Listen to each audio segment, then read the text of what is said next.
will go on the record. This is a deposition of Mr. Leslie H. Wexner conducted by the House Committee on Oversight and Government Reform under the authority granted to it pursuant to House Rule 10.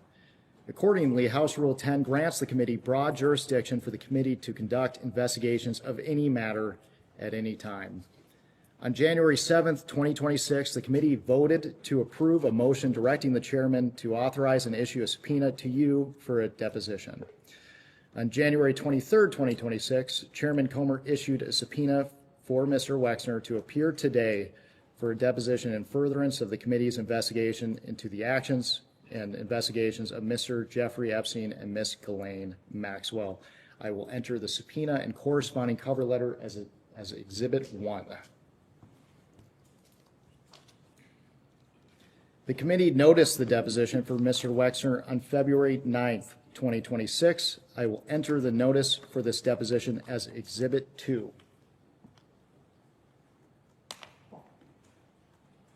Do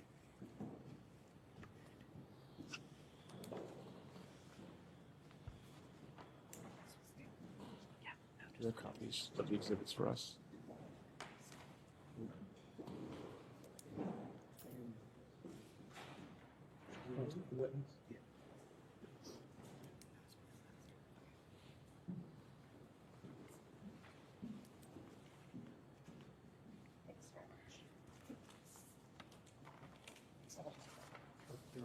I got it.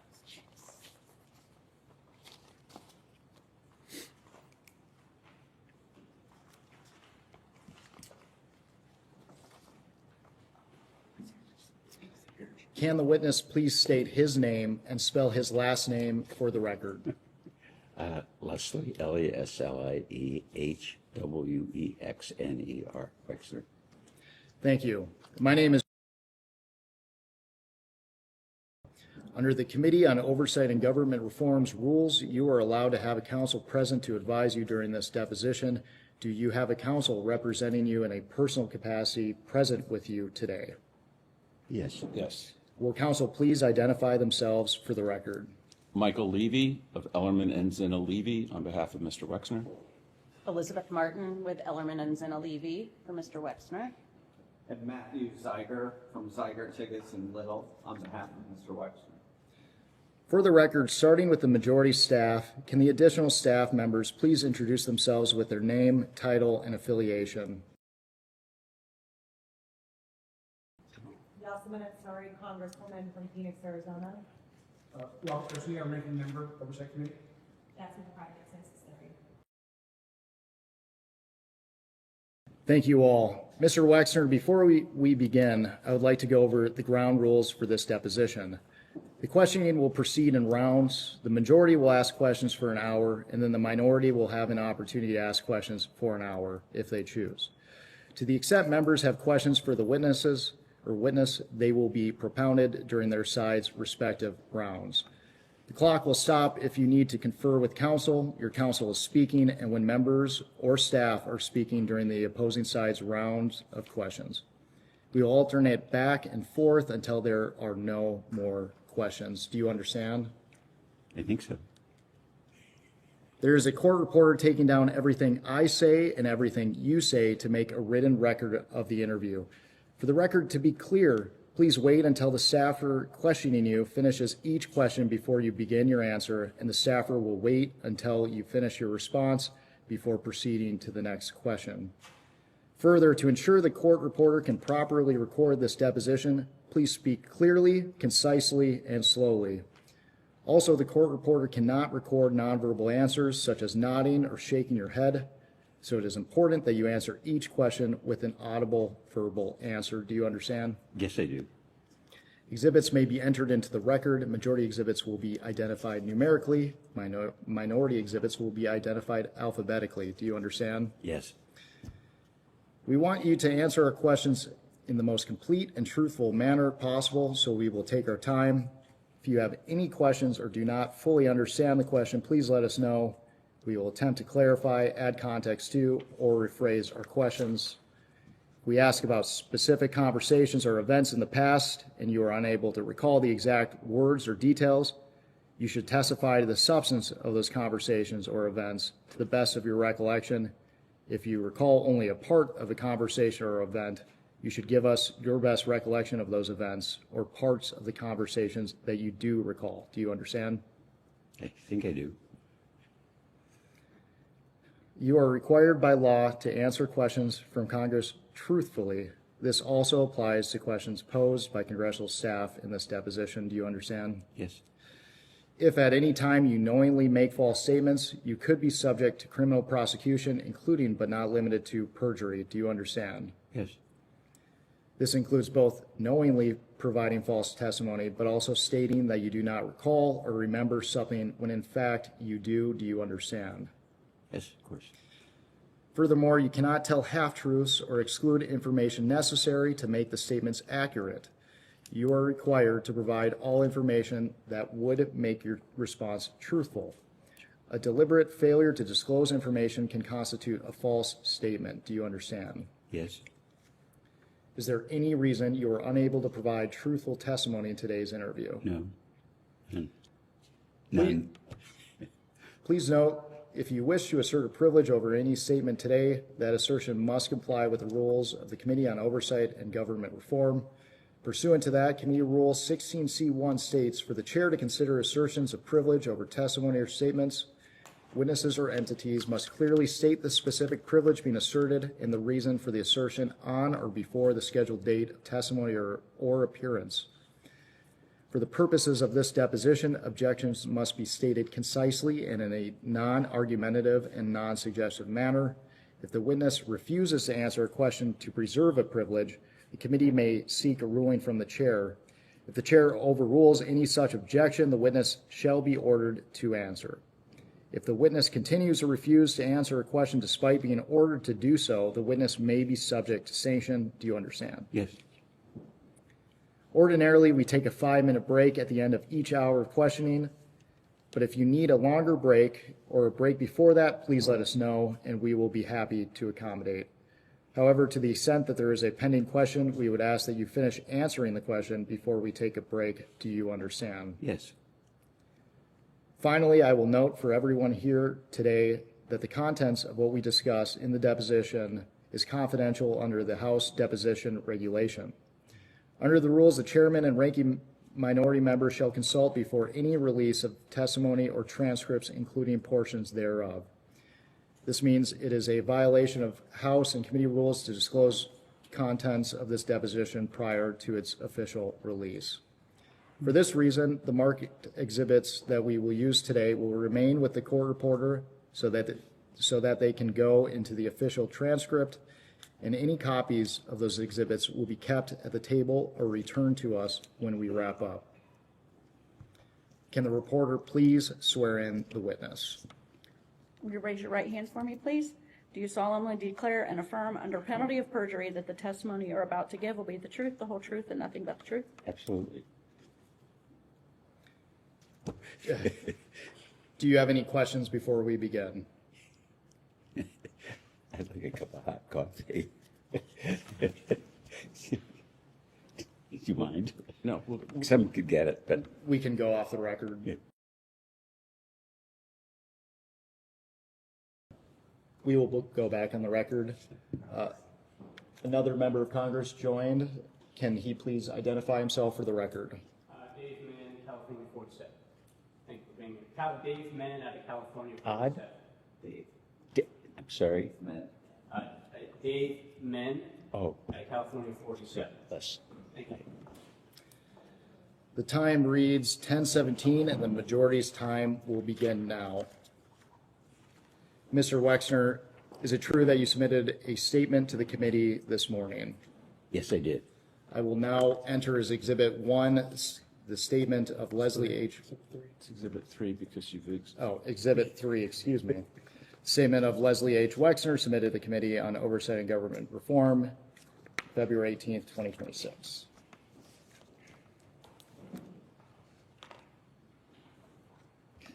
Mr. Wexner, let's start by briefly discussing your education and experience. Where did you attend undergraduate school? The Ohio State University, And what degree did you graduate with?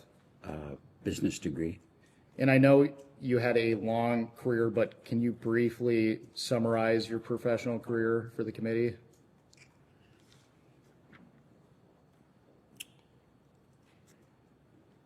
Well, I was raised in a very poor family, and we had no money. And I had an Aunt Ida, and she loaned me her life savings, which was $5,000. And on the understanding I could put it in the bank so it would appear that I'd have money. And I could borrow money from a bank, and I opened a store in 1963. And I opened a store every year for the next 5 or 6 years. And so by 1969, I had 6 stores. I took that company public, not to raise money, because it was remarkably successful. And I wanted the associates of the business to own a piece of the business. So I gave stock to virtually everybody that worked in the stores and the back rooms and cleaning people. I mean, I'm very proud of that. And then opened more stores and more stores, and figured out at one point that there was a limit to how many limited stores I could open. So I invented a second business called Express, and opened up more and more stores. And what the business then turned into was the largest multi-division fashion specialty business in the world. And in hindsight, I kind of invented multi-store national and international store retailing. And just a remarkable, as I look back, I don't know how I did it, but probably in my lifetime I opened 10,000 stores around the world, probably 20 different brands. So that's what I did.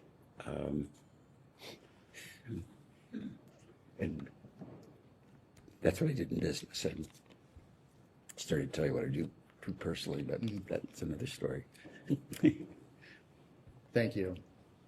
Let's move on to your relationship with Mr. Epstein. When did you first meet Jeffrey Epstein? Probably 35 years ago, 40 years ago, I don't remember exactly.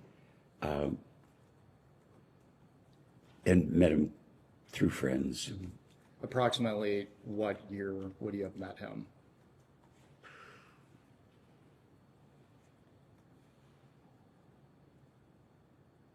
Probably between 80 and 85. I don't remember. And how did you first come to meet Mr. Epstein? It was really by accident. I was friends with a couple, Bob and Wendy Meister, and I was in Florida, and I'd never been to Florida. So they were driving me around, showing me what South Florida looked like, and they showed me the Breakers Hotel, and they were just driving around the driveway, and Bob stopped the car and he said, "There's somebody you should meet, really smart, savvy guy named Jeffrey Epstein." And so they stopped the car. I was sitting in the back seat, and they introduced me to Jeffrey, and we drove off. That was about it. So at that time, you had no knowledge of Mr. Epstein until Mr. Meister introduced you to him? Never heard of him, never saw him, never met him. Did Mr. Meister ever raise any concerns about Mr. Epstein? No, he didn't. And you meet him in Florida. What's your first impression of Mr. Epstein? Kind of a medium, dark-haired guy. I don't remember saying much more hello, shaking his hands, or maybe nodding from the back seat of the car. What was your first impression of Mr. Epstein? He was just a guy, about medium height and with dark hair. At that time, did you have any understanding of what he did for work? No, Did you understand Mr. Epstein to already be wealthy when you met him? no.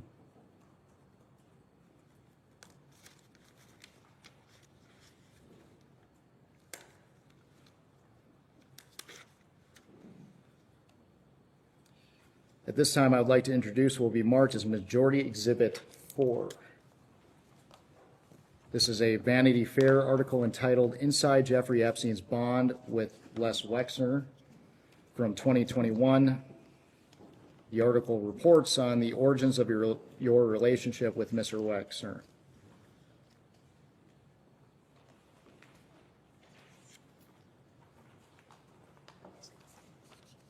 Give me one more.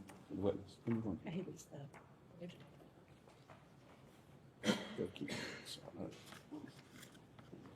I'll note a hearsay objection for the record. I'm sorry. I'll note a hearsay objection for the record. Well, for the record here, federal rules of evidence do not apply to congressional deposition. I'm noting my objection. I'm not instructing him not to answer. I'm noting that this is hearsay. That's all. Okay.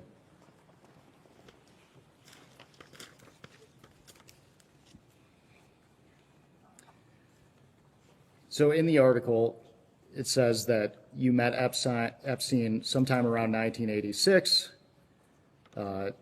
Consistent with your testimony today, it says that you were introduced by Mr. Macer. Do you agree with the article's characterization? I don't know, I remember seeing the article. Do you agree with the article's characterization that you met Mr. Epstein through Mr. Macer? Objection. What character? You said he didn't read it. What characterization are you referring to?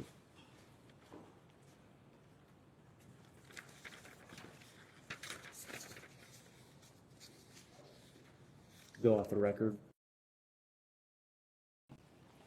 So you previously testified that Mr. Macer introduced you to Epstein, is that right? Meister Meister. Bob and Wendy introduced me to Jeffrey Epstein. And at that time, what was your relationship with Bob and Wendy Meister? Well, I met Bob because he was a international insurance broker, and they had our insurance business, and Bob wanted me to meet his wife, and Bob and Wendy became friends.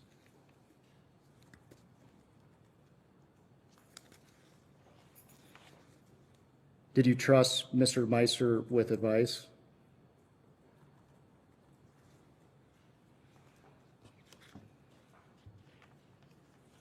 Well, I trust him with insurance advice because that's what he did. He was the vice chairman of an international insurance company, but I didn't trust him like for business advice or anything beyond the scope of what his profession was.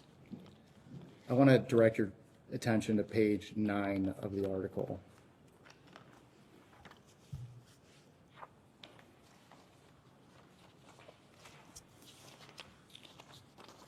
And we're specifically looking at the paragraph, the 6th paragraph from the bottom. It starts in September 1997.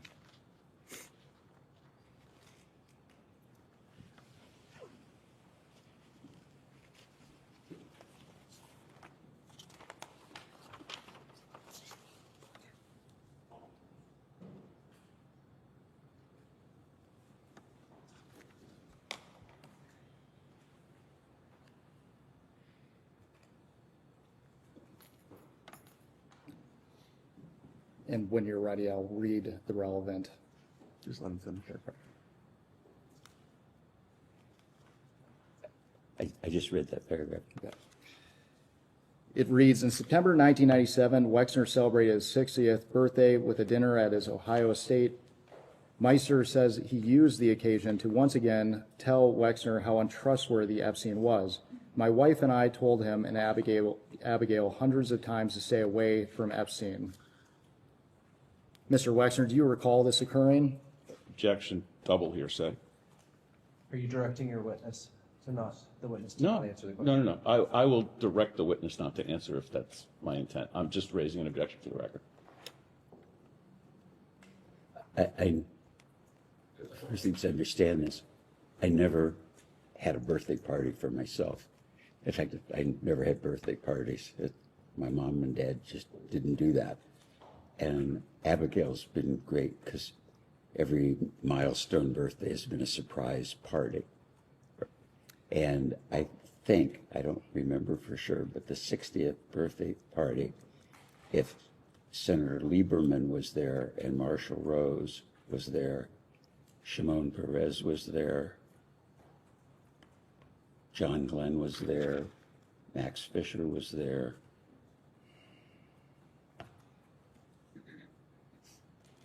And I don't think Meister was there. Let me ask you a different So question. he never said this. He wasn't there and never said this. Let me ask you a different question, Mr. Wexner. Do you recall Mr. Meister and his wife repeatedly warning you to stay away from Epstein? Never.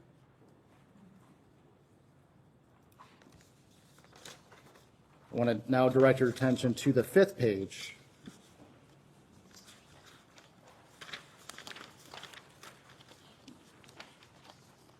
And we are looking at the 6th full paragraph. The one that starts soon after? Yes.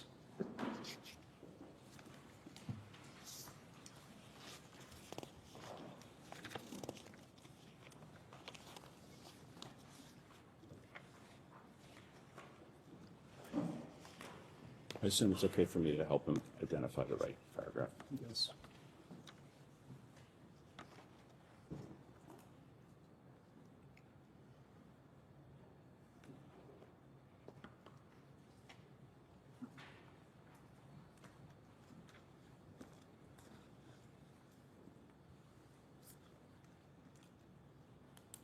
Yeah, I just read it. For the record, it reads, soon after introducing Wexner and Epstein, Meister started hearing disturbing stories about Epstein's sexual proclivities. Think of whatever the worst thing anyone could do is, and Epstein did them all, Meister said. Did Meister ever express concerns related to Mr. Epstein's sexual proclivities? Never. Objection, double hearsay. He answered. Never. The very next sentence continues, Mr. Epstein showed up unannounced at Meister's Park Avenue apartment with 5 models for Meister's sexual entertainment. Epstein thought he was bringing me a gift, according to Mr. Meister. Were you aware of this occurring? Objection, double hearsay. No. Did Mr. Epstein ever present you with women for your sexual entertainment? Absolutely not.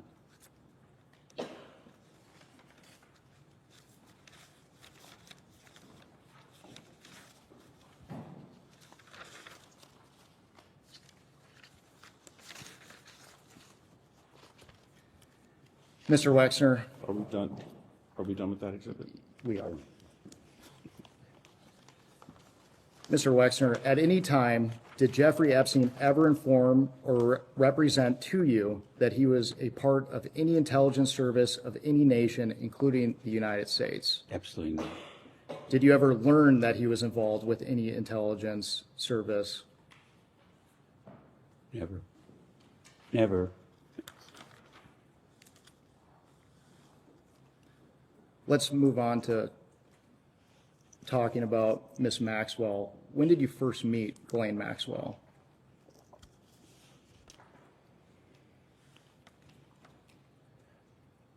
Probably about the time that I got engaged to Abigail. So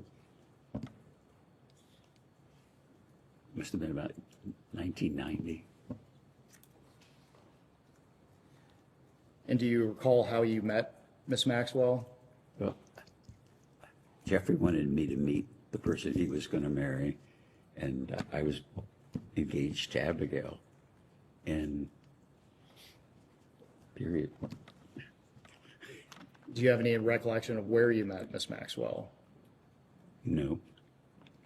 And based on your testimony, is it fair to say that Mr. Epstein introduced you to Maxwell? Absolutely, yeah, sure. And you mentioned it previously, but what was your understanding of Miss Maxwell's relationship to Mr. Epstein? I don't know. They dated, they were in love, they were going to get married. Were they, would you characterize it as a monogamous relationship? I thought so. So during this period, you had no knowledge of Mr. Epstein ever having any relationship with any man or woman besides Miss Maxwell? No, no. Didn't. How would you characterize your relationship with Miss Maxwell?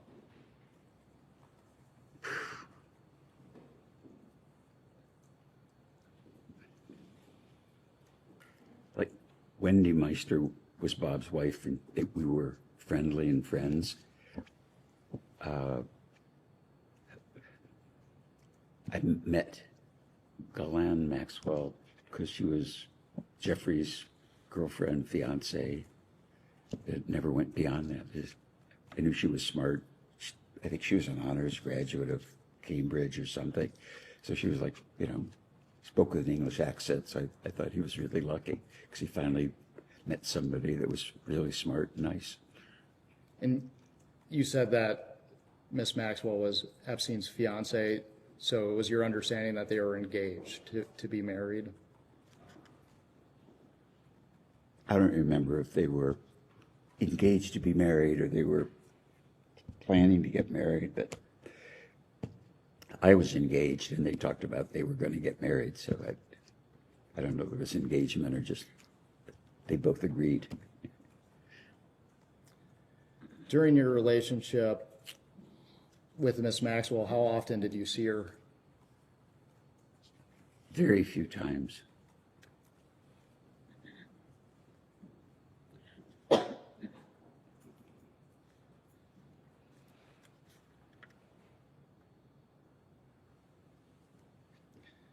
Mr. Wexner, the committee is investigating the circumstances surrounding Mr. Epstein and Miss Maxwell and the trafficking of young women, trafficking and sexual abuse of young women or girls.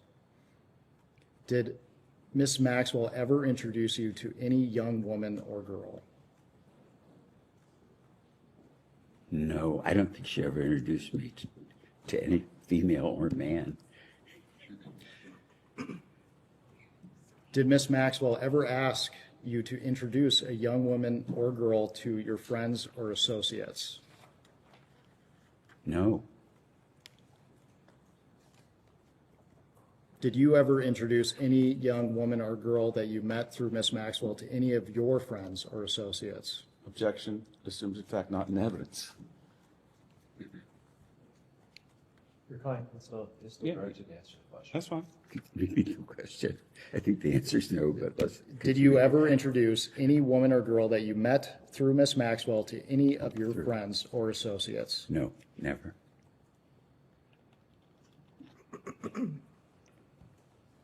Did Miss Maxwell ever visit your home in New Albany, Ohio? I don't recall.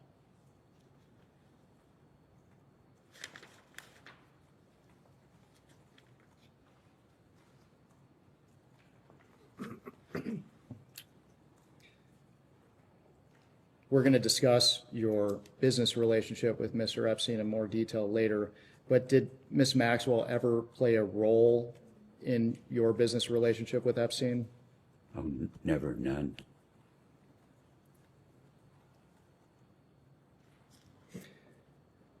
During your relationship with Miss Maxwell, did she ever represent or inform you that she was a part of any intelligence service of any nation, including the United States? No.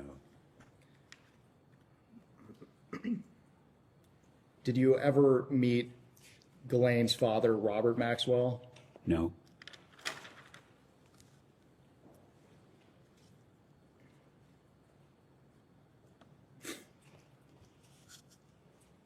When did you hire Mr. Epstein to officially work for you? I think it was about the mid-'80s. Do you have any recollection of how long you knew Mr. Epstein prior to you hiring him?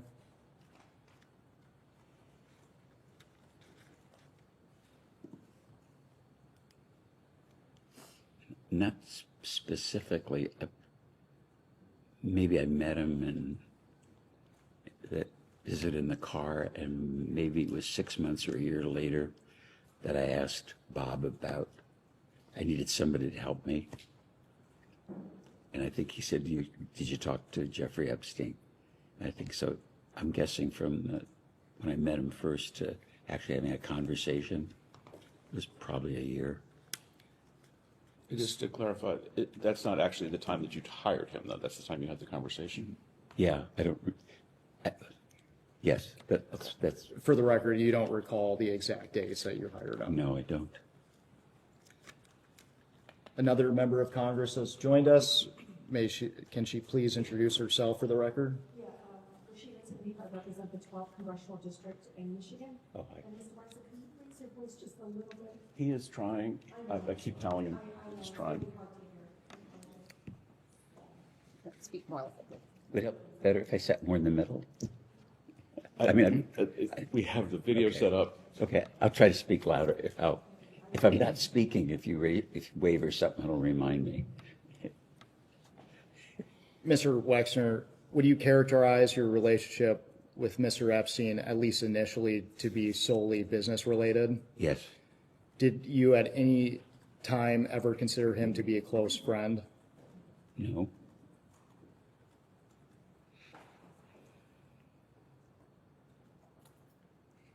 How often did you interact with Mr. Epstein throughout your relationship?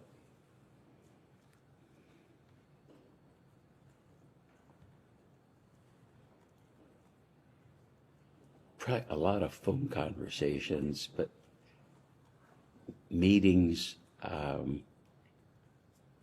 didn't see him much. You know, most of the stuff, I was traveling a lot because of business. So, and it was erratic. I mean, he might call 3 times in an hour and I'd talk to him for 3 months. That's how I remember it.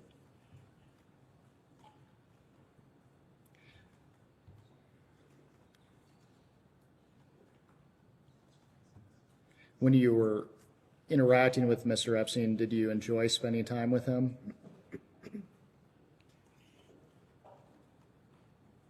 Well, enjoyment was fun. No, it was work.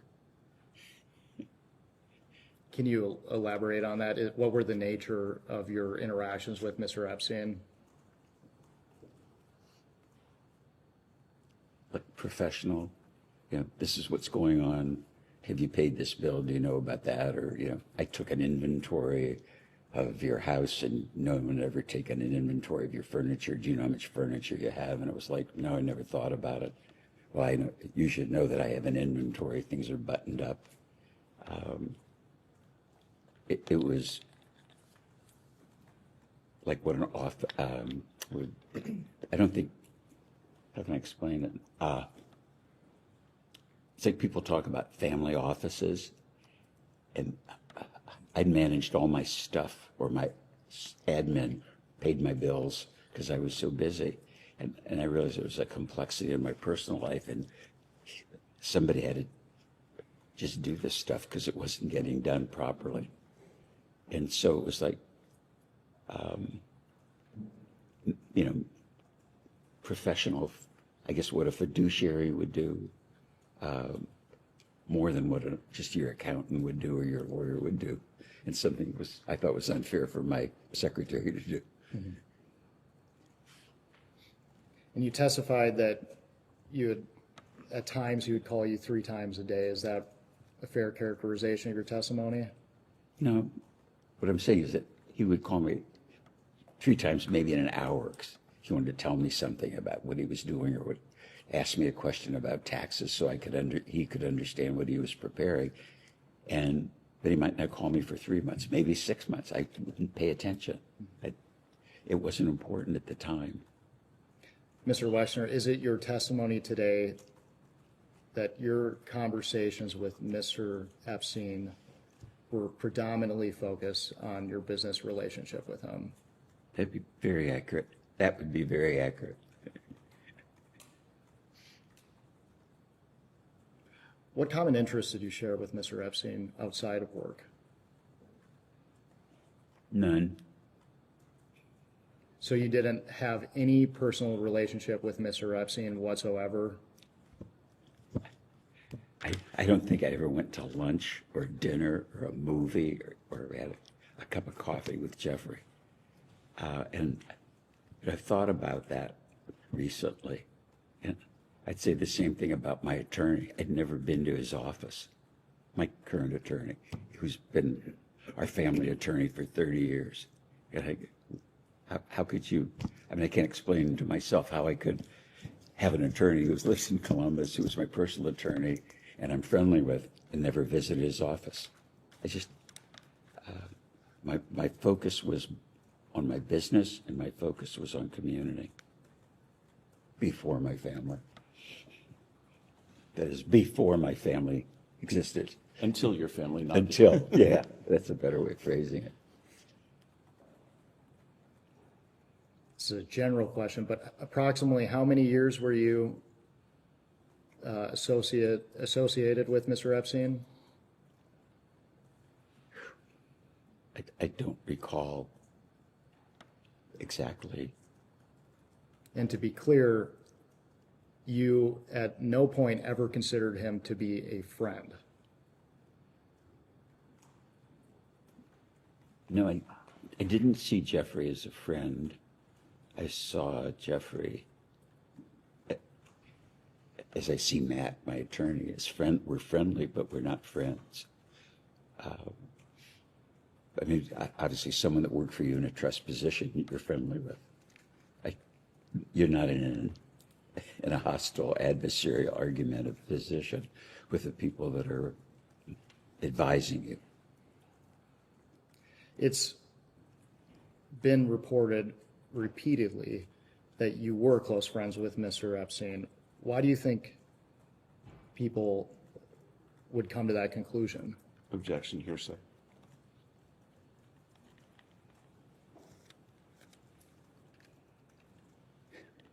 Speculation, because he would tell him that. But he told me he was friends. I mean, if you told me that you were friends with Bill Clinton, I would believe it. Or if anybody told me somebody was a friend, I would believe it. So I think the perspective that I have now, and I think what's really important for this group to understand, is that as I look back at it, I was conned by the world Olympic all-time con artist. And and you look at, I read in the news all the people he knew, royalty, kings, princes, and all that. An incredible con artist. Do you think Mr. Epstein thought you two to be friends? Objection. I don't know what he thought.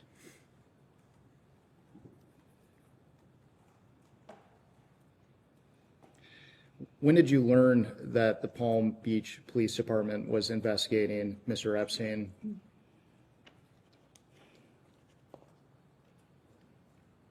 I don't recall. Mr. Epstein was convicted in 2008. Did you maintain any contact with Mr. Epstein after his plea deal? As I recall, concomitantly with Abigail taking over the finances, and my wife is a M&A lawyer. She worked for Davis Polk. She's really smart. And she took over the finances, and kind of concomitantly she was discovering that he would stole money from us, and concomitantly finding out about these accusations and the criminal activity that he pursued. And when we found out about it, we severed relationships with him immediately. Mr. Wexner, I appreciate the context, but when was the last time you were in contact with Mr. Epstein? I have no recall. Did you have any contact with Mr. Epstein after 2008? What happened in 2008 again? Mr. Epstein entered a plea deal related to the solicitation of minors. Oh, okay. Never talked to him, never saw him. As far as I was concerned, once we knew how bad he was dead. Did Mr. Epstein ever ask you for personal favors of any kind? Not that I recall. Did you ever ask Mr. Epstein for personal favors of any kind? No. How involved was Mr. Epstein in your personal life?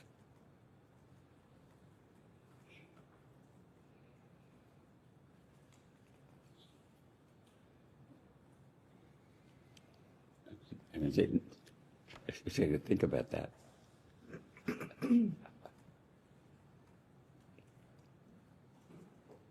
Not at all, really. Like, I think he met Abigail after we were engaged, and he didn't know we were going to be engaged, so I didn't discuss my personal life with him, or anything. Just he was kind of the business manager of my personal affairs, and at the time, I probably had 20 CEOs reporting to me. And so I had I was used to having business relationships with people, whether it's attorneys, accountants, investment banks that we were doing business with, at commercial banks, but I never had personal relationships with people that I worked with. I was pretty much a loner. Is it true that Mr. Epstein oversaw your prenuptial agreement? I don't recall that I had one.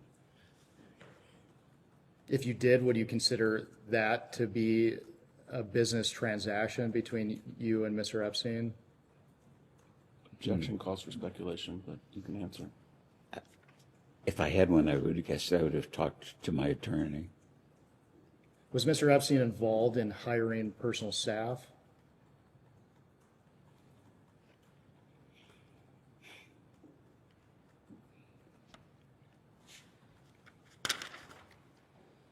I think the answer is none. I can't remember anybody that he would have met that I hired personally. I'm thinking also business and household staff, people like that. No, I can't think of an exception. We will discuss your financial relationship with Mr. Epstein in greater detail later, but broadly, did Mr. Epstein ever ask you for any financial favors?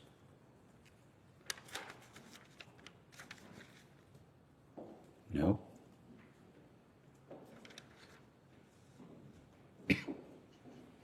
Let's talk about your property here in New Albany. When did you first buy the New Albany property?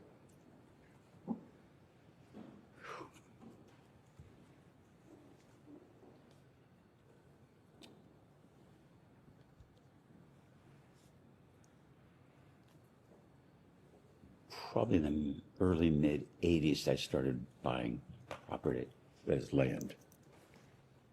This was what you saw today if you drove around New Albany. This was all farmland. Where the house was a sod farm. So it was just in the country. Did Mr. Epstein play any role in the acquisition of the property? No. Did he play any role in the development of New Albany? Oh, no. On your property, would you often conduct business meetings? Would he? Would you? With whom? With anyone he's doing business with? Okay, including L Brands? Yes. Okay. I think the only business meetings we ever had in the house were business meetings in L Brands, community meetings, some university meetings, but no, I don't think we ever had a New Albany meeting. As a business in the house, we'd have it at the New Albany office.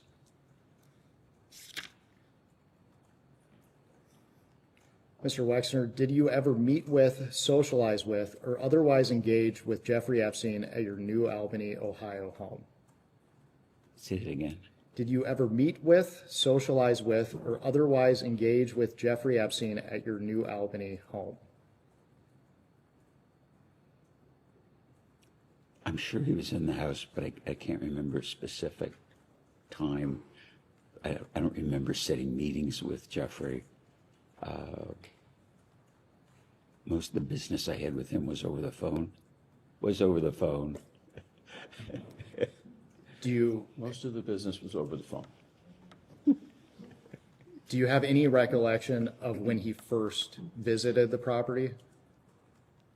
No, And do you have any recollection of how often he would visit the property?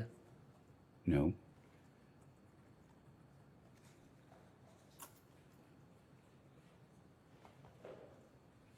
So is it your testimony today that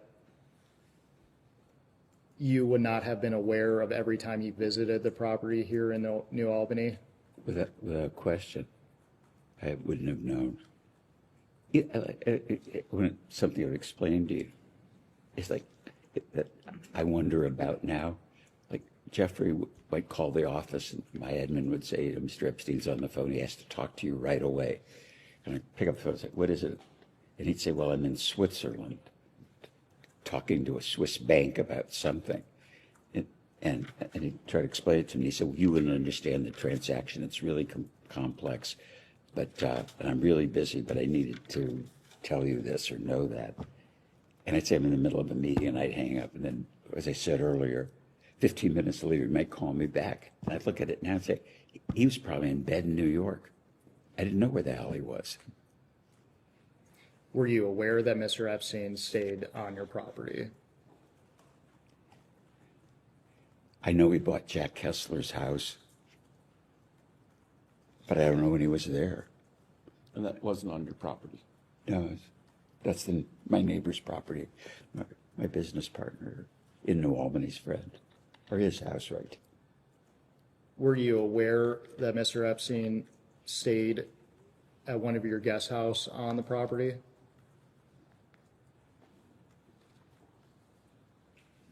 No, the house he stayed at was Jack Kessler's house, which is an adjacent property. It's about a half mile away.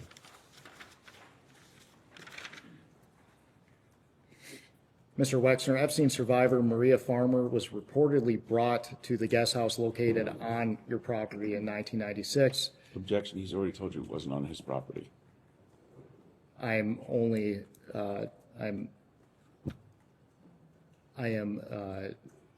bringing up the recollection of an Epstein survivor. For the record, your client is welcome to provide a statement.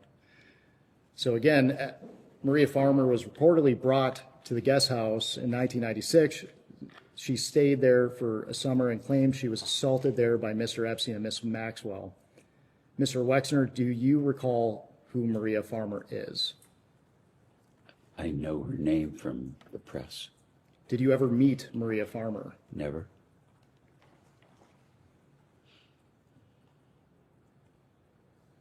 Is it your testimony today that you do not know whether Maria Farmer ever stayed on your property? That would be correct.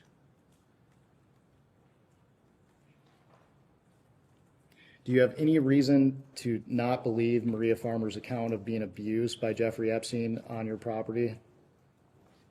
Objection, on his property.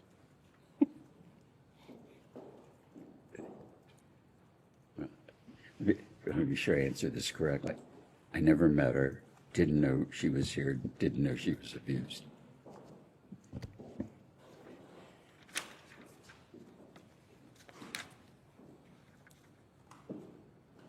You have a large staff that works on your property in New Albany? The reason I'm laughing, I don't know. There's a lot of people around, but I don't know how many. Can you estimate how many people are working on the property at any given time?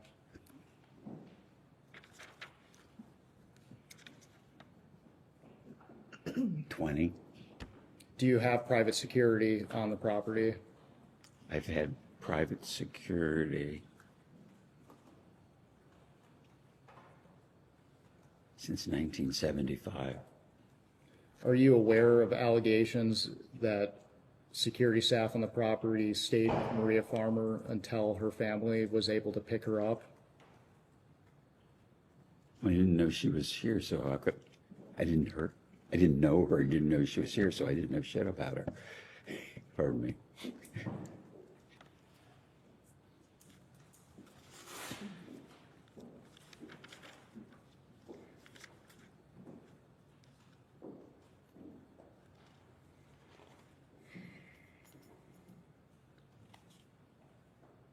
And I believe that you testified to this earlier, but to your recollection, did Mr. Epstein personally own property near your home? He bought the house from Jack, so half a mile away if that's near. Was that the address at the 7500 block of King George Drive? I don't know that address. Are you aware of the entity New Albany Company LLC? I think that's what we call the New Albany Company. Why was this LLC organized? Because it made business sense. What was the LLC used for? I would assume it's for the New Albany project. Was Jeffrey Epstein involved with this entity? Only to the degree as fiduciary financial advisor would be, as Dennis Hirsch was. It was a complex project, and you know, if you would, the family office would look at it. Mm-hmm. To be clear, the LLC was used to develop surrounding properties in New Albany. I don't know that. I would assume that it's in an LLC, or it could be the New Albany Company or Corp or Inc. I don't really know that. How would Jeffrey Epstein travel to New Albany in the beginning of your relationship with him? I would assume he flew, and either that or he took the train or drove. Did he fly on your plane? Very rarely. When he did fly on your plane, did you charge him for using it? I don't think so. Do you have any recollection of when you first would have started providing flights to Mr. Epstein?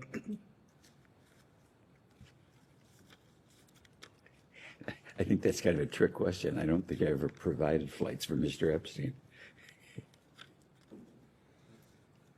And you testified that he very rarely flew on your airplane. Can you elaborate on that? The only time I really remember that I mentioned earlier, my wife would have surprise parties. And so I'd get on the airplane and there'd be acquaintances, friends, and I was always shocked who was there. Or some people might fly to wherever the party was, which was always a surprise to me. And then some of guests' friends would be at the party when I got there, and that was another surprise. So I don't remember specifics. So Mr. Epstein would have been invited to surprise parties for you? Obviously so, because he was there. You testified earlier that you didn't consider him a friend. Do you invite people you don't consider to be friends to surprise parties? Objection assumes that he invited them. Do you need to answer that again? Why would Mr. Epstein have been invited to these surprise parties? My wife would have invited him. Why do you think your wife would have invited him? Because he was our financial advisor. Did your wife consider him a friend? No, I don't think so. Can we take a quick break? Yes, we can go off the record. Oh, we need to wait for Oh, my call. sorry, excuse me. Okay. We'll go off the record. We can go back on the record. The time is 11:10. We took a short break for the witness to confer with counsel. We have approximately 15 minutes left in the majority's hour. We understand that the witness would like to make a statement of clarification. Yeah, I think I was inaccurate in that I remember Jeffrey being on a plane at a surprise birthday party, but I don't remember him being at the party. So I think you asked the question at the party, and then where did he go? I don't remember him being at the party. I can remember being on the plane. You bring up the surprise party on the plane. Do you recall where the plane was going? This private party wasn't on the plane. where was this surprise party? There were a bunch of them, and I don't remember specifically which one it was.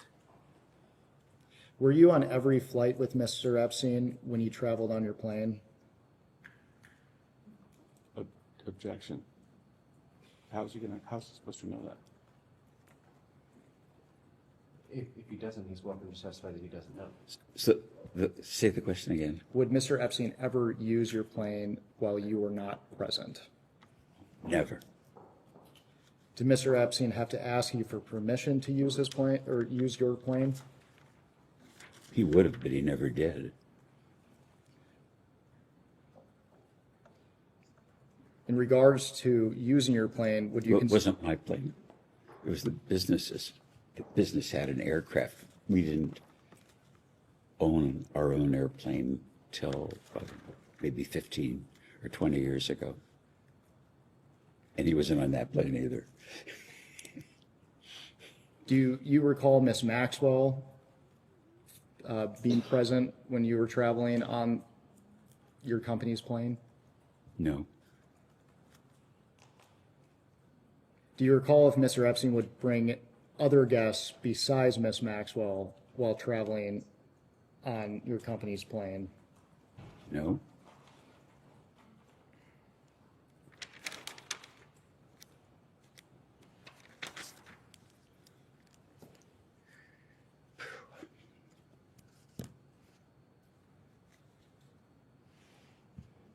There's an address at the 7500 block of King George Drive. Are you familiar with that property? No. I'm not familiar with that address.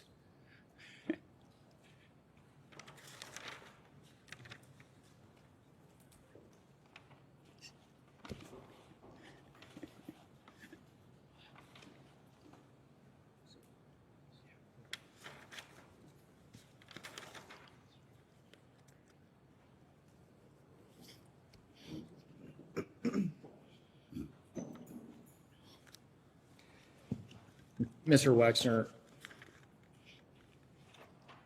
how did Mr. Epstein act towards women or girls around him? In his presence? Or? In your presence, yes.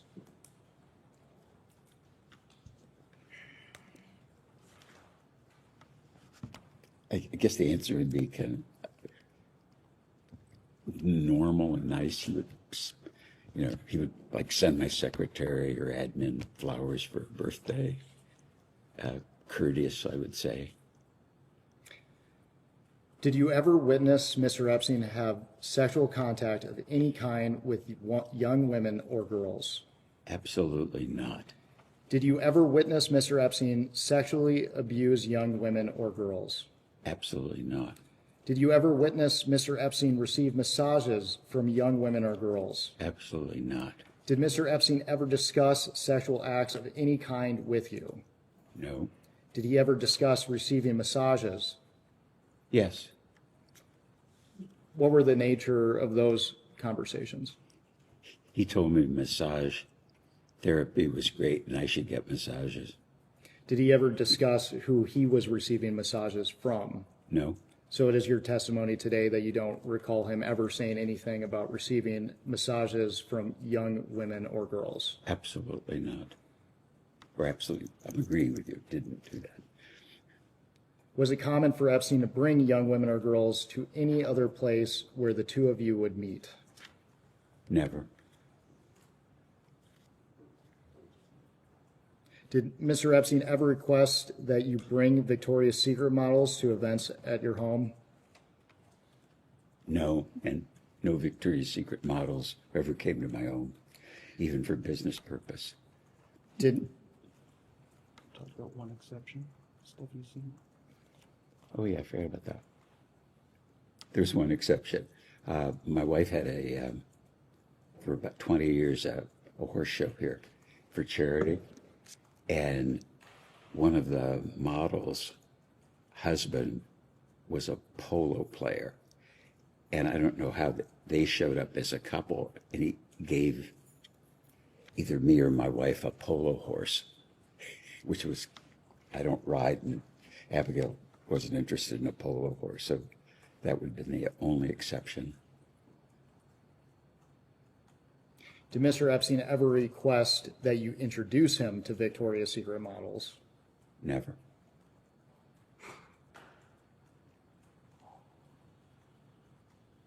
And I just want to clarify your testimony earlier, but did you ever receive any massages from any young woman or girl brought to you or by or introduced to you by Mr. Epstein? Never.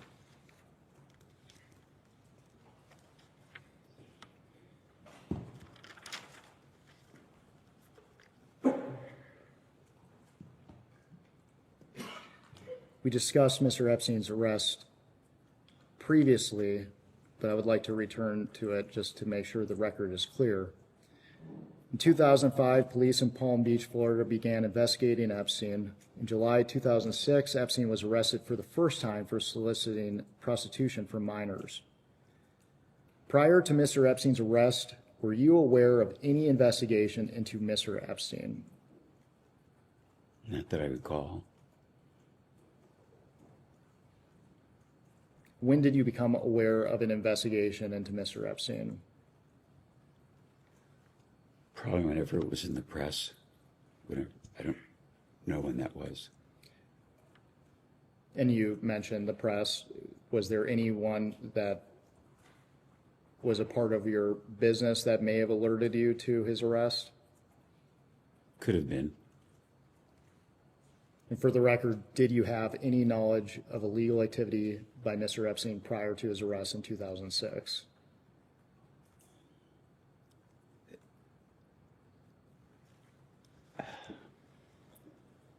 The only thing I recall is my chief of staff told me, and I don't know, he knew press, whether it was the newspapers or radio or TV, that that Jeffrey had been accused, or a woman was suing him for, I don't know, being aggressive. And I remember calling him and saying, "What the hell is this?" And he said, "I was being shaken down by a hooker." And I believed him. And I think the follow-up to that conversation was, I hope, you're not bullshitting me. Because if it is, the party's over. He said, "Absolutely not. Do you think I'm stupid?" Which is probably what I would say to an attorney or say to you or anybody that I worked with. If you do something off, you're out. So after you had that initial conversation with him, did you discuss the allegations as they were being investigated with Mr. Epstein, excuse me? No, I don't think I discussed it. It was done, and I believed that he wasn't stupid. And you mentioned your chief of staff. For the record, who is that? His name is Bruce Saul, and I met him through an acquaintance. Answer the question. Okay. It's going to help if you answer the question that he asks. Okay, thank you. Thank you. We'll all get out of here a lot faster. Did your chief of staff have any relationship with Mr. Epstein? Other than, so how do I answer it? I don't, none except if he would call him and I would know, everybody knew where I was all the time. So if somebody wanted to find me, would he call Bruce or call my admin? Where's Les? Because I try to be available to people, but I don't tell everybody where I am and where I'm going because I'm traveling so much. So it would be, I would guess, conversations. I'm speculating that those conversations might have happened. For the record, you were surprised by Mr. Epstein's arrest? Yes. Do you recall people around you being surprised by his arrest? Don't specifically recall. Probably at the time they were, but I don't remember it. Do you recall whether anyone around you advised you that you should cut ties with Epstein after his arrest?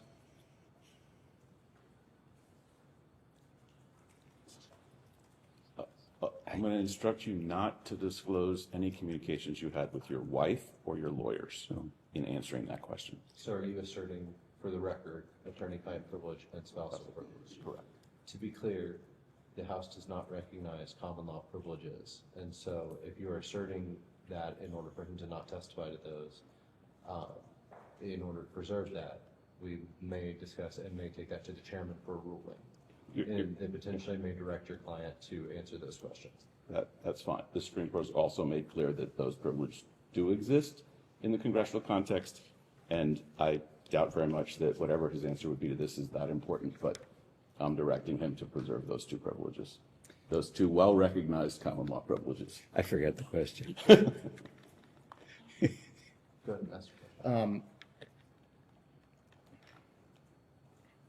question. After Mr. Epstein's arrest, did anyone around you advise you to cut ties with Mr. Epstein? And I'm going to, again, arrange you to answer without discussing any communications you had with your wife or your lawyers in answering that question. So you can go ahead and answer. I'm confused again. Did anybody? And the answer would be nobody. I can't remember anybody. Did you instruct your companies to do an internal review of your company's relationship with Mr. Epstein at this time? I probably would have, but I don't recall. That would have been anything that was untoward that happened in the business, around the business. I would always say, this has to be investigated. And I would always, in community and in business, have the same attitude. But I don't specifically remember.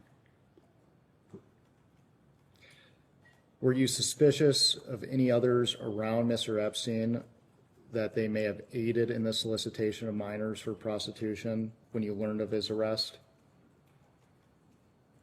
Can you repeat the question? Let me clarify.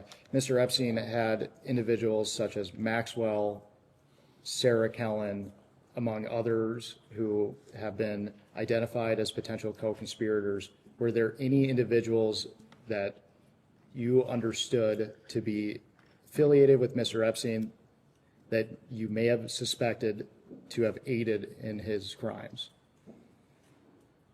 No, because I don't recall any people around him and his business. My business is with him. I don't know my attorney's admin or who his associates are. Mr. Wexner, we're approaching the end of our hour, so I will just ask you one final question before we take a break.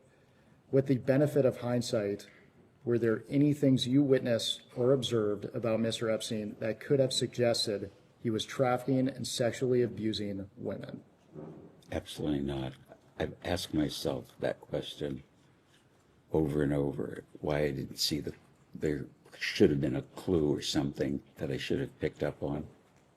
There's nothing that I can recall, nothing, not even a clue of a clue. And I think the reason, in hindsight, and I think for the understanding to get to the bottom of what Jeffrey did, is to understand how great a con he was, because that's the explanation I have to myself. How could I have never thought he was a thief? How could I have never thought he was a pervert? You know, all the terrible things. Never clue. We will go off the record. We can go on the record. Good morning, Mr. Wexner. My name is. I will be doing most of the questioning for the minority today. We appreciate your time. As you know, our conversation today will focus on your relationship with Jeffrey Epstein. We'll touch on probably your financial and business relationship with him. We'll also discuss your personal relationship with him. You already discussed with our colleagues the way that you originally met Jeffrey Epstein. I would just like to ask a couple of questions on that topic. When you first met Epstein, how did he originally present himself to you? What services did he say he was offering?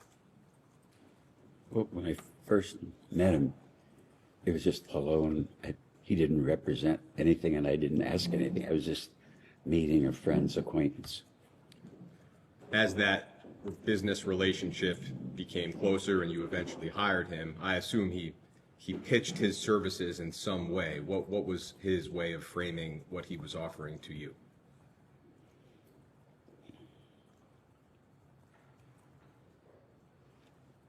I think it was his experience at an industrial level, like working for a big company like Bear Stearns, and then he had done personal work for the Rothschild family in France.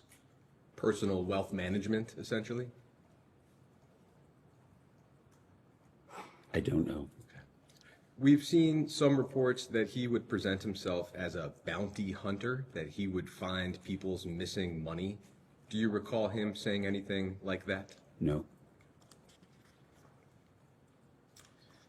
One of the articles that my colleagues already introduced, I won't make you look back through it, but it was the Vanity Fair article.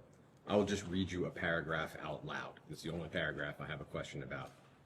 But that article reported that during a conversation, Jeffrey Epstein asked Mr. Meister to introduce Epstein to you, Mr. Wexner, and Epstein told Meister that Epstein had learned that Wexner's current money manager was stealing from him. And the article identifies Harold Levin, I think, as your previous financial advisor.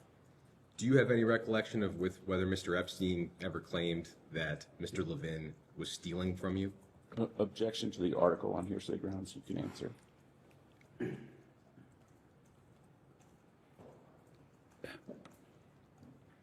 As I recall, Jeffrey never thought Harold was stealing, and I didn't think Harold was stealing. Okay. Did anybody ever say that Harold was stealing? No. Okay. No recollection of that. No recollection of that.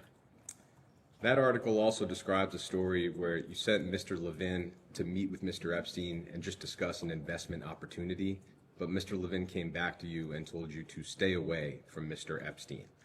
Do you have any recollection of that type of a warning from Mr. Levin? No. Same objection. No. Okay. When you initially hired Mr. Epstein, do you recall, and some of this may be repetitive, so you have my apologies, do you recall what year you initially hired Mr. Epstein? No. Would it be right to say that it may have been either 1989 or 1990? Yeah, about then. Okay. Do you recall anybody warning you not to get involved with Jeffrey Epstein when you first hired him? No. I'd like to talk about Epstein's roles and responsibilities while he worked for you. You touched on this in the last hour. The total amount of time that he worked for you, how long was that approximately? It started maybe in 1989 or 1990, and I think you testified it ended in 2000 and, what year did you say? They didn't. Okay, well, what year do you recall the relationship ending? Would your statement help refresh your recollection? Whatever, yeah, whatever I said in the statement would be the correct date. And so whatever period that 89 or 90 would have been about then, and it ended when it ended. Was that upon his final plea in 2008? Whatever I said in the statement is accurate. I remember it as being concomitant with finding out he was stealing from us. In terms of the different things or roles that he would play for you, is it right to say that he acted as an investment advisor or a money manager? What would be the right term for that role?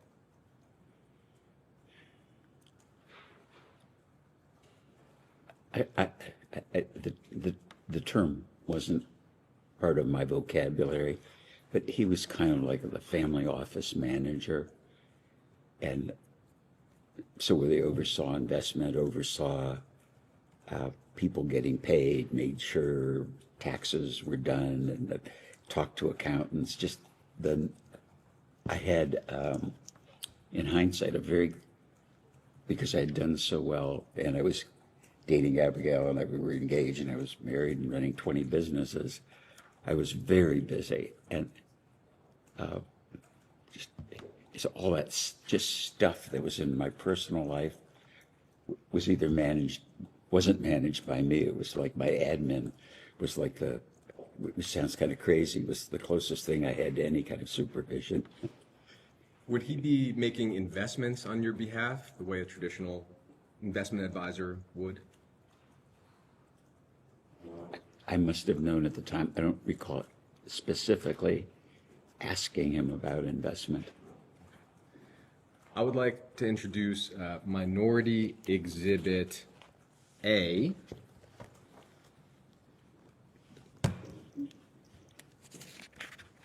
And this is an article from the Wall Street Journal titled, "Epstein Flourished as He Forged Bond with Retail Billionaire."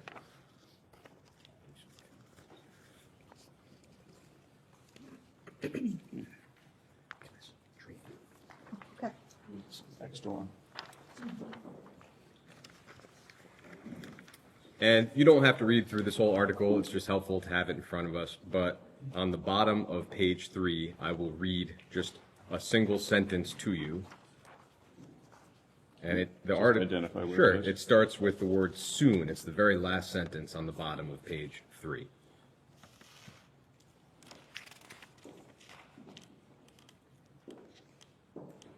Starting there.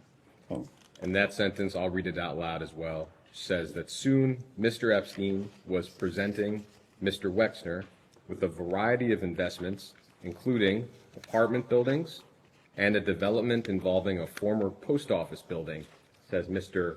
Morosky. And we understand that to be Robert Morosky, a former vice chairman of your company. Is that consistent with what you remember Epstein doing for you? Objection, hearsay, you can answer. no. No. Okay. Do you have any recollection of Epstein presenting you with investment opportunities such as these? I'm sure he did, but they weren't apartment buildings or post office. It would have been, you know, Do you remember? no, I don't remember. Is it that you don't recall at all, or that, as far as you recall, that statement is just not accurate? Well, there's two parts of it in reading this. One, not accurate, and I fired Bob Morosky for bad behavior.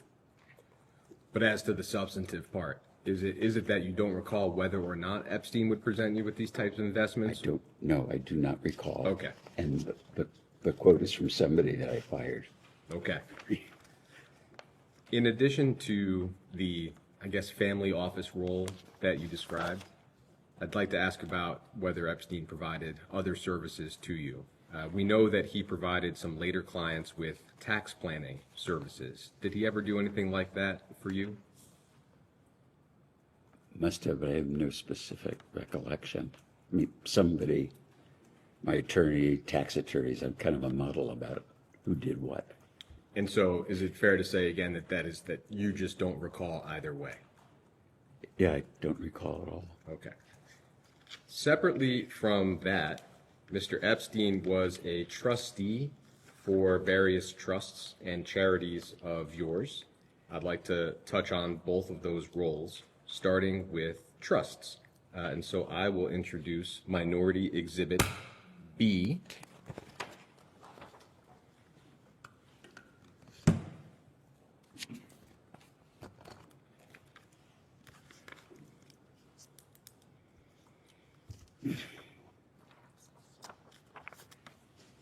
And that article is from ABC News, and it's titled, "Billionaire Businessman Leslie Wexner Refuses to Reveal Full Scope of Jeffrey Epstein's Alleged Multi-Million-Dollar Theft," dated January 23rd, 2020. And it's January 25th. Ah, great. Thank you. Well, I have January 23rd. Oh, I'm looking at the date in the upper right. You're right. All right. Under the byline is January 23rd. There you go. It's got two dates. I don't know which is correct. All right. On page 3 of this article, and I'll let you take a moment. In the middle of that page, the article says that they identified nearly a dozen trusts connected to you. I don't think. Where is that? Sure, it starts in the paragraph Vulture and Boyd, in the middle of the page. Okay.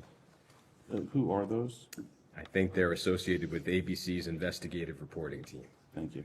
And it tells us that they found nearly a dozen trusts with names like health and science interests, arts interests, and community interests connected to Wexner that listed Epstein as trustee and received large gifts of stock in Wexner's company. So I'll stop there. Do you have a recollection of the trusts that are described here? None. None. And so do you have any recollection of Mr. Epstein's role with those trusts? None. Okay. We will come back to that, but I'd like to touch for a moment on Epstein's role with the Wexner Foundation. And I, for that, will introduce Minority Exhibit C.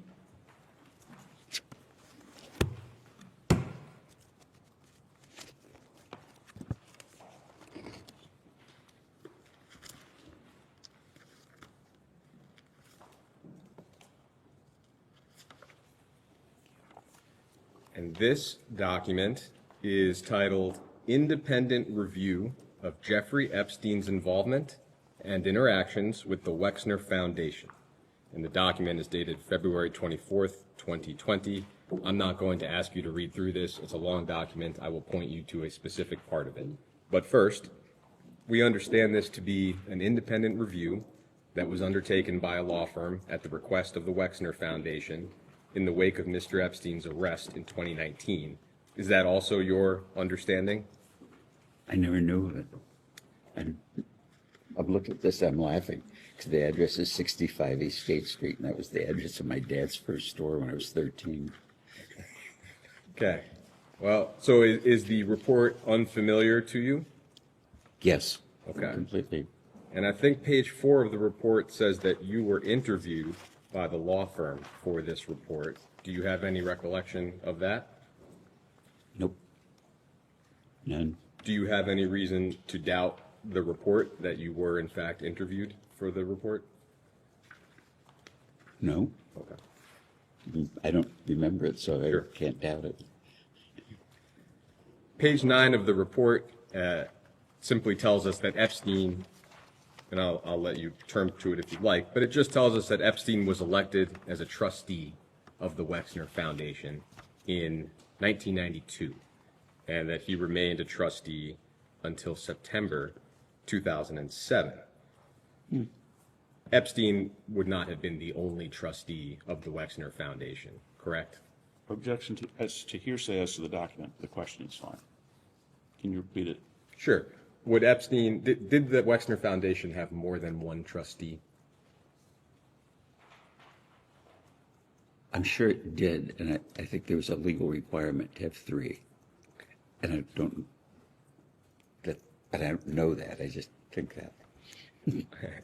On the next page, page 10, under the header number 2, there's a header that reads, Epstein played no role in the operation of the Foundation's fellowships or other programs.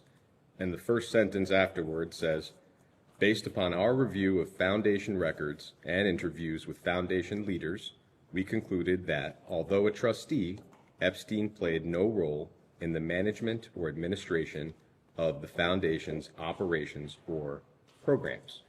Now, on that topic, I'd like to introduce one more single-page exhibit for you. So I'm just going to object to this statement as both a statement and hearsay, but go ahead. I think, as the Majority General Counsel noted, the objections have no legal grounding in this forum. I'm making it for the record. It is a deposition, so I'm making an objection, that's all.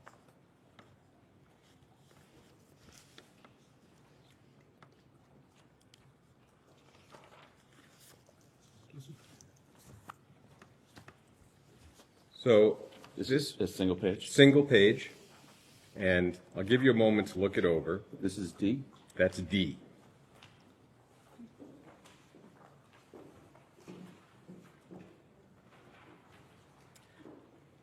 I'll describe it briefly.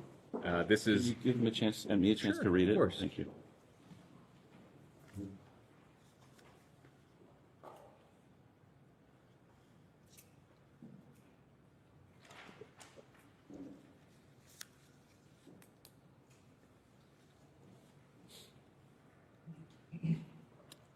I think I just read it. I'd never seen this before, but go ahead. great. It's a email chain from 2006 between, starting with Peg Ugland, who we understand was the financial controller for your family office, a person named Darren, who we understand to be Mr. Epstein's lawyer, Darren Indyke, and Jeffrey Epstein. And the chain appears to relate to a foundation grant, and the question is whether the funds should come from the Wexner Foundation or some other related entity. Epstein appears to make the decision that if the recipient is a U.S. charity, then the funds should come from the Wexner Foundation. I'll just represent to you, there are other emails with similar themes. This email chain seems to clearly show Mr. Epstein acting as a final decision maker with respect to the disbursement of Wexner Foundation funds. And that obviously does not square with findings in the independent report. So, having been interviewed for the report, my question is whether you had any understanding of Mr. Epstein playing this kind of role for the foundation. I'm not sure I understand the question. No problem. Are you asking me, did Jeffrey decide that money should be given to Dubin? Or do I write a personal check or is it a foundation check? It seems in this example, Mr. Epstein was deciding whether or not the funds for this entity should or should not come from the Wexner Foundation. Or from someplace else, not whether the donation should be made itself. Yeah. I think that's the distinction he's trying to draw. I had no recollection of where it came from.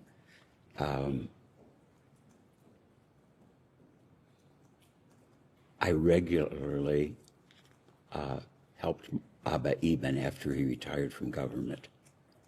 And I probably would have started with writing a personal check and then I would speculate how it was paid. I don't remember writing the check.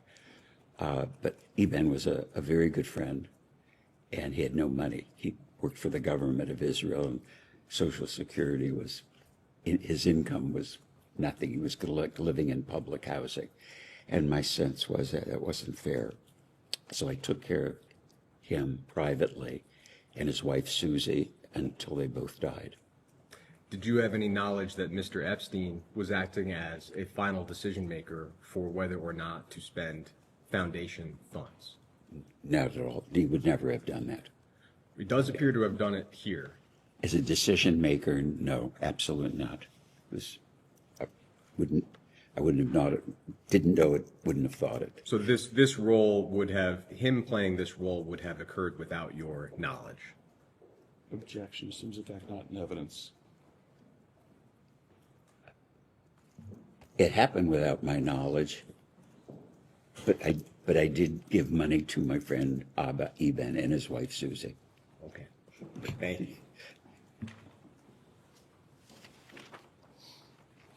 I think we've had an additional member of Congress join us. If that individual could identify themselves, please. Congressman Steve Lynch, from the 8th Congressional District of Massachusetts. Hello, I'm Les. I'd like to spend a little bit of time on the development of New Albany, and I know my colleagues also touched on that topic.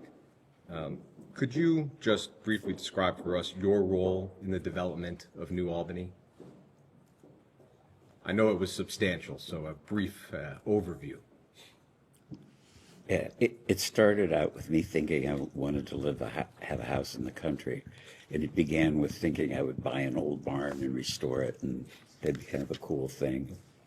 And as I worked through the project, my personal project, I asked my friend Jack Kessler, who was a professional in the real estate business and a developer, what land cost and, what he thought of the idea.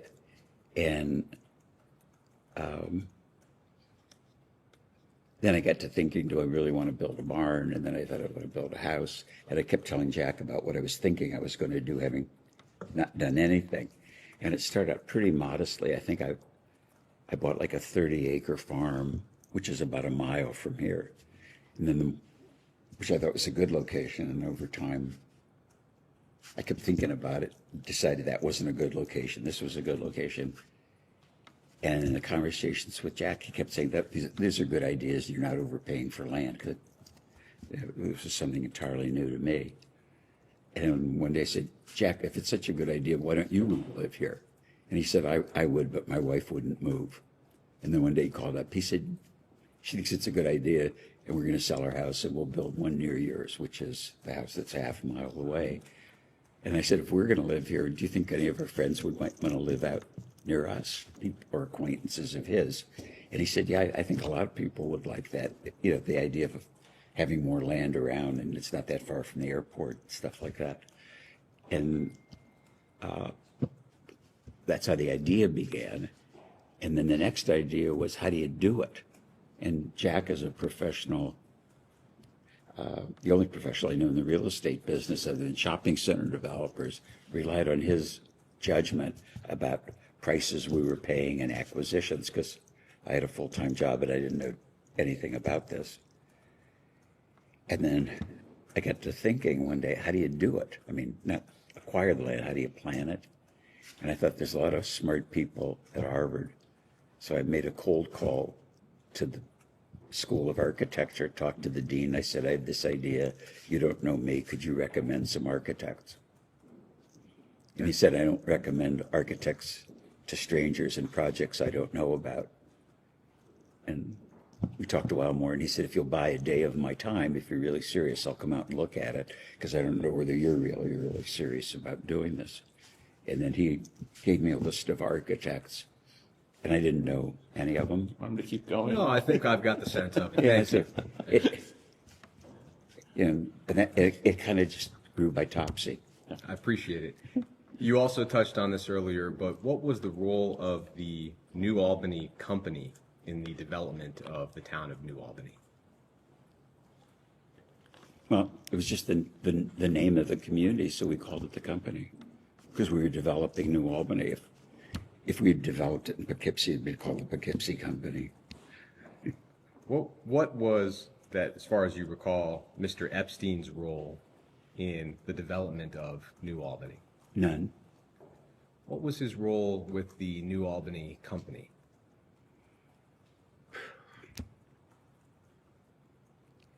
As a fiduciary, being my financial advisor to understand what was going on financially. I thought I knew what was going on in our businesses, but we always had a CFO. So I'd rely on the CFO to do what the CFO did, because I did the marketing and the planning. But every business had a CFO, every business had overview. And I had a lot of complexity that I didn't realize at the time in my life. So it was either, somebody had to do this. And there's paper. I don't want to throw paper at you if I don't have to, but I'll represent to you that yourself and Mr. Epstein were, at least at one point, co-presidents of the New Albany company. I'm happy to show that if that would be helpful. But I guess my question would be, what would his role have been as co-president of the New Albany company? I think, I don't remember it, but if he did it, it was just, I don't know. That I was the president, chairman of the board, and then the CEO of a company, but I really just thought my job was to be the president, so that the titles wouldn't have meant anything to me. It is right, I think, what you tell me, that the purpose of the New Albany company was to assist in the development of New Albany. Is that right? It was more than that. New Albany was just a farm village, and I bought land here and developed it. Built the schools, built the fire station, built the police station, did all the community public facilities, platted streets. I can remember, did all the drawings. So I was the master developer of New Albany as a community. Did the New Albany Company have any purpose other than to assist in the development of New Albany? No. Okay. Mr. Epstein was at one point president of the New Albany Company. Objection. I think you said he was co-president. That's correct, co-president. But just so I understand it, your testimony is that Mr. Epstein played no role in the development of New Albany. Absolutely no role. Okay.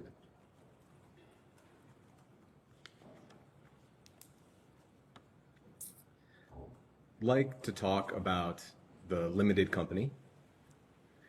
Was Mr. Epstein ever employed by the limited company or any of its affiliated entities? Never. Did Mr. Epstein ever have an informal role with the limited company or any of its affiliated entities? Never. Did he ever provide any services or advice to the company regardless of compensation? Not that I recall. The Vanity Fair article we looked at earlier, I'll just relay the anecdote. You're welcome to look at it if you want to. But it retells a story that in 1996, the Limited was preparing to spin off Abercrombie & Fitch on the New York Stock Exchange. And Epstein, reportedly, flew to Columbus and told your executives that he would decide the share price. Do you have any recollection of that occurring? No. Nil, nothing, never. And the article says that Tom Hopkins, who I think was the vice chair of the Limited at the time, told you at that point that Epstein was a con man. Do you have any recollection of that occurring? No. Okay. I'll note there's been a lot of reporting that Mr. Epstein held himself out as affiliated with Victoria's Secret. We will come back to that topic a little bit later. Were there any instances at all that you can recall in which Epstein got involved in the Limited's business affairs? No. In terms of Mr. Epstein's compensation, how was he compensated for his work for you? I don't specifically recall, but I would guess fairly. That should be more clear. Was he compensated with salary, or would it have been investment-based or securities or fee-based? Do you recall what was the way in which you would compensate him? I don't recall.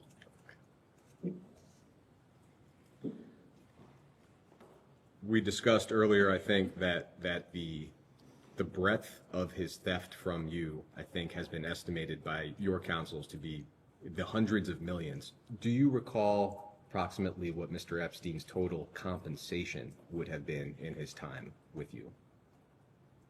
I'm sure I would have known them, but I don't recall.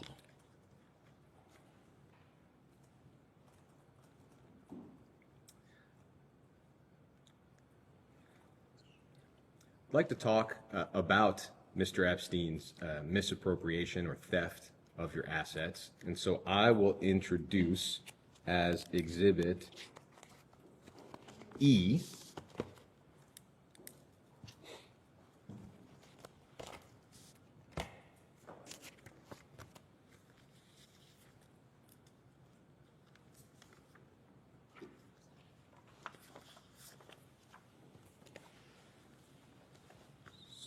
So this is an excerpt from a memo that the Department of Justice wrote in December of 2019. And DOJ was assessing the extent to which people around Epstein might have been liable for their conduct. Okay. The memo is long. I have given you only the excerpt that relates to you. There's nothing else in this document that relates to you directly.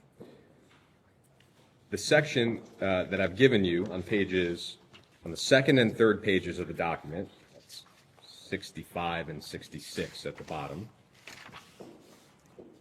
This is a summary of a proffer that your lawyer or lawyers gave to DOJ in July of 2019. With respect to Epstein's theft from you, in the second half of the second paragraph, I'll read it out loud. Your attorneys, quote, explained that over his years handling Wexner's finances, Epstein stole or otherwise misappropriated several $100 million from Wexner, That misconduct, together with the fees that Epstein paid himself for his services to Wexner, appears to account for virtually all of Epstein's wealth. So several $100 million is a large but not precise figure. To the best of your knowledge, how much exactly did Epstein steal? I don't know. I don't think I'll ever know. I'd like to try to understand a little bit better how Epstein was able to steal or misappropriate that many funds. One way, reportedly, is that the trusts that we described earlier, which I know you said you have no recollection of, I just want to be thorough. The trusts that he was trustee of would receive gifts of limited stock, and he would then sell that stock on the New York Stock Exchange and then use a portion of those proceeds for his own personal purposes. Do you have any knowledge or recollection of what I just described? I'm effing surprised. I shocked. I didn't know this. Is it that you have not previously heard what I just described? I never heard of it, never saw this document. And it was publicly reported, I think, by ABC several years ago, but not ever on your radar. Never.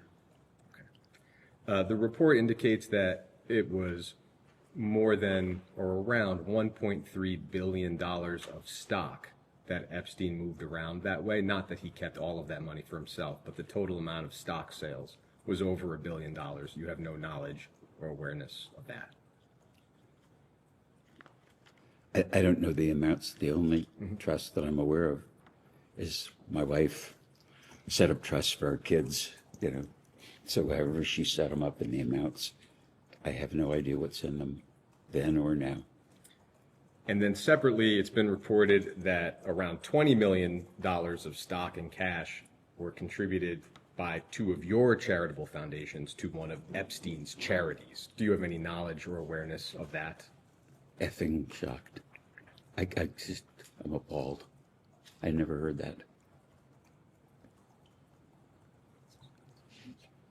Did you know that? No. Except so. Thank you, Mr. Director. We have some additional questions, and we have some questions from some of the members here. I'll start. I want to just go back to something. Now, earlier in the deposition, Mr. Director, you said that you were never aware of Jeffrey Epstein or Ghislaine Maxwell sexually abusing minors or adult women. Is that correct?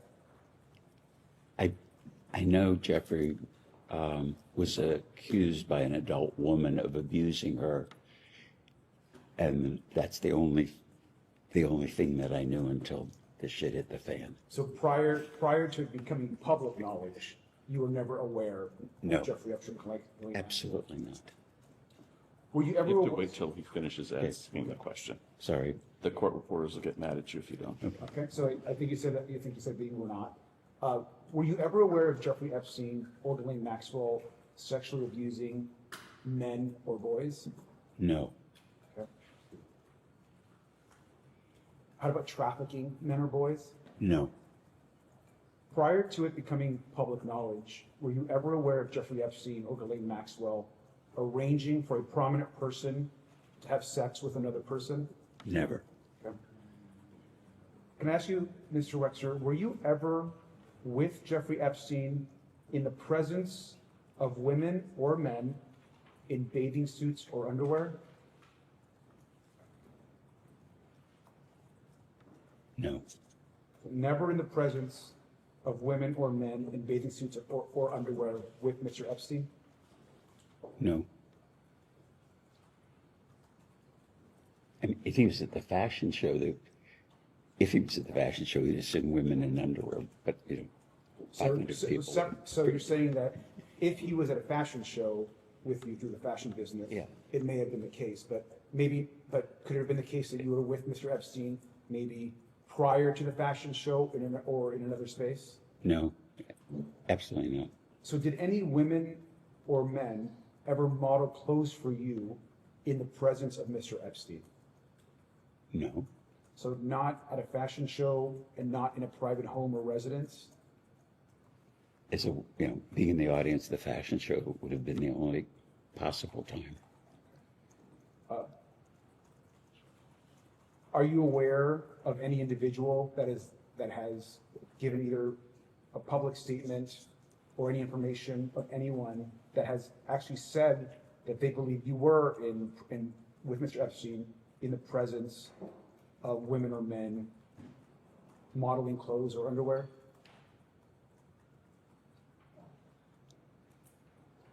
I think the answer is no, but I'm not sure I understand the question. I'll move on.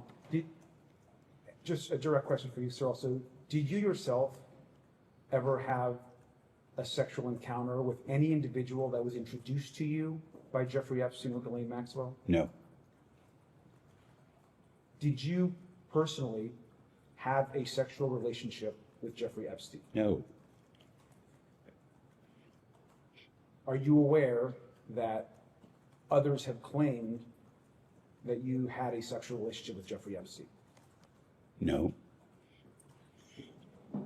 Did you ever suspect, sir, if Jeffrey Epstein ever had any sexual relationships with other men? No. But since it being public knowledge, you are now aware that Jeffrey Epstein had inappropriate sexual relationships with other women. Is that correct? Yes, what I know from the press, the stories, yes. Okay, thank you. Listen, sorry. Thank you. I'd like to ask you about Epstein's properties and your visits to them. Of course, Epstein's New York and New Albany houses were originally yours, we discussed earlier, and you also had a house in Palm Beach, is that correct? Objection.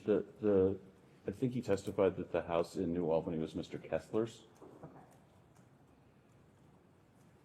Sorry, I'm just trying to clarify. No, thank you. And the house in Palm Beach, was there a house that you had in Palm Beach? Sorry? I did have a house in Palm Beach Okay. Did you ever visit Epstein's home in Palm Beach? once. Can you tell us about that visit? He bought a house in Palm Beach and he wanted me to see it. I think he wanted me and Abigail to see it. And we flew down on like a Sunday morning with friends of ours from Columbus. Looked at the house, congratulations, got back on the plane and came home. And it was a pretty modest house. Nothing special. So one trip, in that trip, did you ever witness Donald Trump at the house? No. Do you recall any other prominent figures at the Palm Beach house? No, it was just Jeffrey and my friends, Who were the other friends? Judy and Steve Tuckerman, Dr. Stephen Tuckerman and his wife Judith. I'm sure they'll be delighted about that. No, they won't be. They're in heaven. Did you ever visit his island in the U.S. Virgin Islands? Yes, Can you tell us about those visits? yes. Jeffrey invited us to see it, and we were on a boat, and we went to the island with our kids. So Abigail, myself, and I can't remember how many kids we had, 2, 3, or 4, but at least 2, walked around for a while and left. Probably an hour visit. Okay, an hour. So on that trip, do you recall seeing any prominent figures on the island? No, and it was a pretty crummy island. Okay. Did you ever visit his ranch in New Mexico or his house in Paris? Do you want to break those up for clarity? Did you ever visit his ranch in New Mexico?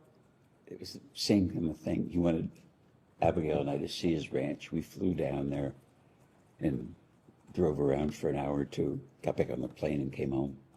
And I don't think he had a house. So you would fly just to go visit for 1 hour? Yeah, I would fly to Europe for 1 hour on business trips. As crazy it is, getting on the plane and going places for me was like going to the mailbox. And he didn't have a house on the ranch, and I never knew he had a house in Paris.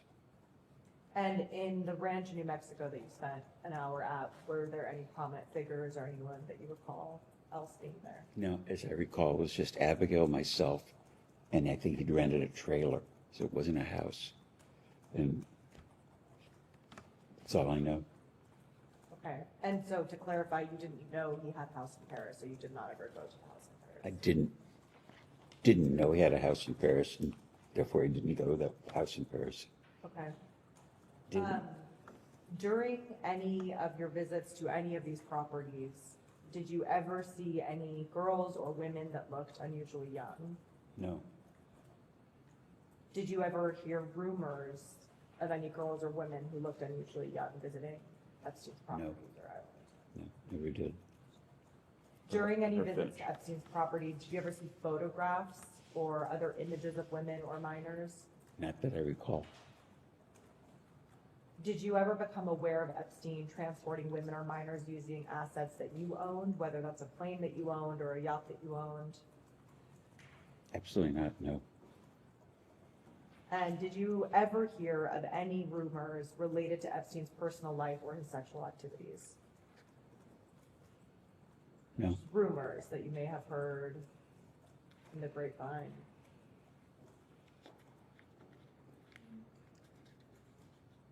That's kind of ambiguous. I mean, like, I'll answer you in this. I think you're asking an ambiguous question. I would go to visit David Gergen at Harvard because I was very interested in the center of public leadership. And David would say, Jeffrey was up here, your friend Jeffrey was up here, and he was visiting Henry Rosofsky, who was the dean of Harvard College, or he was visiting Larry Summers, and he always has an admin with him, or, you know, a girl. And he says a woman, maybe more accurate. He said he never travels by himself. And I think that's what I'm referring to. I mean, I don't think I'd get through a day without hearing a rumor about somebody. So I imagine somebody that you were close to, you probably heard. No, but it wasn't, it was more like he was traveling with his admin or his secretaries or his lady lawyer or his lady accountant. That's what I would hear. But it wasn't, I never heard rumors about Jeffrey was traveling around with a girlfriend for this, or a girl was like, it was part of his, I don't know, social visits or something. It was always, if I heard, it was in reference to work, his work. Okay, thank you. Ms. Crockett? Yes, thank you. I actually want to start in a little bit of a different place really quickly. Dr. Mark Landon, are you familiar with him? Who? Dr. Mark Landon? Yes. Okay. He was paid by Epstein on your behalf to consult on biomedical investments, is that correct? I just heard about that. I didn't know that until maybe, I don't know, the last few days. Okay, so with you knowing Dr. Mark Landon, are you aware as to whether or not Dr. Landon ever was paid to render medical services to any of the alleged victims of Jeffrey Epstein? No. What is your relationship with Dr. Landon? Abigail had a complicated pregnancy, and their general obstetrician, I believe, referred her to Mark Landon. He is an obstetrician. And that's how I met him, and he delivered our children. Okay. And so my relationship with him is my wife's doctor. Did you ever introduce him to Jeffrey Epstein? No. Okay. All right. Did you ever spend time with Epstein and Donald Trump? Together? Yes.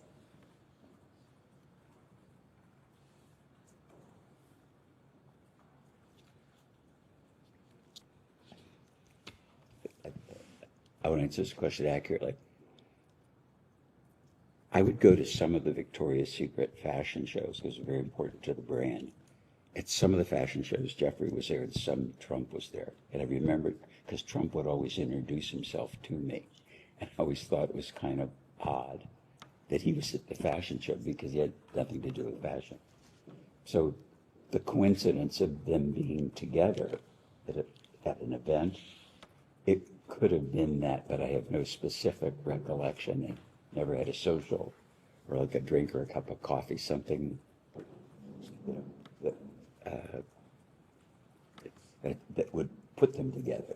Okay, so just to clarify, because I want to make sure we're clear on the record, you're saying that you can recall instances potentially where Epstein and Trump were together and you were in their presence, or just a random scenario where Epstein may be there, Trump may be there separately, and then you would be there? It would be at random. That would be accurate. If it happened, but I have no specific recollection. Okay. Did you ever see or become aware of President Trump having a sexual relationship with a person who was introduced to him by Epstein or Maxwell? No. Has Donald Trump ever discussed Jeffrey Epstein with you? No. Did Jeffrey Epstein ever discuss Donald Trump with you?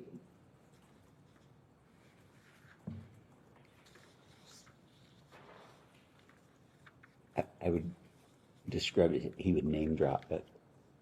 So he would say things like, I know President Clinton, or I know the Pope, or I know God, or, you know, or I know you.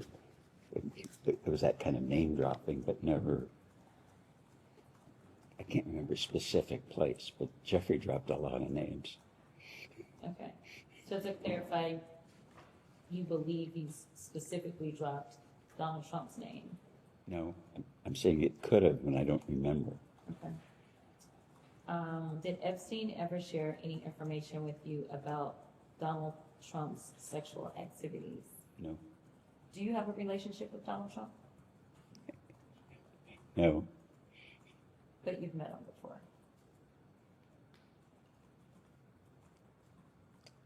He introduced himself to me at the fashion show a couple of times, but I wouldn't say, hello, how are you?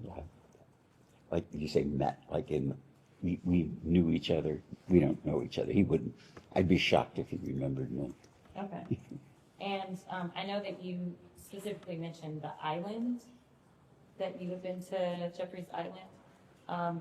Do you recall seeing any of those persons that Jeffrey Epstein would name drop while you were on his island? No, nobody was there but Abigail, myself, Jeffrey. Maybe somebody cutting grass or something. There was a maintenance person, I think. I don't specifically recall. I know for sure I was there, Abigail was there, Jeffrey was there. And there wasn't anything abnormal about the appearance of the home on the island, and the reason that I asked, just to give you clarification on what I mean by abnormal, we've heard reports of people being thrown off when they walked into his home in New York because there was a massage table that was just sitting randomly in the middle of a room. Did you see anything like that when you visited any property that belonged to Jeffrey Epstein? Well, first to clarify, when we visited the island, there was like a Pueblo building, like maybe a one room and a bathroom or something. It was pretty crummy. And the island was crummy. There were no trees, there was no sand, there was no beach. It was a kind of a peculiar thing. It was an island, but it was like a pile of rocks. It was just, I was kind of shocked that that anybody would buy it for any purpose. As far as seeing things, you know, I never was in the house. You know, I never at his house in New York. The house in Florida, we were there after he bought it because I mentioned with the couple, so I never saw a massage table or anything.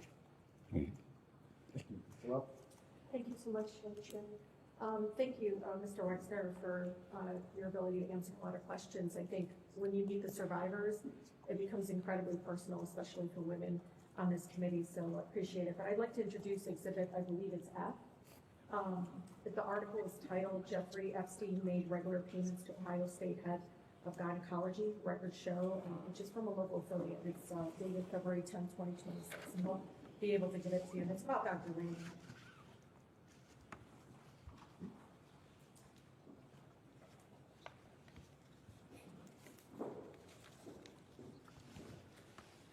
I know they're passing it out, but Mr. Wexner, in the article, explains that recent Department of Justice files indicate that in early 2000, Epstein was making quarterly payments to Dr. Michael Landon, who is the OBGYN and the chair of the OBGYN department at Ohio State University. And you said that your wife received services from Dr. Landon, so you know him. Yes. Okay, Dr. Landon said the payments were consulting services he provided for New York Strategy Group, which was some kind of firm associated with Epstein. Do you know why? Why was he getting paid the quarterly payment by Epstein? Not a clue. Do you know if there is gynecology services being offered to Epstein? For victims, women? No idea. Because you're very associated with the Ohio State University, right? Yes. You were the board chair, okay. Were you aware that Jeffrey Epstein was paying him quarterly payments? No. You weren't? No. Okay, so the article suggests that Epstein would bill you and your wife for at least one of these payments in 2005. Quote, as we have in prior years. That's evidence within the Department of Justice, Mr. Wexner. Were you aware of these $25,000 quarterly payments coming from your accounts in 2005 and earlier? Not till this moment. You know, Mr. Wexner, I'm watching this all unfold, and I just want you to know it's incredibly hard for people to understand you don't know this. Maybe you don't know the specific details. Maybe you don't know the dollar amounts. But Epstein was able to be empowered and enabled to hurt more people with your money. You understand that? Oh, yeah, he's a crook. I know. But you don't know the purpose of the payment, and the money's coming from you. It's your money. And you don't know why he's paying a doctor at Ohio State University. Sadly, I don't. Did you introduce him to Dr. Landon? No. How did he meet Dr. Landon? I wouldn't know that he met him. Because Abigail, your wife, received services from Dr. Michael Landon. Yes, and so did my daughter. Okay. So was it a routine practice for the New York State Strategy Group's expenses to be paid by your accounts? I never heard of it. It's weird because it's your money going in to pay for this consulting services of another company. It's weird to me, too. So Dr. Landon never talked to you about these Never. quarterly payments? Never. Something else that comes up, because one of the claims that you're saying that you're not close friends and everything, but you know, some of us have access to the redacted emails, some of us already, I think majority of us have gone down there. There is constant claims from survivors, again, they're redacted from some of the communication directly with Maxwell or directly with other women that were helping Epstein. And your name comes up synonymously sometimes with Epstein. Did you know that? Well, I know it now. Well, they also said that you were lovers. And I know it's nothing to be ashamed of. I just want you to know. It's so great. No, it's nothing to be ashamed of. But it would explain, I think, the closeness that everyone consistently says. No one ever says you're not close. Is that, like, everyone says that you had a close relationship, that you and Epstein were close friends. Did you know that? Objection, hearsay. Okay. I think, Mr. Wexner, could you provide us with the name of every registered legal entity? And this is important, because if you don't know now, then give us the information. Help us find the people that hurt the girls with your money. I'm asking and urging you to, please. You started your business with your Aunt Ida's money. You don't want your legacy to be not just Epstein, but what is the guy's other's name? Dr. Richard Strauss? Richard Strauss, who also well, it doesn't matter. You were chair of the Ohio State University. You were the board chair at the time that he hurt other women, athletes on campus. This is to say to you, it's not only one person that hurt women, but now two that are affiliated with you directly. And I just want to urge you that if you don't know the answers to this, follow up with our committee, give us the information so we can find out who hurt the women and who benefited from it. So could you provide us with the name of every registered legal entity of which you were the beneficial owner between the start of your relationship with Mr. Epstein and his death? Can you provide that to the committee, sir? I would provide you with everything and anything I could to nail that son of a bitch. Names, where they were registered, and the date of registration, and the names of whoever acted as the agent of those entities. Can I request that you just put that request in writing and direct it to me, I'll make sure. and we'll take it And- and And respond it's to it. important because, Mr. Wexner, so you know, the women, the survivors told us to follow the money consistently. The other question, and this will be my last. You claimed that you have been a victim and defrauded by Epstein, correct? Correct. Then why didn't you file charges, go after him? He used money to hurt girls and probably young men.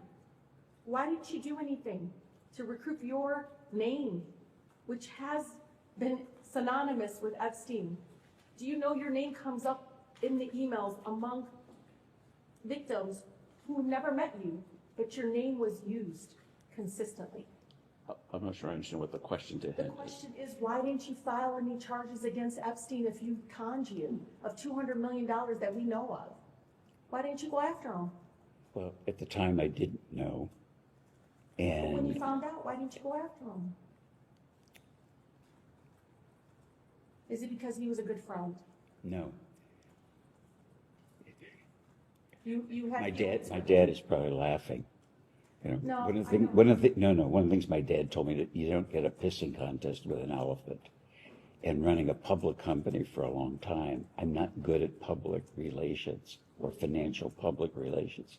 And so I would answer questions to analysts, I'd call people up and I'd tell them the truth.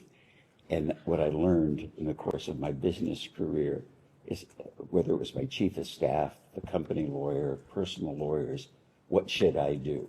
And the advice is, let us handle it. You don't want to get ahead of this. So I'm happy that today is happening Good. because I want to help and I would do everything I can to nail that son of a bitch. And Because they might be hurting Please let him, women. please let him finish. And I can't tell you how much I value my own ethics, my own moral compass, that it has a true north. And what I think happened, now knowing about all the cons, is that Jeffrey would tell somebody that they were me or this was somebody else. Like, you and I've never met, right? I don't recognize you, but you're a congresswoman. I think, because Yeah, I never met you, but you're all over the emails. yeah, but so I presume you're a congresswoman, and I presume you're not a man in women's clothing. But I don't know what I didn't know, and understand. this is, You know now, and we can do something about it. oh yeah, So Wexner claims, you claim that you cut ties with Epstein in 2007, right? Okay. But you emailed Epstein, quote, Abigail told me the response, all I can say is I feel sorry. You violated your own #1 rule. Always be careful, end quote. That was an email in 2008, Mr. Wexner. I know, I'm letting you know that the public knows. probably I was giving him the finger. Okay, that's it, thank you. Mr. Wexner, just real briefly, did the FBI or Department of Justice ever directly speak to you about Epstein or Maxwell? Has the FBI or DOJ ever directly contacted you or spoken to you about Epstein? Not to my knowledge. Never. Never. And then finally, would you consider Donald Trump and Jeffrey Epstein friends or friendly? Would you classify them that way in the information that you have?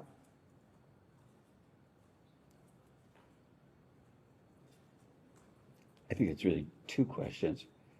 Would I think they were friends? No. Jeffrey Epstein held him out as a friend. Great, thank you. We can go off the record.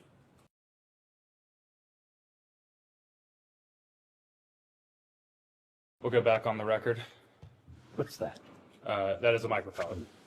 Mr. Wexner, it is 1:17 in the afternoon. Our minority colleagues touched on a lot of different subject areas, and I just want to go back through and parse out some things. First, though, I want to enter as Exhibit 5 the letter from Les.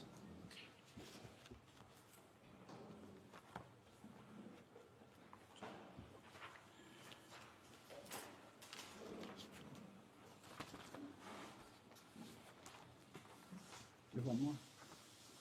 I'll get back to the rest.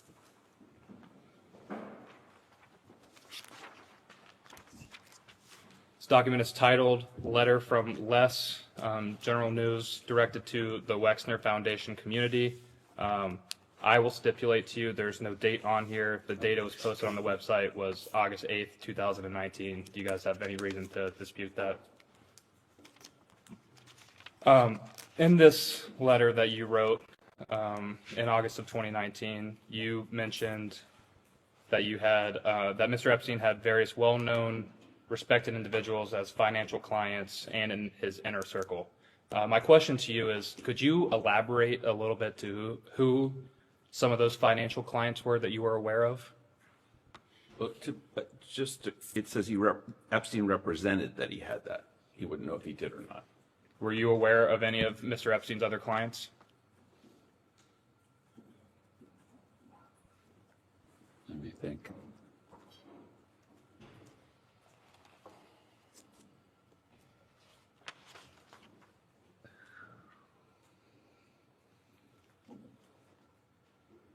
Well, specifically, I talked to Ellie de Rothschild, and so I mentioned that earlier. So he represented their whole family. So there had been a whole bunch of people. Most of them I never would have met, but I knew Ellie. I never met people, but there were people that called me that either insinuated or said they knew Jeffrey through a financial relationship. And so, I mean, they could have been actors, but in the time, a guy calls me up. I'll give you an example. It's just a No, because I want you to understand this, because it's so confusing to me. He would say, like, I'm providing financial advice to the founders of Google.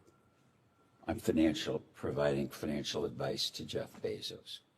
I'm providing financial advice for the chief technologist at Google. And wow, I'm in good company, because these are really smart guys with a lot of money. And you have to put yourself in the mindset of if my attorney said, he was qualified to argue in front of the Supreme Court, I'd believe him. I didn't say to call the Supreme Court and say, tell me, is he really an attorney or did he do this? And I get a phone call from someone like a guy named Meyerwald. Who said he was the chief technology of Google. Jeffrey has been helping me. He's financial advisor.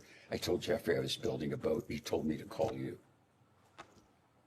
I had never built a boat, because I hadn't. But if I wanted to build a boat, I would go to FedShip, because reputationally they're the best boat builders. Then, it was, and that's the part that is so embarrassing, is what a commie was. And if I don't know, you believe your priest or your minister, your rabbi is what they are, you believe them. And it was mostly phone calls that people would say, or if you'd bump into somebody, Jeffrey's my advisor, or Jeffrey's talked to me about stuff, or Jeffrey's helped me with financial things. I can't remember specifically, but as I look back at it, it was part of the con. So I never met Meyerwald. Can I have 1 second? Because I think it will move this thing along a little faster. Telling stories, okay? Just answer the question. Mr. Wexner, you mentioned some of these phone calls from other individuals, boasting about their ties with Mr. Epstein. Do you have a recollection of when most of these would have occurred, these phone calls? Pretty regularly, but I can't remember any of them. Understood. In Majority Exhibit 3, your statement from this morning, your written statement from this morning, you mentioned on the second page, I believe it is, second paragraph, approximately middle of the paragraph, that you consulted Ace Greenberg and Jimmy Kane of Bear Stearns, Epstein's former employer. Did I read that correctly? Correct. What did you reach out to Mr. Greenberg and Mr. Kane about at Bear Stearns with regard to Mr. Epstein? Checking references. And as far as checking those references, did anything come up surprising to you about Mr. Epstein's background? All positive. And you also mentioned, well, let me take a step back. Bear Stearns has mentioned and previously reported that Mr. Epstein didn't have a degree or some of the proper qualifications for his job there. Did you have any reason to doubt the qualifications of Mr. Epstein when it related to being your financial advisor? I don't recall that I ever questioned that. That is, he had a degree. I don't remember asking the question. And so going off of that, other than making some phone calls to some individuals, did you ever formally check into Mr. Epstein's past? Not beyond talking to the people I mentioned. Understood. You also state, sorry to jump back and forth, the letter from Les Exhibit 5. That same paragraph, the third one in the middle there, the last sentence after the comma says, "I believed I could trust him." What about him, meaning Mr. Epstein, did he do that you thought you could trust him?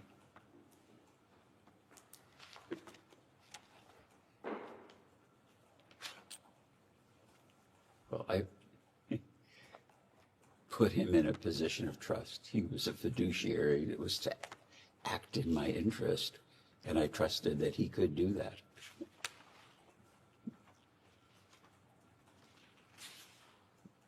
And your trust in him came before he actually handled any of your finances. Is that correct? Correct. Because initially, he was like a friend of a friend who I perceived of as being skilled to review Harold's work. Understood. Moving along a little bit, you may have touched on this with our minority colleagues. What was the rough portfolio that Mr. Epstein was handling for you? Probably all my personal finance, houses, equipment, cars, just inventorying of stuff. The stuff, I don't know, all the financial things that someone would handle outside of their business. I had to have someone do because it was so much stuff. And the financial advisor previous to Mr. Epstein, did that individual have power of attorney? I don't specifically remember it, but I think he did. And Mr. Epstein did have power of attorney over your financial matters? Yeah, as did Dennis. And why did this become your practice to give them power of attorney?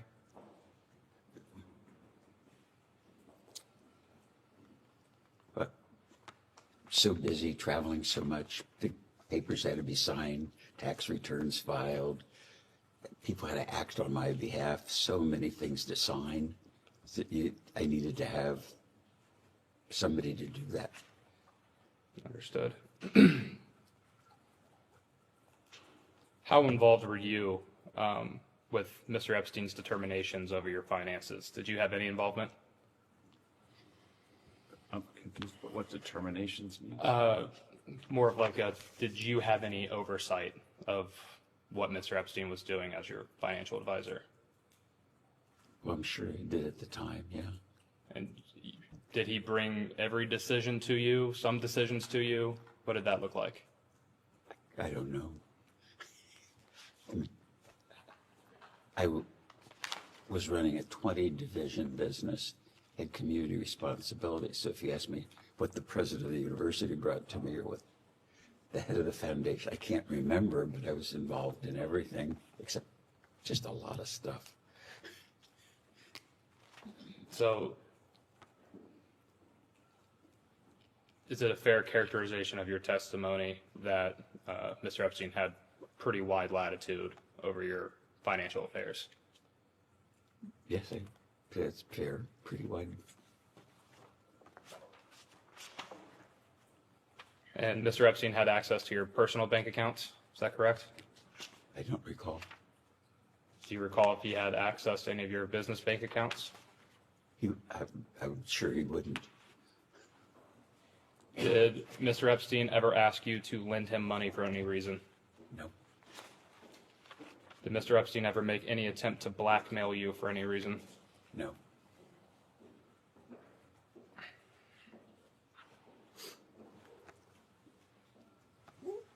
Did Mr. Epstein's control over your personal finances extend to any decisions that affected the rest of your family members?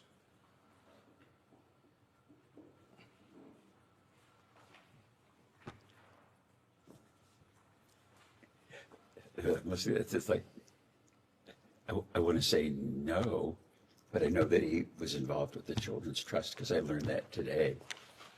Or what he did that I didn't know that would have been personal. I don't know what I don't know. But to my knowledge, he wouldn't have, in a civilian way, been involved. And just to clarify to your testimony earlier about setting up trust for your children, was Mr. Epstein who helped set up the trust for your children? I don't recall. Did Mr. Epstein handle any other financial decisions in regard to your children? Not that I'm aware of.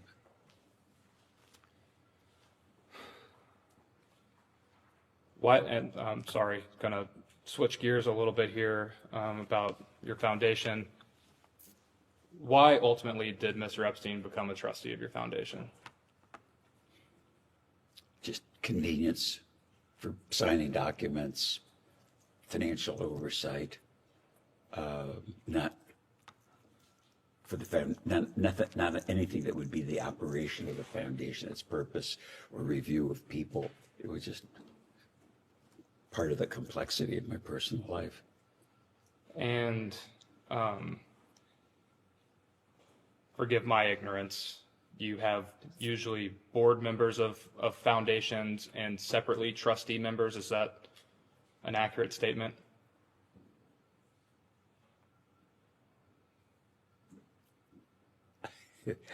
I wish I'm kind of ignorant too. I think we just had trustees. Okay.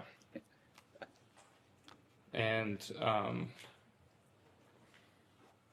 just to clarify, Mr. Epstein, did he receive any compensation for his role on the board of the Wexner Foundation? Not to my knowledge.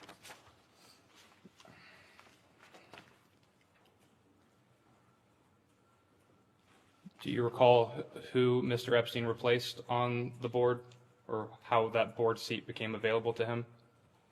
No. Did your mother used to be a member of the foundation board? I think so. And was, due to circumstances, was she forced to step down from the board? No. She left her board position willingly? Yes.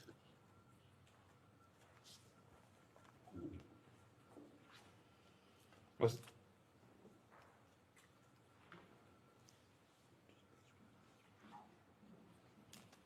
can you describe in a little bit more detail the circumstances for why your mother left the board of the Wexner Foundation?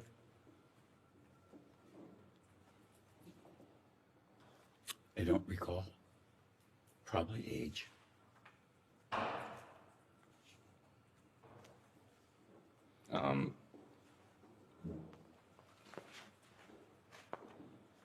Mr. Wexner, what sort of materials did you use to prepare for today's deposition? I'm going to object to anything that counsel showed him. That's my work product. Anything he reviewed on his own, he's welcome to testify about. A few documents and smart advice, like just answer questions. Yes or no? Don't discuss what your client, what your attorney told you. Yeah, I mean, nothing. The question was, Okay. what Say it again. Um, I want to be honest. Excuse me. What documents or other materials did you use in preparation for today's deposition? other than anything that your lawyer showed you? Oh, nothing. Are you aware of any litigation from your mother and the Wexner Foundation about her stepping down from the board? No. Was there any was there ever any pressure from Mr. Epstein to keep his position on the foundation's board? No.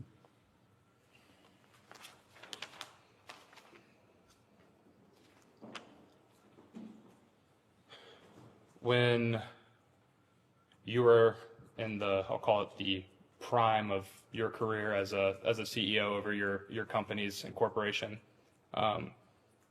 would you say that you were heavily involved in the operations of the company and its related entities? Heavily isn't a big enough word.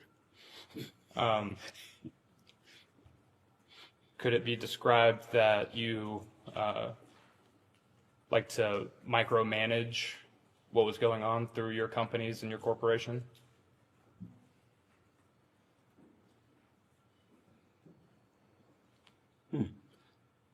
No. That was no, I would describe my involvement, and I don't think people that I worked with ever described me as a micromanager. But I was involved in so many things in the business. I love the business. And did you ever face any criticism from your corporation or its related entities about allowing Mr. Epstein to handle finances in any way? We never handled business finances, and no one in the business was critical of Jeffrey handling, his responsibilities to me personally. No one ever brought any concerns to you at all? Not that I recall.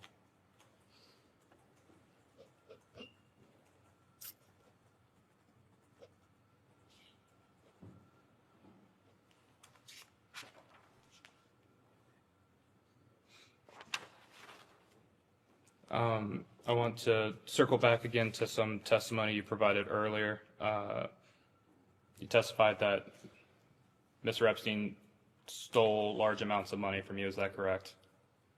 Yes, I did. That's every statement. And I can't recall, did you know some partial amount of how much he stole?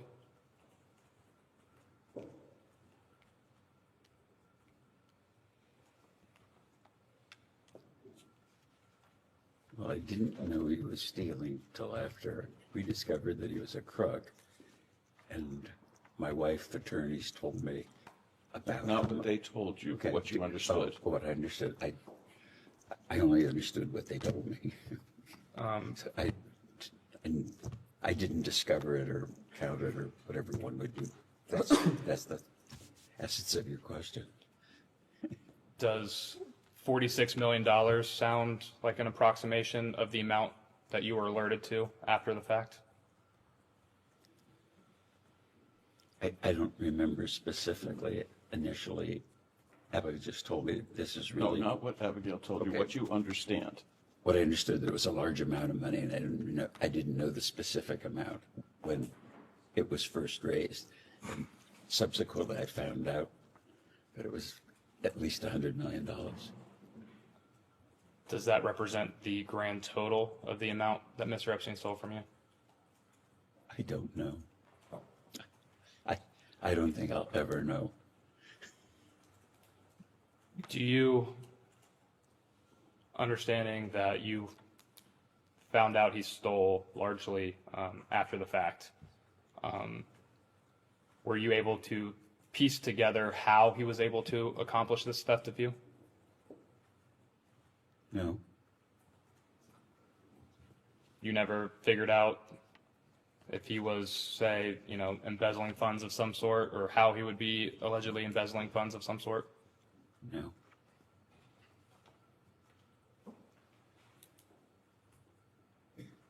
And you testified earlier that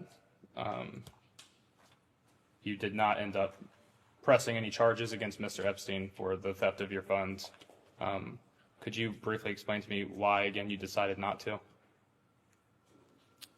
Advice of advisors. Advice of advisors.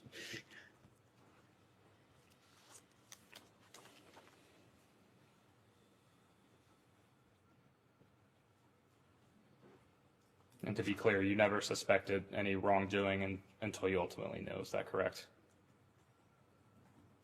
Correct.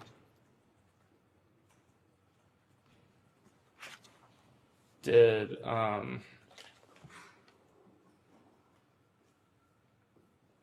are you aware of any advisors fearing any type of retribution from Mr. Epstein if you pursued litigation over the theft of your funds?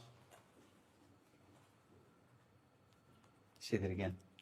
Did you have did your advisors have come to you with any fear of retribution from Mr. Epstein if you threatened litigation over the theft of your funds? No. No, I don't remember that at all. Are you aware of Ghislaine Maxwell having any role in the theft of your funds? No. I want to move now to the New York City townhome, 9 East 71st Street. I believe you first purchased that home before Mr. Epstein lived in it. Is that correct? Correct. Do you remember the time period in which you would have bought it? Best guess?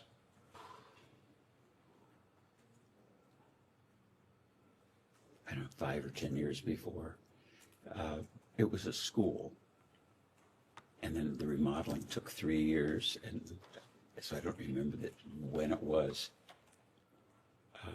But I'm guessing it was, I don't know, And in the 80s sometime. excuse me. And you said 5 to 10 years before. 5 to 10 years before what exactly? Before I met Jeffrey. Okay. Did you ever live in this house yourself? I described I visited it, but I never lived in New York, really. I hate New York. When are you first aware of Mr. Epstein moving into that mansion?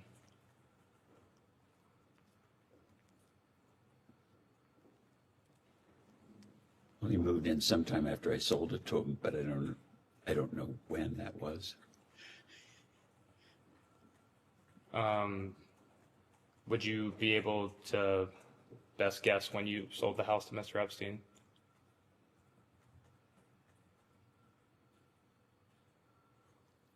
It would have been after 1993. Okay.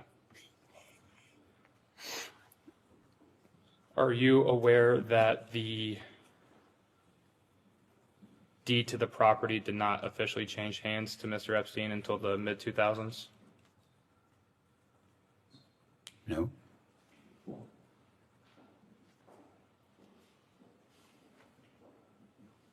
Do you recall how Mr. Epstein purchased this house from you? They wrote a check, I presume. And the sale of this townhome was at the time that Mr. Epstein was managing your personal finances. Is that correct? Correct. Is it possible that Mr. Epstein sold the house to himself without your knowledge? No, I would know, or I know, of course, that he bought it. Did he approach you to buy that home? Yes.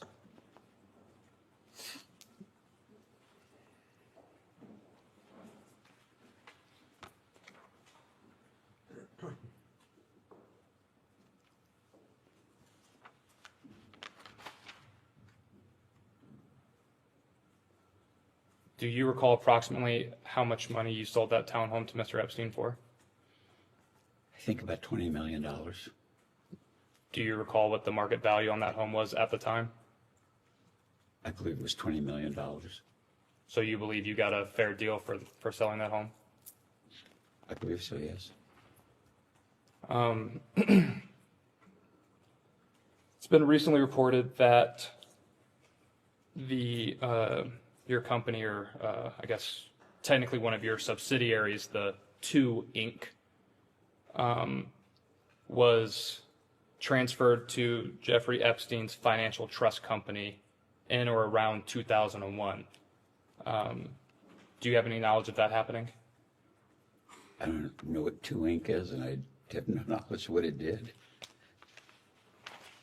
2 Inc. wasn't one of your clothing brand subsidiaries? It was called Limited 2. That was a business that was part of the company. That's the only thing it means to me.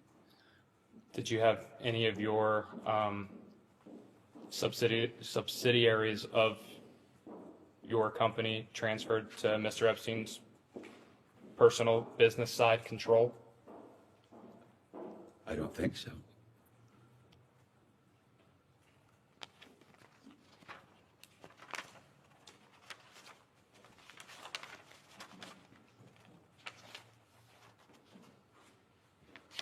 We previously, we'll switch gears on you again. We previously mentioned accusations from Maria Farmer, and there were a subsequent set of allegations from another individual. Are you aware of who Virginia Giuffre is? No. Familiar name, but I've heard it, but I don't connect it to anything. Did you ever have any sexual contact of any kind with Miss Giuffre? No. How could I have contact with somebody I don't even know?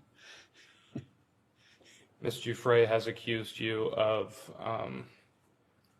performing sexual acts with her multiple times. You dispute these allegations? She must be confused. No, it never happened.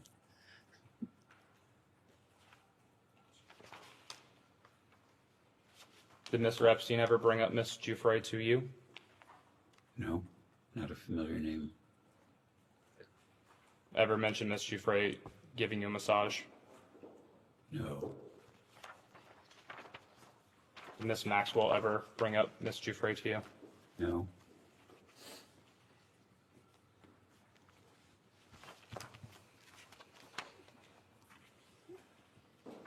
What about her former maiden name, Virginia Roberts? Does that ring a bell to you? Never heard.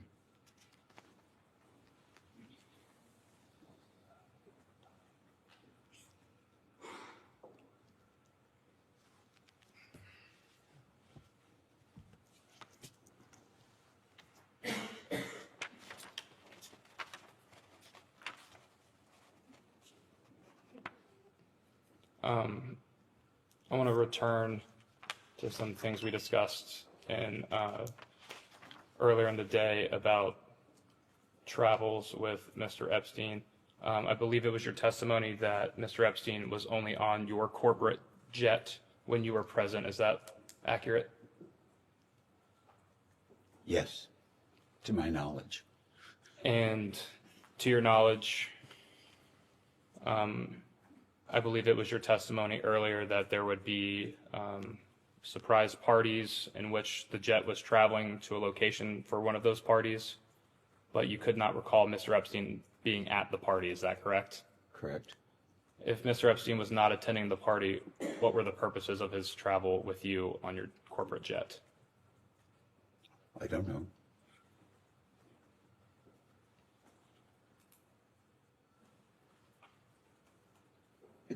Do you have a rough estimation of how many times you would have traveled with Mr. Epstein on your corporate jet?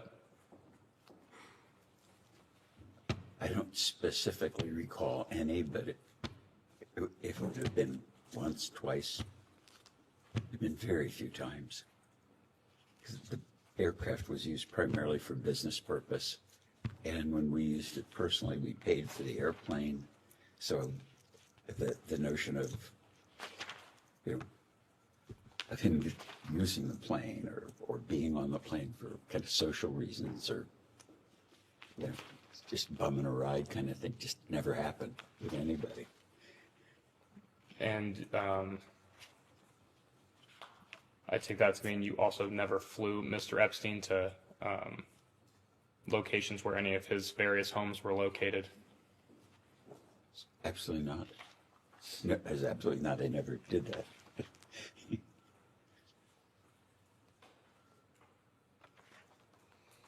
And just to clarify, I believe this might have been asked earlier. Did Mr. Epstein ever bring guests on these flights? Not that I recall. Your corporate plane at that time was a Boeing 727. Is that accurate? We had two aircraft, 727, and we replaced it with a 737, and I don't remember. They looked alike except for their motors, so I can't remember. I know which came first and which came second, but I can't tell you in time. And just to back up for a brief second, did you keep detailed flight logs for the personal travels on your corporate jet? I believe we kept flight logs on our business aircraft and our personal airplane, always. And the corporate jet, did you sell one of these airplanes to Mr. Epstein? Do you mean the company? The company, yes. Yeah, the company sold an airplane to Mr. Epstein. Do you recall when that sale was made? No. Can you guesstimate when that sale was made? When they delivered the 737, I don't know when it was.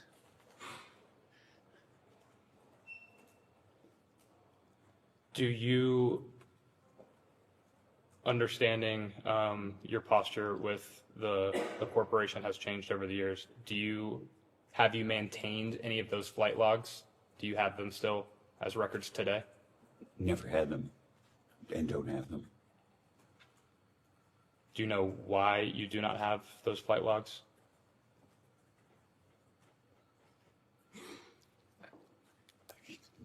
I would assume CEOs don't keep flight logs of their company airplanes. That's a kind of shocking question. You wouldn't have the corresponding flight logs of when you personally used the jet on your own your personal finances? I think there are probably two reasons that I know we kept flight logs. And I think it's a government requirement that you have to have flight logs on an airplane. But two, so many people in the business, different CEOs would be using the planes, and every plane request would come to me because I wanted them to travel, and I wanted to make sure that they were then traveling with the people that they were traveling with. So I know I approved, or my admin approved on my behalf when I wasn't around, who was on the airplanes and the trip. Because like a CEO would request a trip, say they were going to go to Denver to visit stores, and there were 8 people that were going on the store visit. Then I'd approve it because that would be a good use. And then so it'd say, the CEO went by themselves, and it's like, no, it's not the purpose. So it was a very expensive and valuable asset to the business, and I wanted to know that it was being used appropriately. But I never reviewed the flight logs. It's just that level of minutia was beyond me. Understanding you might not have reviewed flight logs or, even necessarily had a reason for acquiring them. Is that a record that would still be kept in the custody of either yourself for personal travel or for the business if those records were ever needed for some sort of purpose? I don't know what the business kept, but if they're there, I'm sure they're welcome to look at them. And so would you be able to obtain those records, assuming they do exist? From the company? Yes. Or personally? I don't think he has access to them at the company. You guys have subpoena authority. Yeah. Do you recall how much you sold the plane to Mr. Epstein for? The company? The company sold, sorry, my apologies. Yeah, I did. It was approximately $6 million. And what would have been the, if you recall, what would have been the market value for that aircraft at that time? $6 million. Do you believe you got a fair deal for that aircraft? The company got a fair deal? Sorry, yes, the company got a fair deal for that aircraft. Yeah, I thought it was a very fair deal.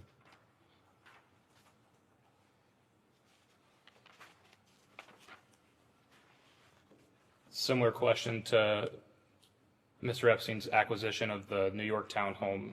How did Mr. Epstein purchase this plane from you?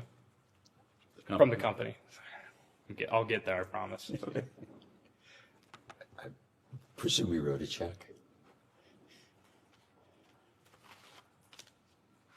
And you weren't privy to the any of the fine details of that deal, so as far as which entity Mr. Epstein would have used to buy that plane from the company?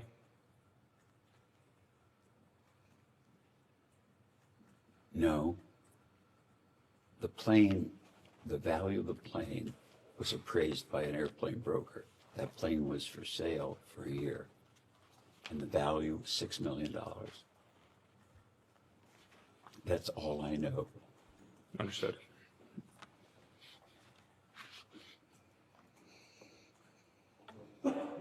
And excuse me if this is repetition, but did Miss Maxwell ever travel with you on the plane? On the company's plane? Not that I recall. Did you ever fly on an aircraft owned or operated by Jeffrey Epstein? Absolutely not. Did Mr. Epstein ever invite you to fly on any of his aircrafts that he owned or operated?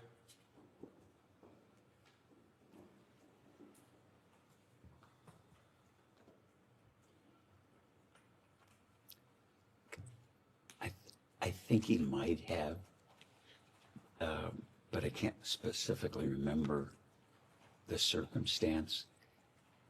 Some of this is really difficult to remember because Jeffrey was such a con, and as I look back at it, that's it. He was much better at being a crook than I am as an honest person, and I think for the committee to understand this, the con part, I can't imagine a bigger crook or con the world has ever seen. Do you recall what rationale you would have had for declining taking flights with Mr. Epstein on planes owned or operated by him? I was busy, very busy. In busy years, I was in the air flying on business purpose in the air 300 to 400 hours a year. If you can imagine somebody traveling in the air 58-hour days and running a company, I ran it from the air as much as I did on the ground. So the last thing I wanted to do was take a trip with anybody. Understood.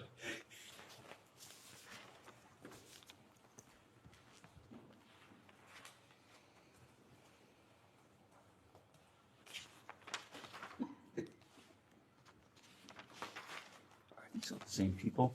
I don't recognize all of them. Oh, okay. Just focus on one. Okay.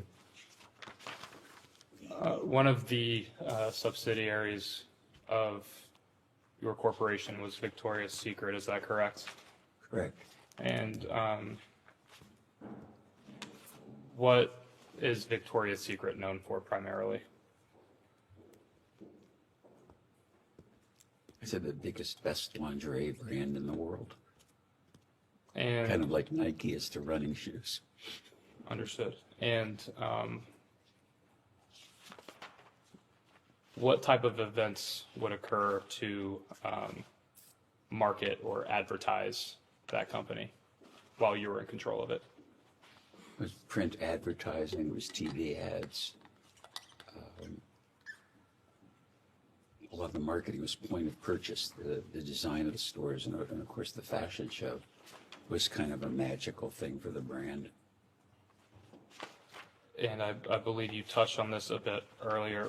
Were you aware of Mr. Epstein holding himself out to be affiliated with Victoria's Secret? Only once. When were you made aware of that? I don't remember when. Do you recall who brought that to your attention? Somebody in the company, probably. I don't remember specifically who. Do you recall how he was holding himself out to be part of Victoria's Secret? He was a talent scout looking for models. Did you ever have the sense that Mr. Epstein had a certain odd interest in Victoria's Secret? No. Would he discuss the models at Victoria's Secret with you? No. Would he ask you to attend Victoria's Secret fashion shows? Would he ask me? Correct. No. Did you ever personally invite him to any Victoria's Secret fashion shows? No.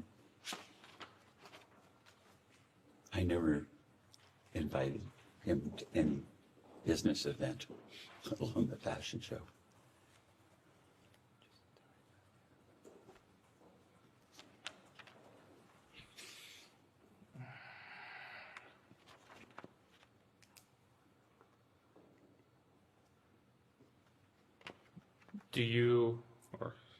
Let me rephrase. Are you aware of how Mr. Epstein would have been able to attend Victoria's Secret events if not invited by you?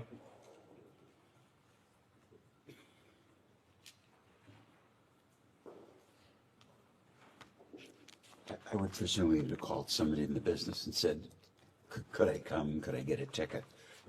I know that we were, for business reasons, very careful about the audience that was there, and about, I guess, 2/3 of the audience were employees, store managers, people that had, done heroic things inside the brand, because it was a big company event, and all the CEOs of all the companies in the company were invited.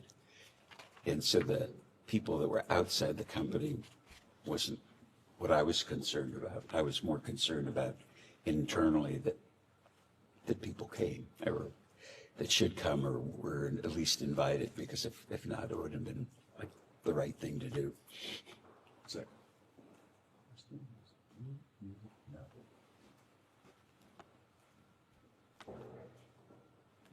My answer is, I really don't know.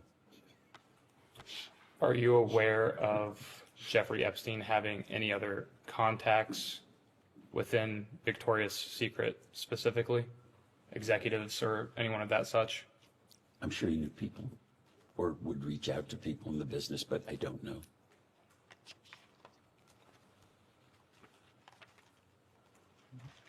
Did you ever make executives at Victoria's Secret aware that you would prevent Mr. Epstein from coming to any fashion shows or around any models? Not that I recall.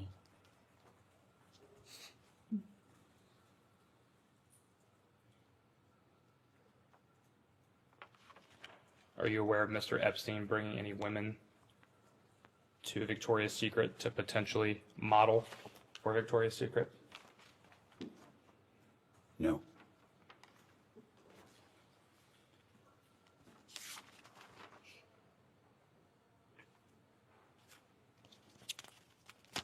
Do you know who Jean-Luc Brunel is? Never heard of him.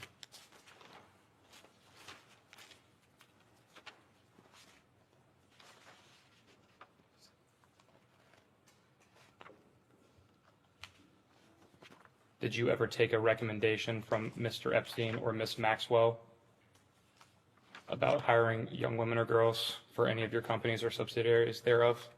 No. Did Mr. Epstein ever suggest to you that he could find models on your behalf for Victoria's Secret? No.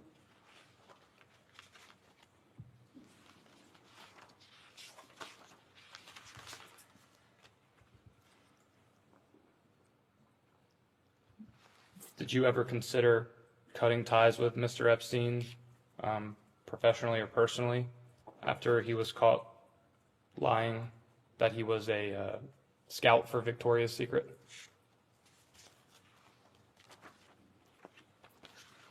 I guess the answer would be, if I thought he was, I would have fired him.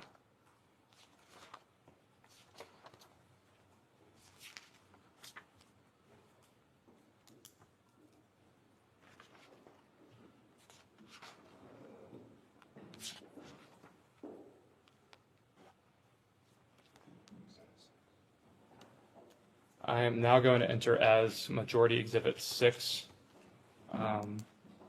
a letter from a birthday book compiled for Jeffrey Epstein's 50th birthday in January of 2003.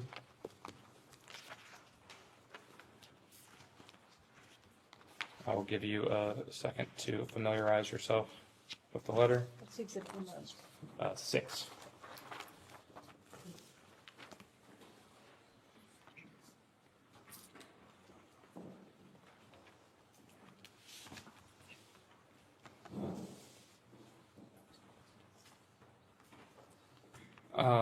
Mr. Wexner, is this letter familiar to you?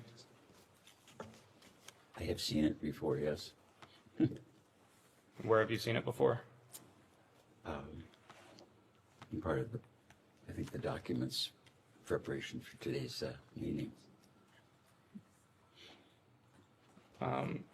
Did you yourself write this letter to Mr. Epstein? Sadly, I did. Did Miss Maxwell approach you to write this letter for Mr. Epstein's birthday?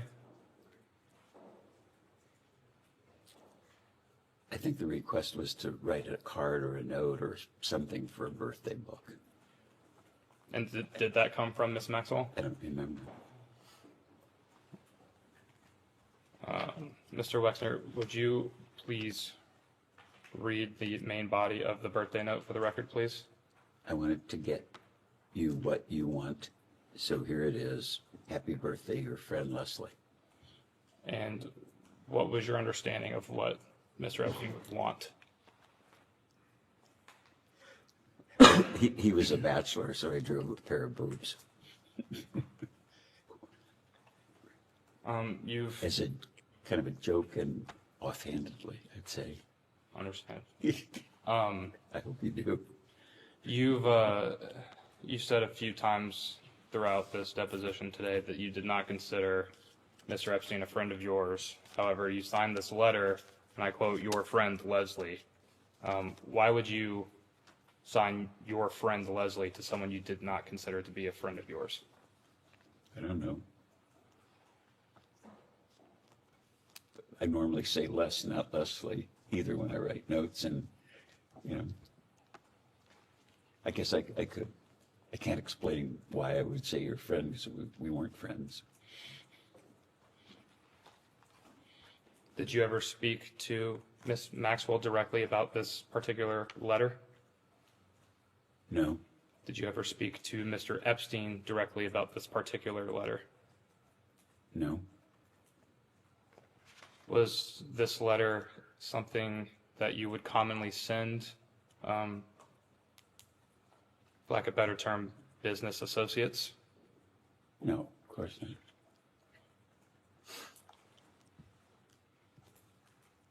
I was trying to be funny.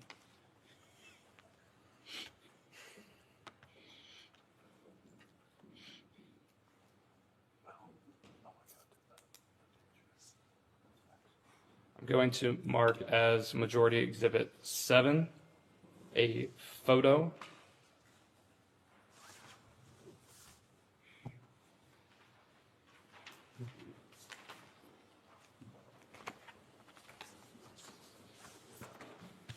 I'll give you a second to review. Give one more. One more.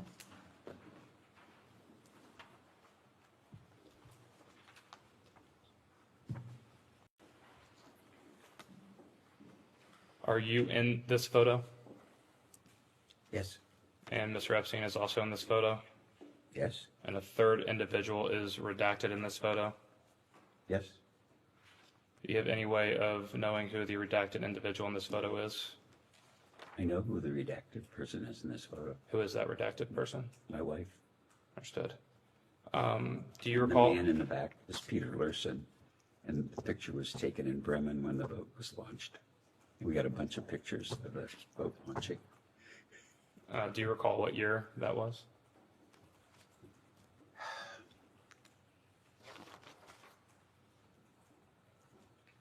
We had 2 children, probably 3 or 4 years after we were married. And did you invite Mr. Epstein to this boat launch party or event? Not that I recall.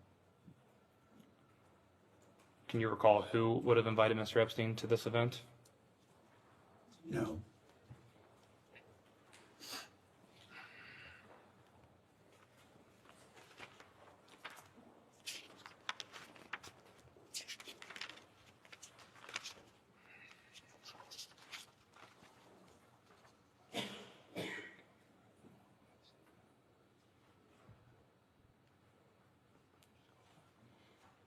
It is 2:08, and the majority will end this hour now and go off the record.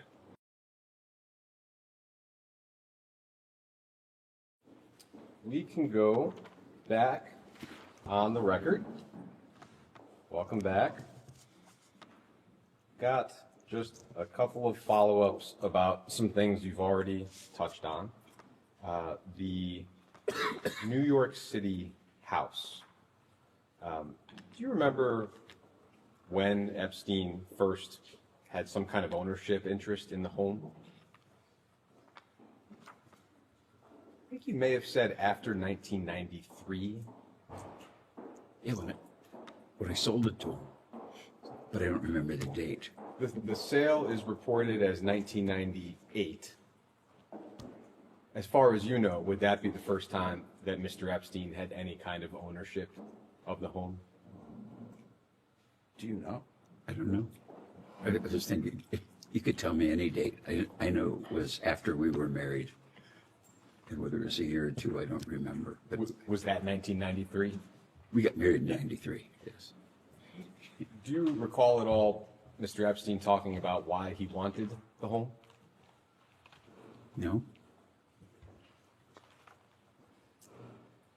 With respect to the home, I think you were asked whether you felt like the sale price was a fair deal for you. And I think your answer was yes. Is that right? Yeah, yes, that's right. And with respect to the plane, I think you were asked whether you felt like the company got a fair deal at $6 million. And I think you said yes. Is that right? Yes, that was because that was the asking price. I think your counsels represented to DOJ in 2019 that Mr. Epstein sold himself both those assets at deeply discounted prices, and that was part of his theft from you. I never heard that before. Do you have any sense of why that discrepancy would exist? Not a clue.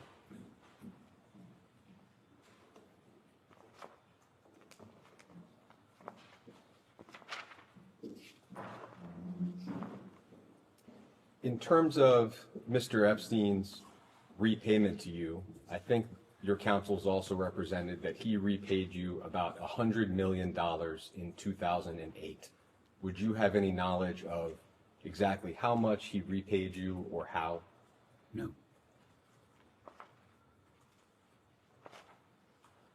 There were a few other physical assets I just wanted to quickly touch on. Sure. There was a second home in New York City at 11 East 71st Street, so it's right next to the home that we've been discussing. And it sounds like you bought the home in 1988, Epstein bought the home from you in 1992. Do you have any recollection of that home? Take your time. Are you saying 2 homes in New York that were next to each other? Yeah, right next to it. The address for this one would have been 11 East 71st Street. No recollection of that happening. There was and still is a condo building at 301 East 66th Street in New York. It's been reported that Epstein lodged many of his victims at that building. The reporting has also been that you once owned that building and that you sold it to Mark Epstein, Jeffrey Epstein's brother, in the early 90s. Do you have any recollection of that? The building or the condo? The building. No. No recollection. Okay. With respect to, I think, what we understand to be 2 homes in New Albany that Mr. Epstein owned at one point or another. So there was first a home on the 7500 block of King George Drive that Epstein received from you in 1990. Do you have any recollection of that home? I know he bought a house from Jack Kessler. That's the one we'd mentioned before. That's the only one I know about. Got it. This, I think, is a separate home and was earlier in time. No. Okay. No recollection. That second home, I think you mentioned that Mr. Epstein bought it from Mr. Kessler. I think the documents show that it was a company that Epstein bought the home from, and I'll represent to you that it was you who signed the deed to Epstein. Would you have any knowledge about why that might have been the case? I understand the question. I signed the deed to sell the house to Jack Kessler's house to Jeffrey. Yeah, and it was in your capacity representing an entity of some kind that seems to have been associated with yourself and Mr. Kessler. Just shocking. Okay.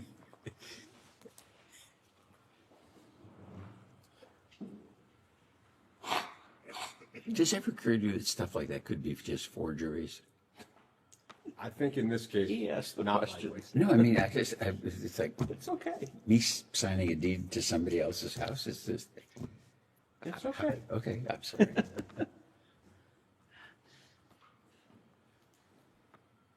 And the entity for that sale was JW and CPK and Company. Does that ring any bells for you? No.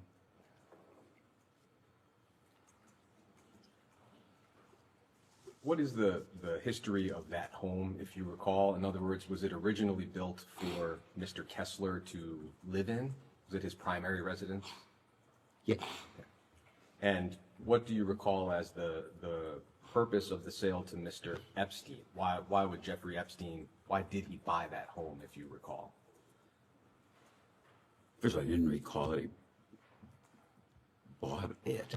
I don't remember that. I know Jack had financial problems, and he came to me and said, I've got problems, I got to sell my house. That's all I recall about it. I don't think I was ever in the house. Do you recall Epstein purchasing it at the time? Were you aware of that? No, I wasn't.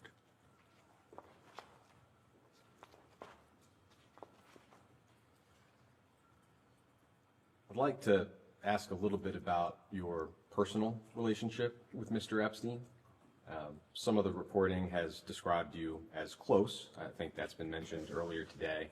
I would just like to ask about a few examples that have been reported and just understand your knowledge of them. Sure. The New York Times, for example, has reported that sometime in the late 80s, Mr. Epstein managed the design and construction of your yacht, the Limitless. Do you have any recollection of that being the case? Furthest thing from the truth. Not true. I worked on the design for 10 years, me. And it took 3 years to build the yacht, and the only person that was there beside me watching the construction was Abigail. Period. And a gentleman who represented himself to the New York Times as your former captain, Craig Tafoya, seemed to be of the understanding that Mr. Epstein had a role in designing the yacht. Mr. Tafoya, from your point of view, Mr. Tafoya is simply mistaken. Absolutely mistaken. You wanted to, I can draw it in detail for you right now.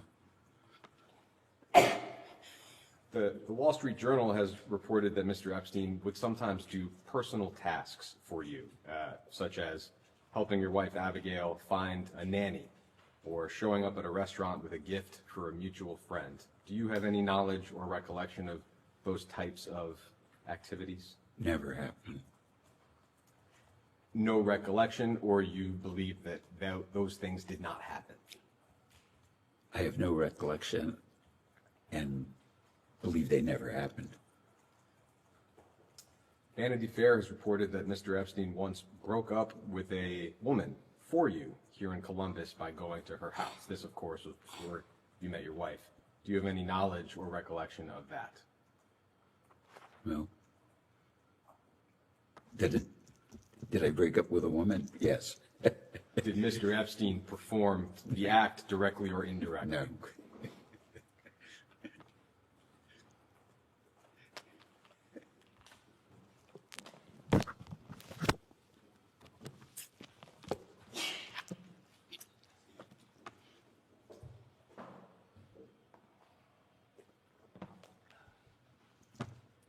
I'd like to introduce as Minority Exhibit G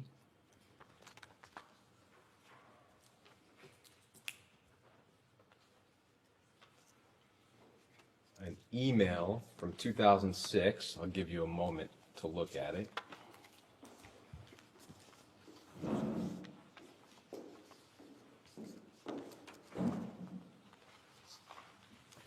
I'll only be asking about a very short part, but feel free to scan it. What it looks like is an email from Mr. Epstein to somebody with a limited brands address, D. Larson. I don't know if you would have an idea of who that probably is. My admin, Don Larson. Great. Can we have a chance to just read the email? Sure, of course. Thanks.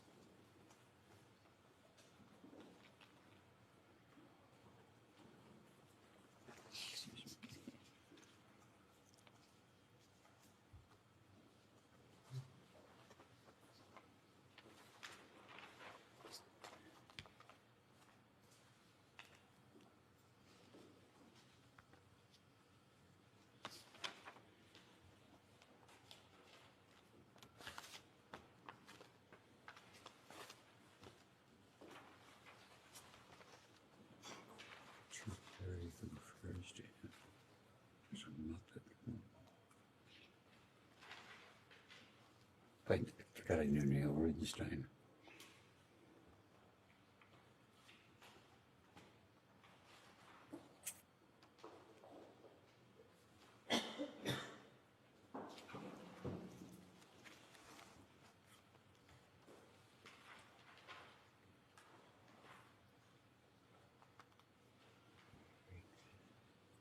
And at a certain point, I'll just direct your attention to a sentence. Yeah. No, that's fine. It's just, he's not on this, so. Yeah. So, Just trying to get it. at the very end of this email, Mr. Wexner, I would say close to the very end, there's a sentence that starts with, I believe that this information. And if you see that, No, I'm sure your counsel can guide you to it. And I'll read that out loud. This is a long email. It seems to relate to business topics and people. But Epstein signs off by saying, I believe that this information belongs to you, and under gang stuff rules, I cannot simply be the repository of people's hushed calls and not share with you. And the subject of the email is, for Les's eyes only, please do not circulate. So the phrase gang stuff rules, is that a familiar phrase to you in this context?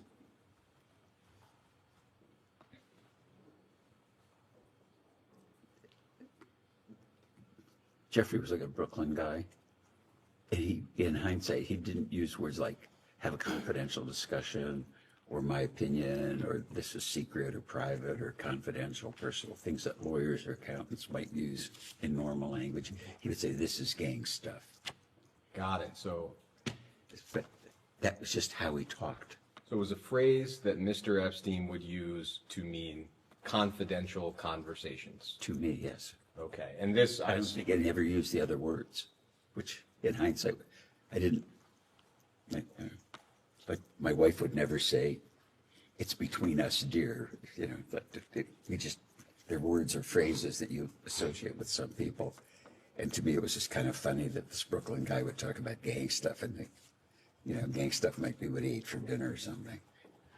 Would he use that phrase pretty commonly, whether it's in a verbal conversation or a written email? I don't specifically remember, but I don't think he ever said confidential or private. It was like his language. Thank you. With respect to, we can move on from that email. With respect to the power of attorney that you gave Mr. Epstein 1991, I know it was discussed earlier.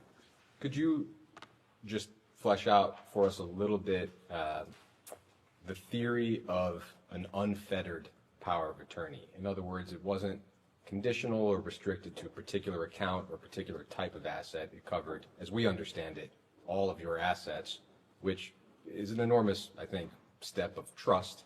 What is your recollection of why you made that choice? Funnily enough, I think power of attorney is that. So the notion of having a limited power of attorney was kind of, and it's just not how I would think about it. So Harold had a power of attorney, Jeffrey had a power of attorney, Dennis Hirsch had a power of attorney, because they needed it to do their work. And that's the advisor, as you recall, it sounds like the previous advisor before Mr. Epstein and the subsequent advisor after Mr. Epstein both had the same scope of power of attorney? I don't know specifically, but I would think they were. I don't recall what the words say, but I think power of attorney is that.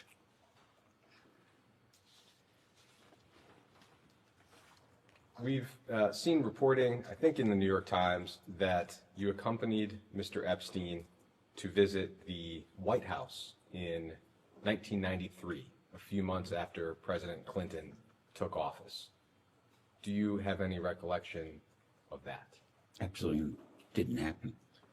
Didn't happen. Well, I'd been at the White House, but the only time I was at the White House when Clinton was president, he invited a group of like 20 CEOs from around the country to get feedback on the economy.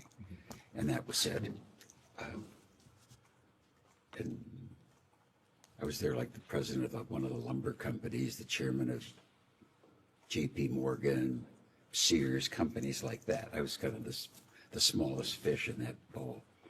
But it was that purpose. And Mr. Epstein was not present? Of course not. So, as far as you know, you did not visit the White House under any administration with Mr. Epstein?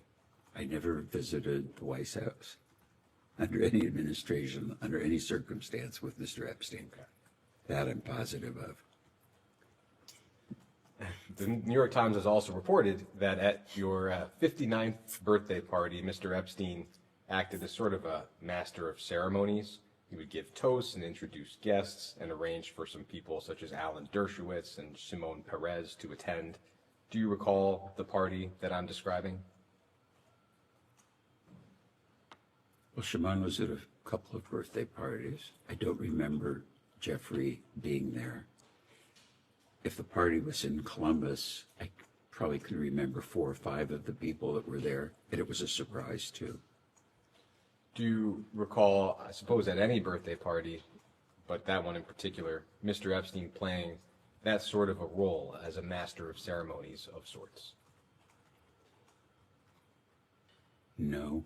I'm thinking, even at the party that I was thinking about, the Shimon Peres, if you ask me who was there, he wouldn't have been on the list. It's not who I remember. It was a different kind of group of friends that Abigail picked to come to the party. But to the original question, do you recall Mr. Epstein ever acting as a master of ceremonies at a birthday party for you? No, absolutely not. Never.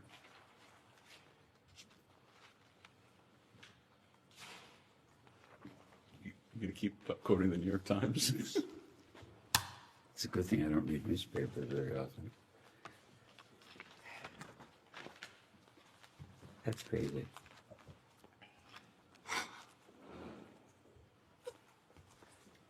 I'd like to introduce as Minority Exhibit H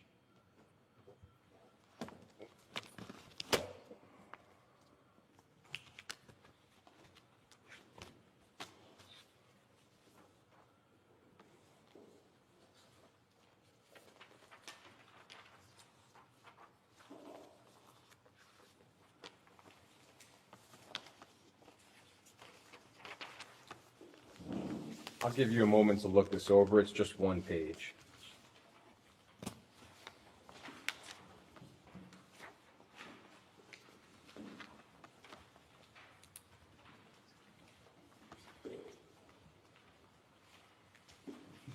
Make 3 copies.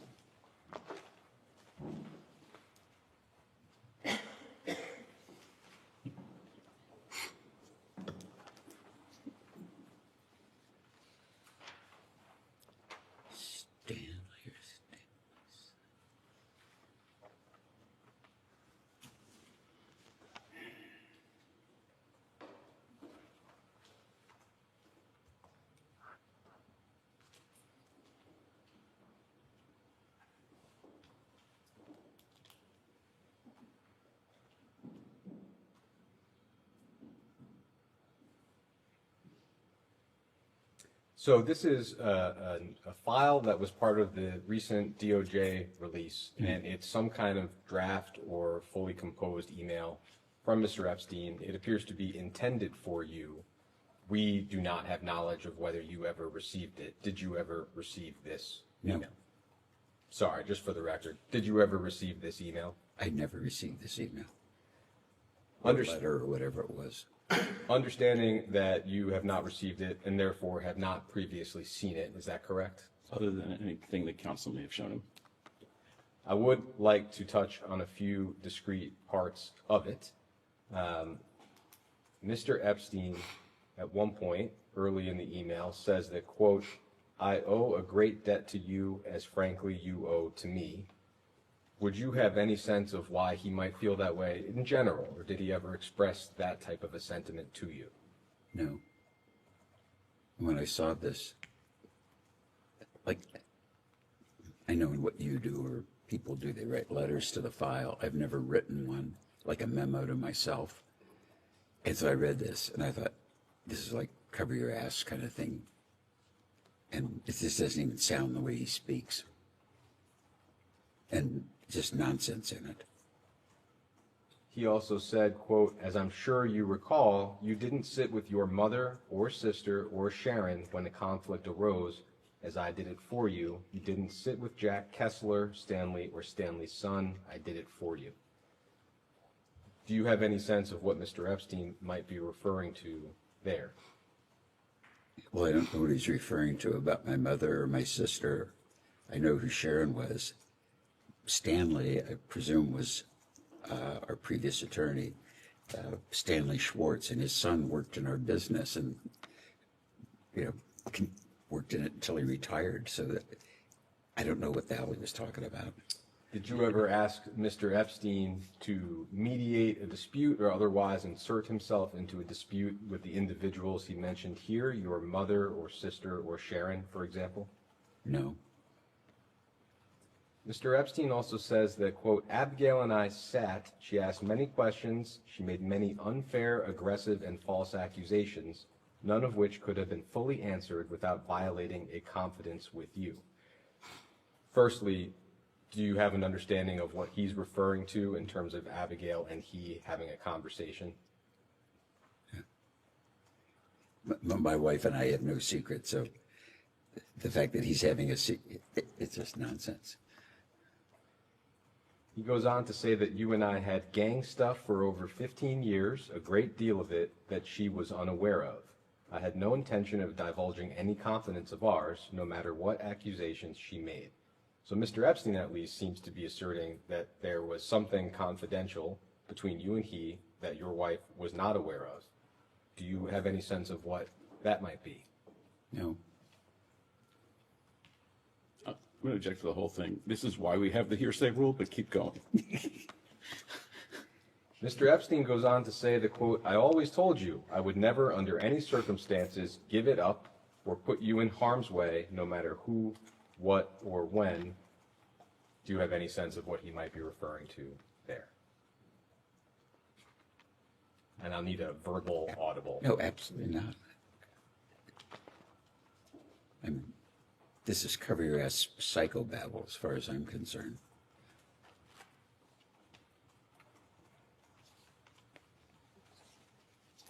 I'd like to do one more exhibit on your personal relationship with Mr. Epstein.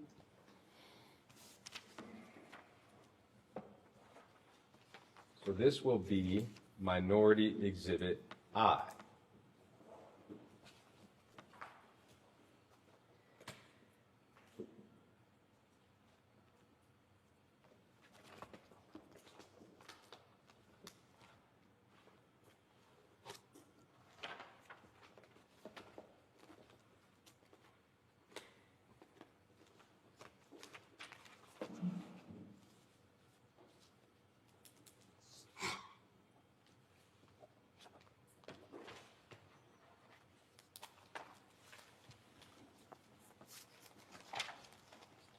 I'll just tell you briefly what this is. Oh, good. It's long and you're not going to have to read it. It's a PowerPoint presentation that the FBI put together. It looks like within the last year, summarizing their investigations into Jeffrey Epstein and Ghislaine Maxwell. It's just their summary of the steps they took during their investigation and who was charged with what. That's what the document is. There is one page of the document that mentions you, and I'll direct you to that. It is all the way toward the back. So I've never seen an FBI document. I'm thinking, should they be giving this shit to me? So there's one page towards the back that ends in 956. I think it's the third from the last page of the presentation. There's an earlier reference on 949. Oh, right, confirming the proper. Apologies, there is. Agreed. Which page do you want me to look at? Ending in 956, the only substantive mention of you. Yes. You can see this is a slide that's titled Prominent Names, and it's naming some prominent individuals who have some connection or link to Mr. Epstein. Your name appears in the middle column, all the way down at the bottom. And under Les Wexner, it just has one entry. There's a name that's redacted, and its redacted name stated, Epstein earned his money from having homosexual sex with Wexner. I know you were asked this question earlier, but in the context of this FBI report, is it correct that you did not have any sexual or romantic relationship with Mr. Epstein? Absolutely not, or any man ever. I'm very straight, super straight. Thank you. That's wacky.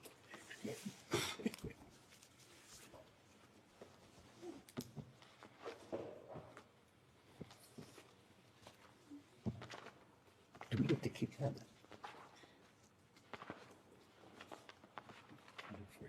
No. I just never read an FBI report.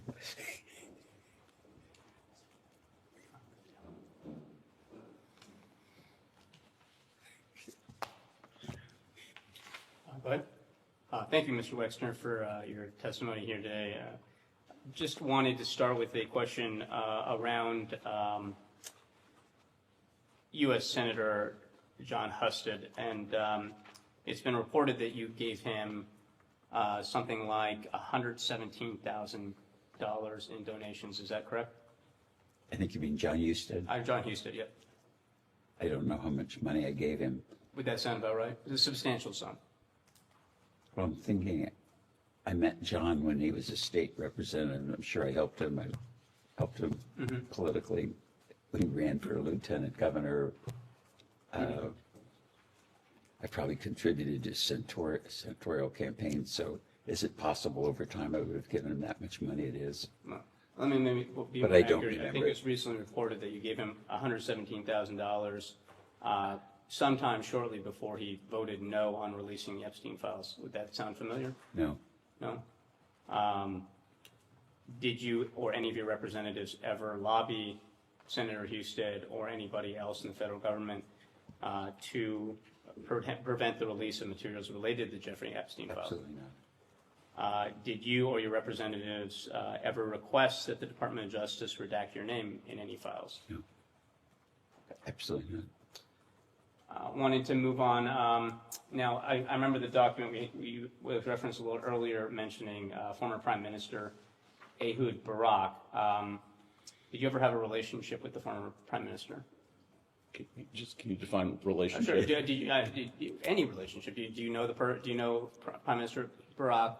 How, if so, could you elaborate on how familiar you were with him? Well, I was only with him a couple or 3 times in my life. I happened to be in Israel when he was elected, but before he was sworn in as prime minister. We had a brief meeting in his political office. It wasn't the government office. May have met him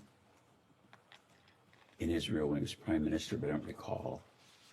I know that I had dinner with him and I think his wife and daughter and Abigail in New York after he was out of office, I think. I don't think he was prime minister. Did you ever communicate with the Prime Minister outside of personal meetings, phone calls, emails? He came here once, I think, for Jewish community stuff, and we went to a football game. That's all I remember. Did you ever communicate by email or phone call or other correspondence? No, I don't think I ever had his address or phone number or email address or text number or whatever. Are you aware of the Wexner Foundation or any other trusts or foundations or organizations affiliated with you ever donating money to the former Prime Minister? No. Would it surprise you if I told you that an FBI report stated a report that the Wexner Foundation transferred at least $2.3 million in U.S. dollars to former Prime Minister Ehud Barak? Shocked. Shocked. Okay. I want to move to a different topic here. Are you familiar with a gentleman named Richard Adrian? Who? Richard Adrian. No. Do you remember anybody being a bodyguard from you by that name? No. No? 1991 to 1992? No. How many bodyguards have you had over the course of your career? I don't know. Hundreds? Dozens? No, not hundreds, but I don't know. Dozens.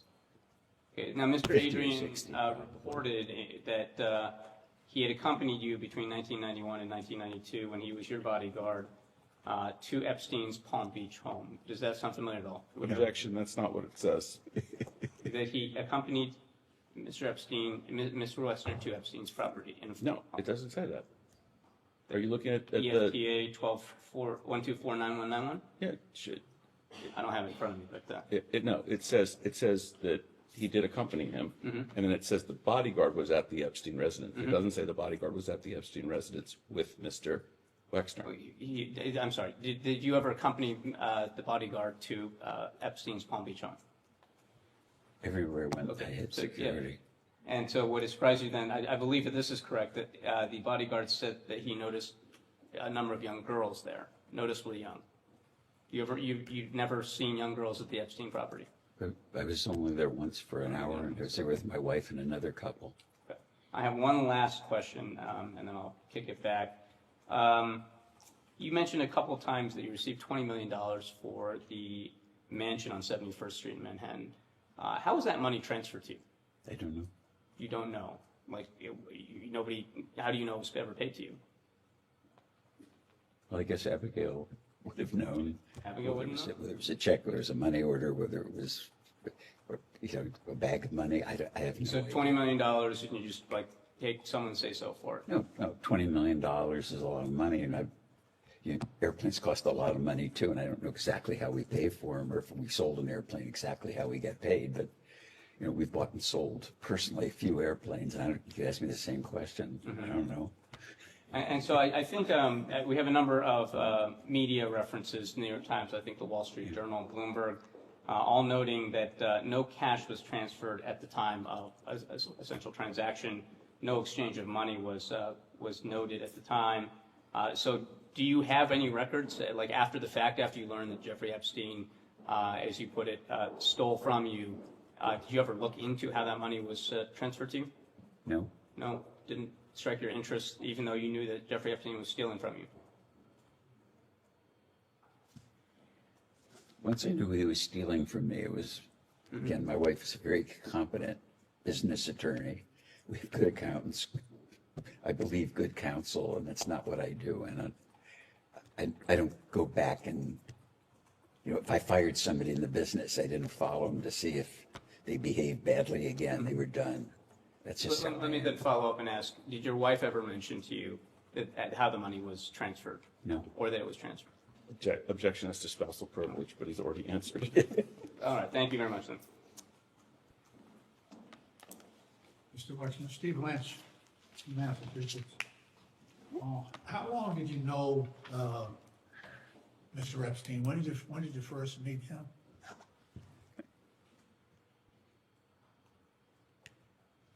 I think they asked me that question earlier before you joined this group. I think it was like 5 years before I got married, about early 80s, I would guess. Early 80s? I think so. I don't remember precisely. And in all the time that you knew him, and he worked for you, he was your power of attorney, handled a lot of really important things in your life. Do you remember him ever having a romantic interest or women in your presence as his guests or associates? Yeah, I mentioned earlier too, the first one was Dr. Ava Anderson. I met her, and Jeffrey said When was that, sir? I'm sorry. when I first met her, whenever that was, So 80s? early 80s. 90s, yeah. And my understanding, because meeting her, is that Ava was a very attractive woman. I think she was in med school, so yeah, and so she was a serious person, and Yeah. she is a serious person. She's an oncologist. She's married. She has children. I get you. And then I don't know how many years later he broke up with Ava, and Glenn came into his life probably about the time I got engaged, and When was that, sir? I got engaged I got engaged on September 8th, 1992, because I got engaged on my birthday. And so at that point, Mr. Epstein's relationship with Ghislaine Maxwell was romantic at the time. It was about then that I met her, and they said they were going to get married. And it was, I was getting married, Jeffrey was getting married, so it seemed like, everybody was going to be in Happy Valley in terms of their life. And both women, they were grown-up women. Ghislaine is exactly the same age as Abigail, and very smart. She said she was like an honors graduate of Cambridge or Oxford, and quite charming, and English accent, and an attractive woman. So I was very happy for them. Do you ever remember spending time with Epstein, any of his other romantic interests or girlfriends, especially younger women, in your presence? No, there were no others that I was present or mentioned. Ever in his presence with women who may have been of teenage or minors? I thought about that. What did I miss about this guy? And I don't think I was ever with him, or he was ever with anyone. It's vague in my memory that I would say was under the age of 28, 30. I mean, he was with adult women, or women that they looked adult. They said they were a lawyer and accountant or something. I know this name has come up earlier in the deposition, Virginia Giuffre. Giuffre, I'm sorry. Do you recall ever meeting her in Jeffrey's presence? Absolutely never. I don't. Or Virginia Roberts, I think her maiden name was? No, Okay. absolutely not. How about Miss Farmer? I thought Miss Farmer might have made allegations about something that happened here on your property. We've actually covered it. It wasn't his property, it's an adjacent property. An adjacent property. Thank you for the clarification. Or certainly No. on the next door. No, never. Was that Mr. Kessler, Whose property is next door? I'm sorry. my friend was business partner in New Albany, Jack Kessler. So no women who seemed unusually young then? Absolutely. Okay. We also understand from your counsel's proffer that you interacted with a number of other prominent people who knew and had dealings with Epstein, including Prince Andrew, various professors at Harvard, perhaps a sultan of some sort in Dubai, perhaps Howard Lutnick. With respect to Prince Andrew, who has also been accused of sexual misconduct in connection with at least one woman trafficked by Mr. Epstein, did you ever see or become aware of this interaction between Prince Andrew and one of these young women? I never met Prince Andrew, so I wasn't aware of anything other than. No chatter about that in terms of you're dealing with either introduced by Mr. Epstein or by Ghislaine Maxwell. That whole interaction between those two and Prince Andrew. You have any knowledge of that? I had no conversations, interactions with Prince Andrew about women or anything. I had one brief, like 2-sentence phone conversation. He called me here in Columbus. And what was that for? To me, it's a funny story. I'm getting ready to go to work. I think I was in the garage, and my wife or somebody came out and said, "You have a phone call." Maybe it wasn't my wife, but it was somebody. And they said, "It's a guy that says he's the Duke of York." And I thought, the Duke of York, what the hell's that? So I went in the kitchen, hello, and this is Andrew. I don't think he said, this is Andrew, Duke of York. This is Andrew Windsor, or whatever he called himself. And I said, hello. And he said, I helped my mother buy her airplane. And I know that you buy and sell airplanes, so if I could be of service with you in airplane transactions, I could help. And I said, no, thank you. We're covered. And have a nice day. And hung up and just kind of laughed my ass off that the Duke of York called me about. So he cold called you to sell you an airplane or to help you buy an airplane? It was airplane advice because he'd helped his mother. Plane that you eventually sold to Mr. Epstein? Oh, no. It was just, it had nothing to do with anything that was going on. It was like, I know that you buy and sell airplanes in your business. I know you have buy an airplane personally, and I know you buy and sell airplanes. And when you do, if you need an advisor, I'm available. And it's like, no, thank you, I'm covered. So he offered to advise you on purchasing airplane. Pardon? Did he? He offered to advise you? I'm just trying to understand why the Prince of York would be calling you about buying. Yeah, me too. It was like out of the blue. I mean, you could have called me up that day and said you were the Prince of York and you want to advise me on my lunch or something. I was like, what the hell is this? If you would have recognized the difference in accents. Yeah, maybe. And with respect to those other figures who I mentioned, did you ever see or become aware of any prominent academic figures or this so-called Sultan of Dubai or Howard Lutnick or any other notable person being introduced to young women by either Epstein or Maxwell? Well, I've never met Howard Lutnick. I just didn't know his name until he became popular or, in the news. Yeah, his name's extensively in the Yeah, so like your own. But anyway, I just never heard his name, didn't know him.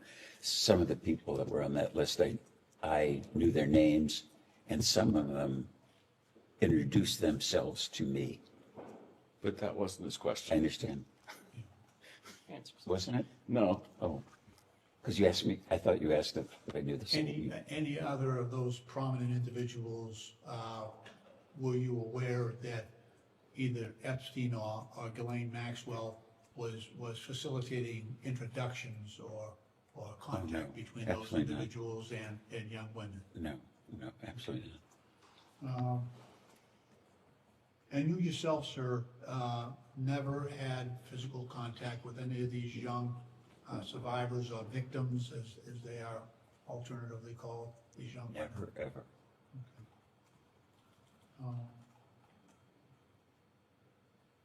All right, I think that's all I have. Thank you. Just two more, and then we'll give you a break. First, with respect to the birthday note that we looked at earlier for Mr. Epstein's birthday, just making sure we have your testimony. It's that you signed the note, your friend, but Mr. Epstein was not ever actually your friend from your point of view. Is that correct? Correct. And you do not have any understanding of why you would sign that card, your friend?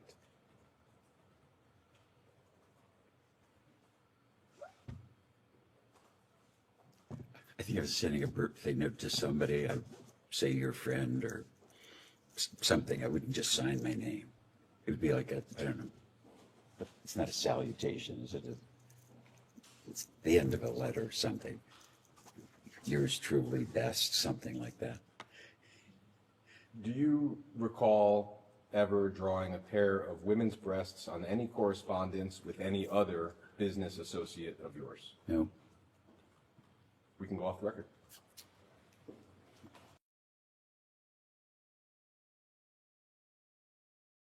We will go on the record. It's 3:12 p.m. Mr. Wexner, I am going to ask you to bear with me for a second. I have a list of names. I will ask you one question that applies to the entirety of the list, and you will just answer yes or no. And if you answer yes to one of the names, we will come back to further explore that name. Does that make sense? I think so. Let's try it, see how it works. So the question is, have you ever had a conversation with any of the following people about Jeffrey Epstein, his crimes, his criminal investigations, or in regard to sexual activity of any kind? Okay, so not have you ever had a conversation with them, but have you had a conversation with them about those topics? Do you want to repeat it so that we are solid here? Sure. Have you ever had a conversation with any of the following people about Jeffrey Epstein, his crimes, his criminal investigations, or in regard to sexual activity of any kind? The first name is Ghislaine Maxwell. No. Richard Kahn. No. Darren Endyke. No. Sarah Kellen. No. Leslie Groff. No. Nadia Marcinkova. No. Kathy Rumler. No. Andrew Mountbatten Windsor, formerly Prince Andrew. No. Peter Mandelson, former UK ambassador to the United States. No. Stephen Hoffenberg. No. John-Luc Brunel. No. Jess Staley. Nope.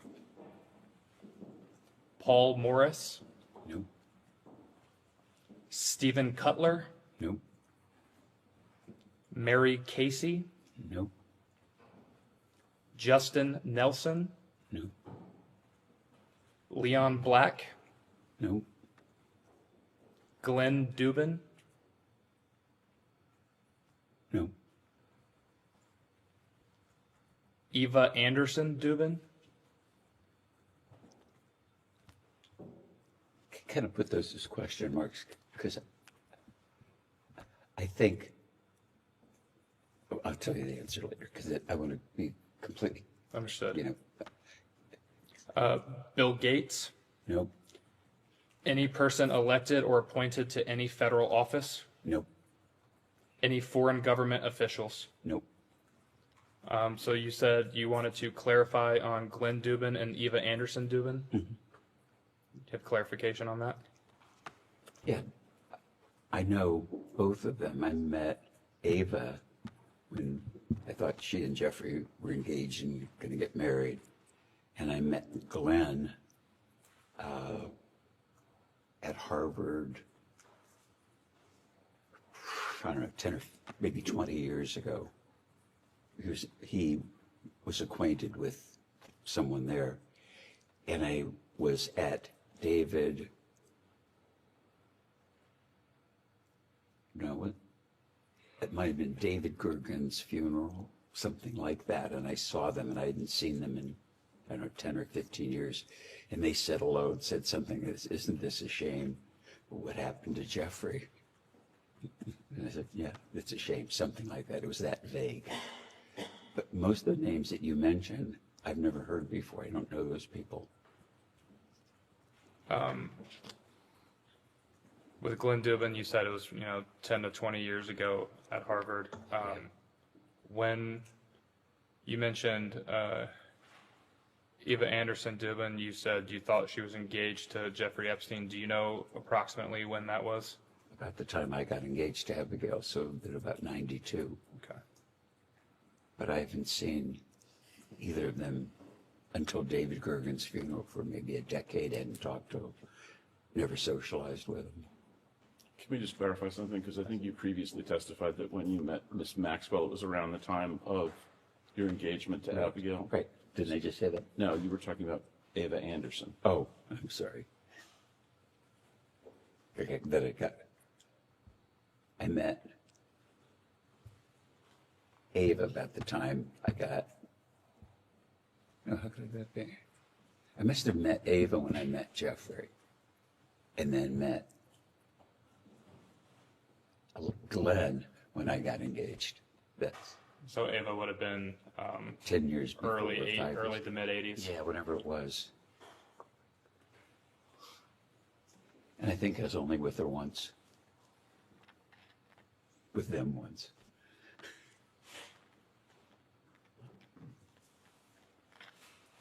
So you never, just to clarify one more name on here, you never spoke with Ghislaine Maxwell about Mr. Epstein or his criminal investigations of any kind? Never.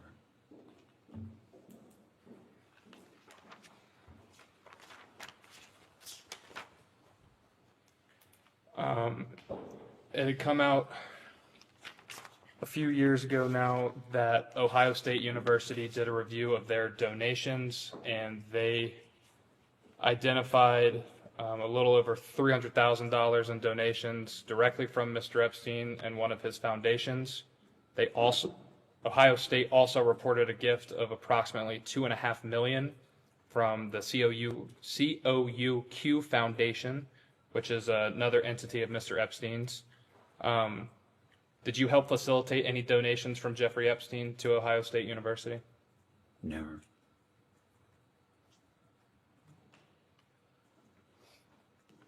Did you personally ask Mr. Epstein to donate to Ohio State University? Never. Did you ever speak to any Ohio State University Board of Trustees members regarding Mr. Epstein or his donations to the university? Never.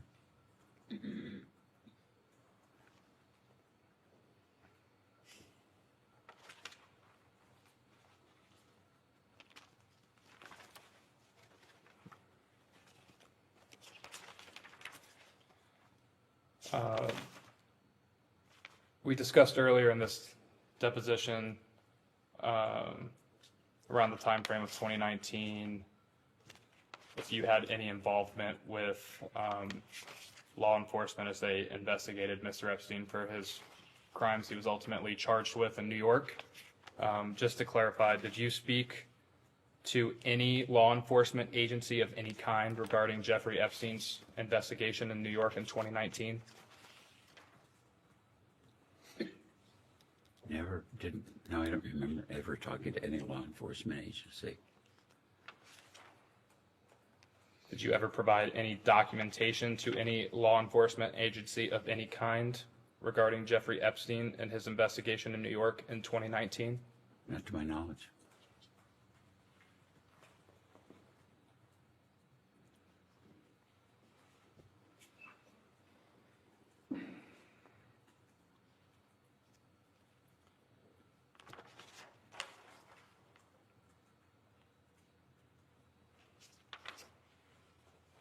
And just to be clear, you never formally interviewed with anyone from the FBI or Department of Justice about Jeffrey Epstein or his criminal investigation in 2019? Never.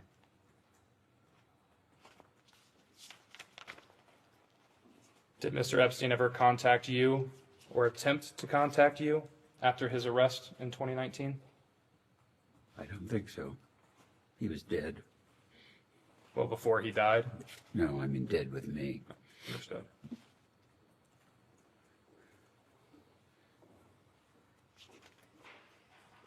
Did anyone affiliated with Mr. Epstein ever reach out to you in 2019 regarding his investigation in New York? Never. No.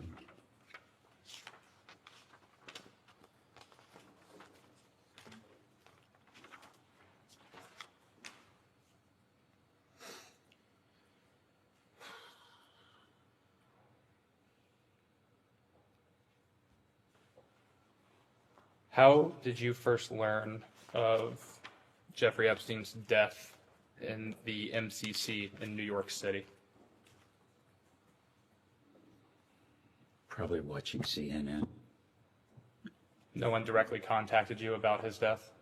No one ever contacted me about Jeffrey's death. Did you ever have any reason to believe that Mr. Epstein's life was in any sort of danger? No. You mentioned in what is Majority Exhibit 3, your statement from this morning. On page 3, in the second to last paragraph, last sentence, while others visited Epstein in jail and associated with him after his release, I did not. Are you aware of who did, in fact, visit Mr. Epstein in jail during that time?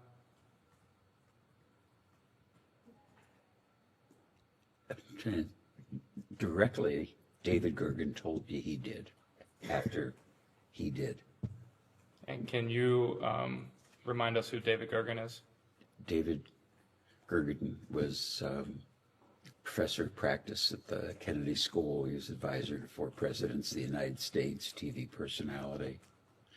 And did he tell you? My friend. Sorry to cut you off.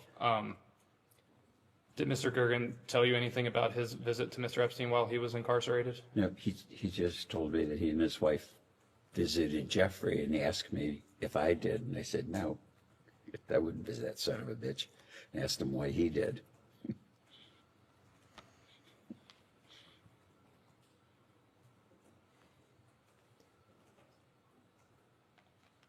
Did Mr. Gergen inform you as to why he went to visit Mr. Epstein while he was incarcerated? Yeah, surprisingly, he said, like, sometimes people that you're acquainted with get into trouble, and you should be kind or nice to them. Something that vague, which seemed completely out of character for Gergen. Did you, what was your response to Mr. Gergen when he posed that to you? I think I said, I'm surprised at you, David.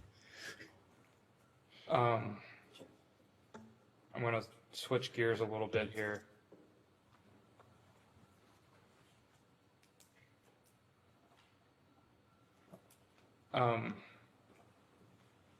You mentioned that David Gergen was a friend of yours. How do you characterize that Mr. Gergen was a friend? What made him a friend to you?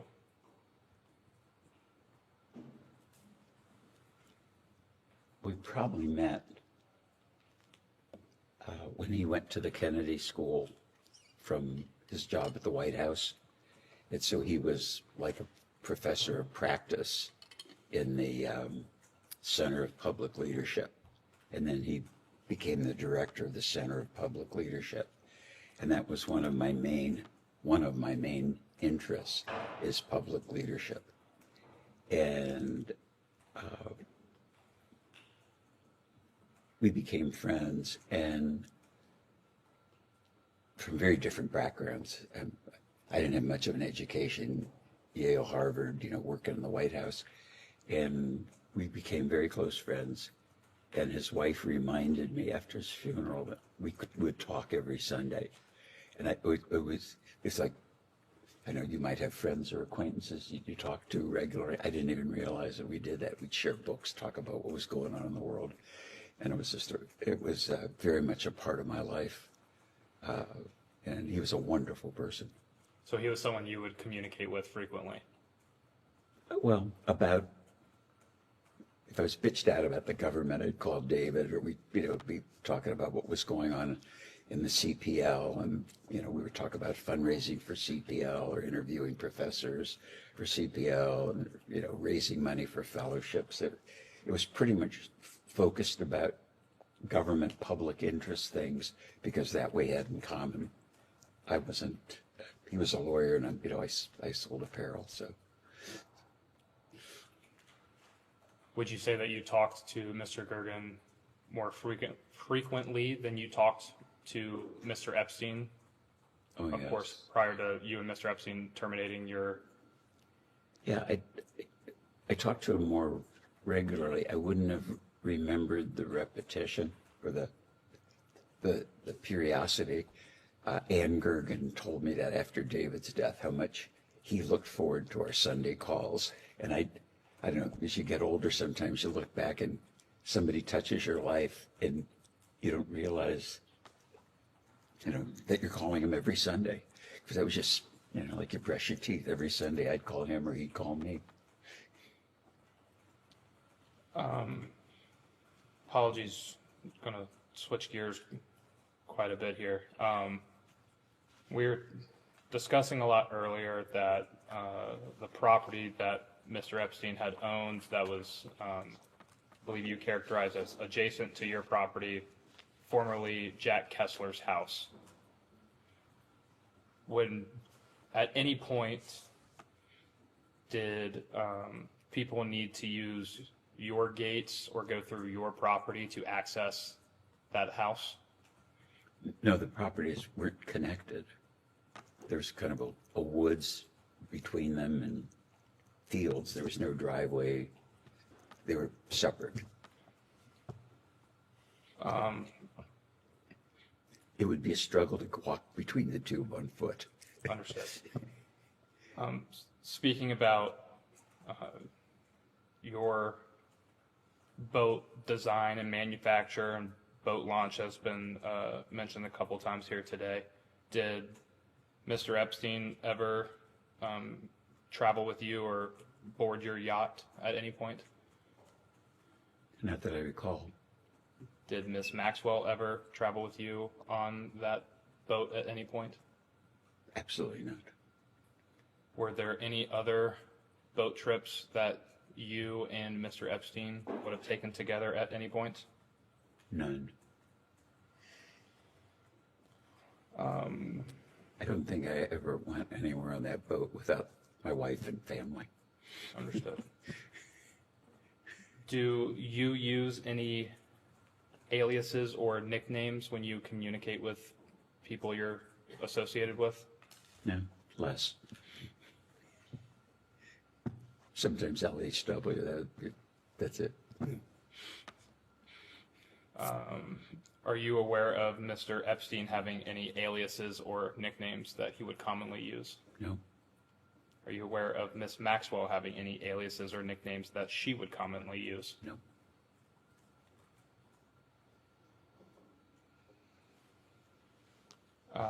When speaking about your boat, you seemed to be very certain that Miss Maxwell had never taken any type of boat trip with you.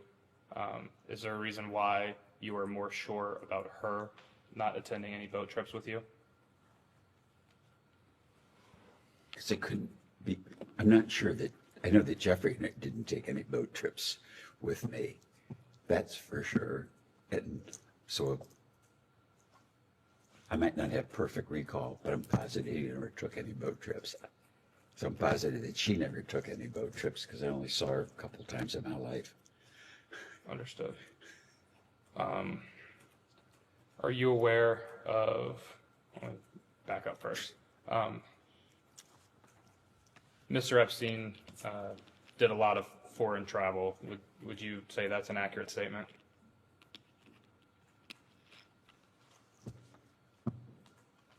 That's a kind of a, I want to answer because I don't want you to be tricking me.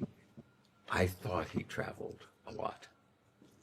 When I thought he traveled a lot, once I knew he was a fraud, I don't believe he traveled at all. I mean, he'd tell me he was in Switzerland, he'd tell me he was anywhere in the world, and I believed him. That son of a bitch could have been in bed. I didn't know where he was calling from.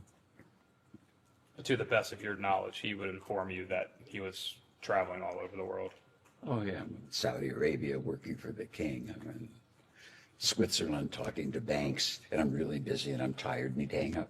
So he would reach out to me erratically and sometimes frequently, but I never believed that I didn't if my wife told me she was in Chicago, I would believe it. If my lawyer said he was in Columbus, I would believe it. If I call Matt up, I don't ask my lawyer from Columbus. I say, are you in Columbus, or are you, in bed, or wherever the hell you are? And I think that was part of Jeffrey's con, and it just grinds the hell out of me that he was so busy.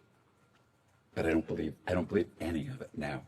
I think it was complete bullshit, and it was part of the con. Understood. Is it fair to say that Mr. Epstein would flout that he had foreign contacts, whether it be foreign dignitaries or contacts in foreign governments, something to that effect? Do you mean flaunt? Flaunt, yes. Sorry, long day. It's been a long day. Yes. Do you have any knowledge of Mr. Epstein holding citizenships in any other countries other than the United States of America? No. Have you ever seen Mr. Epstein possess any other foreign country's passport? No. Or any passport, including an American one. If Mr. Epstein was talking about connections he had with foreign nations or entities, is there anyone he would most commonly refer to when speaking to you?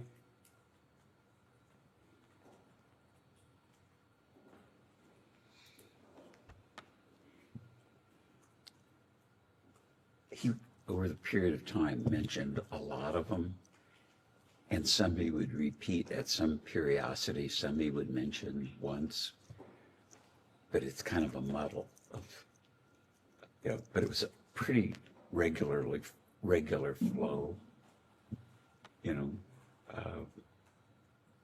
Was there anyone he mentioned more often than others? More often?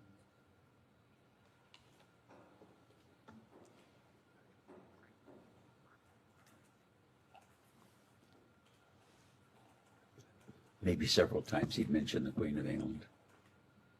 The Queen of England? Yeah, the one that died.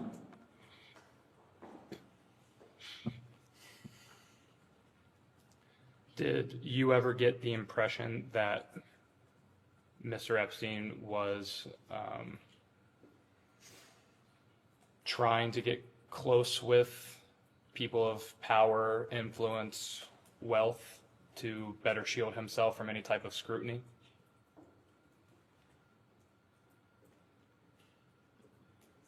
No, it seemed to me that was the milieu that he operated in. And so it made sense to me, in terms of advice he was giving me, that he was dealing with the most sophisticated people, and they were his clients.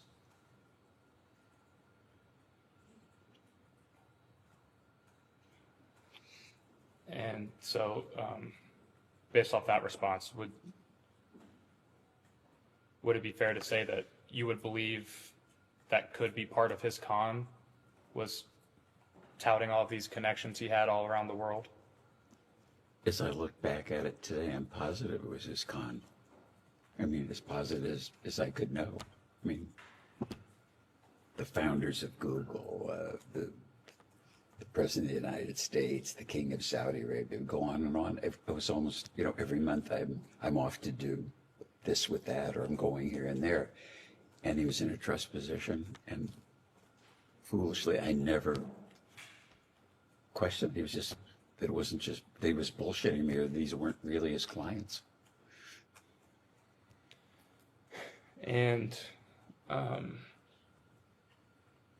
is it your testimony today that if Jeffrey Epstein was enriched by his connection to you, that all of that enrichment was gained through theft, deceit, and or without your knowledge? I'm not sure I understand the question. Do I know where Jeffrey got his money? I know he stole money from us. I believed he had a substantial income from these make-believe clients that afforded him the lifestyle that he had. But that made sense to me. And you got engaged in 1992. Do I have that correct? September 8th, 1992. And you were married then in the following year, in 1993? 1, 2, 3. That's how I remember that one. And at any point after your engagement and your ultimate marriage, did you ever engage in any extramarital affair or sexual contact with anyone other than your wife? No one. I'm really happy you asked that question.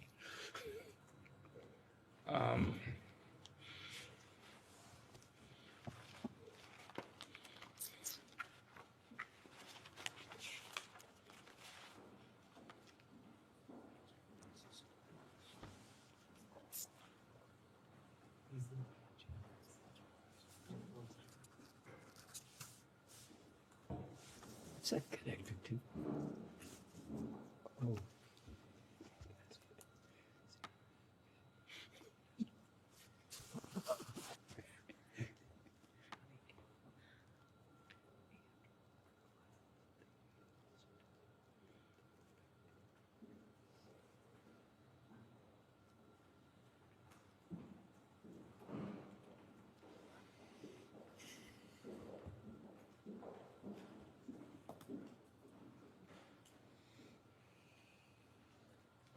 Is it, Mr. Wexner, is it your testimony here today that Mr. Epstein's wealth came from not only yourself, but also this extensive network of clients that also were wealthier, otherwise influential individuals? No question. Absolutely. And, sitting here today, with the benefit of hindsight being 2020, how do you think that the United States Congress could prevent the crimes and, in your words, cons and deceits that Mr. Epstein and by extension Ms. Maxwell committed on victims around the world and specifically in the United States? Well, I would hope that this interview or whatever it is today would help you to understand that he was a crook and a con man. And in hindsight, looking back, he would make Bernie Madoff look like a Boy Scout. So complete, so diabolical. I mean, just incredible, sinister. If I were giving the government advice, I'd tell the IRS to look into Jeffrey. He couldn't have made all that money and spent all that money, had the lifestyle he did and be the crook that he was and pay taxes. So if he would do the things that he did to those women and do the things that he did to me, then anything is possible, I believe. And so you know, Al Capone went to jail for being a crook in tax evasion. It would be so obvious to me today that now that I know Jeffrey's a crook and the things he did and the people he was associated with, there was a lot of money and he got it from a lot of people. I can't believe that he had time to really work because he was playing so goddamn much and I never knew it. If my attorney or your attorney, I don't know if I would assume you're an attorney, but if you had one, and every time you talked to him and he said, I'm in the office working on your stuff, I don't think you'd run over there to see whether he was working on your stuff or believe that he wasn't in the office. But the con was so just crazy. I mean, I've searched my memory and say, why didn't I pick up clues? And I think he could trick me all over again if I was, you know, if I was in that position of trust with someone like that. Really bad, I think, unbelievable stuff to me now that I look back. People that he said he knew, I believe he knew them. People that he said he worked for or where he went, but you don't do what he did and just rob one bank. You know, I think bank robbers rob a lot of banks. That's how I look at him. Are you aware that any other individual come to you at any point and make clear to you that they felt they had been defrauded or otherwise wronged by Mr. Epstein in any way? No, and crazily enough, no one ever called for a reference. No one ever called you for a reference? No one. People would call that he said, like the chief technologist of Google. And then a guy would call up and say he was the chief technologist of Google and I want to build a boat. So somebody says that they know the chief technologist. A guy calls you up and says, hello, I'm the chief technologist. I could have been talking to an actor in hindsight. It's just, I don't think I've ever been conned before. I've seen movies about it. It's like, I think if the government really understands that, then a lot of things you'd be able to dig into that, you know, aren't he should be exposed.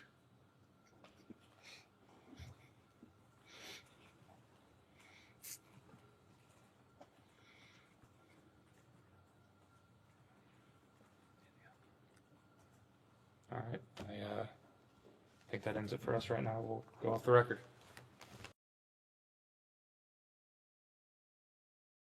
We can go back on the record.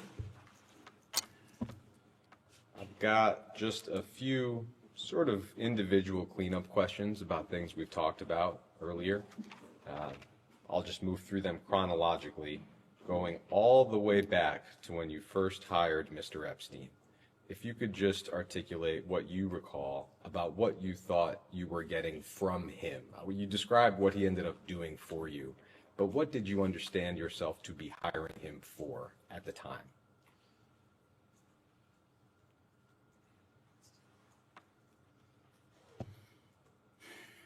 You got to figure out. Well, when I met Jeffrey, I had somebody managing my personal stuff because there's just a lot of stuff suddenly, complexity in my personal life. And I didn't realize that I had so much complexity until one day it's there. So to me, it was my personal side of stuff was like one day it's cold and the next day it's a blizzard. And I realized I've got houses and stuff that should be inventoried and, you know, buying a car, selling a car, with just a lot of stuff. And hired Harold, and just to make sure that I wanted somebody who had accounting, not financial sense, because I wasn't looking to make more money, just someone to kind of manage things. And so today, I guess you'd call it a family office person, because I wasn't looking for accounting and I wasn't looking for investment. I was just looking for someone to just make sure that everything was in order and nothing crazy was happening. And I had sensed that Jeffrey, or that Harold wasn't doing a good enough job, just didn't have the bandwidth for the complexity. And mentioned to Bob and Wendy that things were a mess, or I was worried they were a mess. And then coincidentally, drove down the street, as I mentioned, met him, and I asked him, I don't know, it was 6 months later or a year later, something, talking to Bob and Wendy, they said, we should call him. So I called him and said, you remember when we met? I said, I've got a guy running my stuff, personal stuff, because I want to keep business away from personal. And could you take a look at it? You're smart, you're financially oriented. And he said, it's not what I do, but you're Wendy's friend, you're Bob's friend. I'll come and take a look. So he started doing that and said, Harold isn't very competent. Nothing's amiss, just it's not tidied up the way you think you should, way I think a professional would think things should be tidied in your financial personal life. And I said, well, but you looked at this, what do I owe you? And again, part of the con was, I don't want to be paid. And so after 2 years of him sorting it out, cleaning it out, I thought, started to pay him for the work. And I don't remember what it was at the time, but in terms of professional fees and whatever, I thought it was fair. And that's how it happened. So I think I'm giving you a long answer, but to understand in context, because if I just say yes or no, you won't understand it. And I really want this whole group to understand it. And I never would have guessed I was being conned. Never, ever. The deceit was so subtle. Yes, I know. Answer the question. Yeah. Okay. I'm sure we all appreciate the stories. We're just trying to answer the questions they actually want to be answered. Okay. That's very helpful. Thank you. I hope it is. And could I ask you, I think you said in the last hour, it was your understanding that Mr. Epstein, while he was working for you, also had other clients. Is that right? Yes. So would that mean that his work for you, you understood it to be part-time?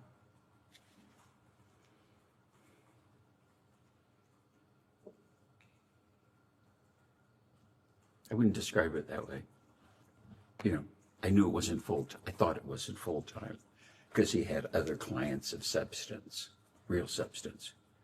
As a listener, it sounds like substantial demands that you're describing. You were, and of course are, one of the wealthiest people in the country, managing all of your personal affairs, I would think would typically demand all of somebody's bandwidth. It sounds like that was an issue with the guy before Epstein. How was he able to do that job, but also do work for other clients at the same time? Well, like Peg does the work now. I think you could supervise the work, overview it, which isn't the work that I do, and say you could do really thorough work if you were doing it 3 or 4 days a month, certainly a week or a day a month, just focusing on these things because there were accountants and tax lawyers and other people. And then in setting up, as an example, I didn't have the idea to inventory furniture or valuables. And it's like, how could you have all silverware in your house? And I didn't count forks and spoons. And it's like, Jeff said people could be walking out with forks and spoons. I said, gee, that's a good idea. We ought to have an inventory. But then there was I hired a lady to be like the house manager who had run the U.S. Embassy in Rome, and she said, yeah, I know how to do this. And I said, well, why don't we keep inventories of stuff? And she said, well, yeah, I could do that. So she did that as kind of a puny example, but I wouldn't have had the idea. But then all the things were inventoried. That wasn't work for me or Jeffrey. It was just regularly done.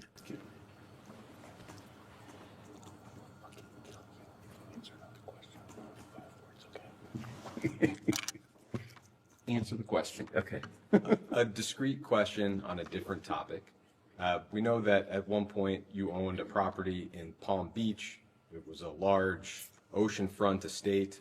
We understand that you sold that estate to a guy named Abe Gossman, and that later Mr. Trump and Mr. Epstein got into a bidding war over that property. Do you have any knowledge of, or did you have any involvement in that dispute between Mr. Epstein and Mr. Trump? No.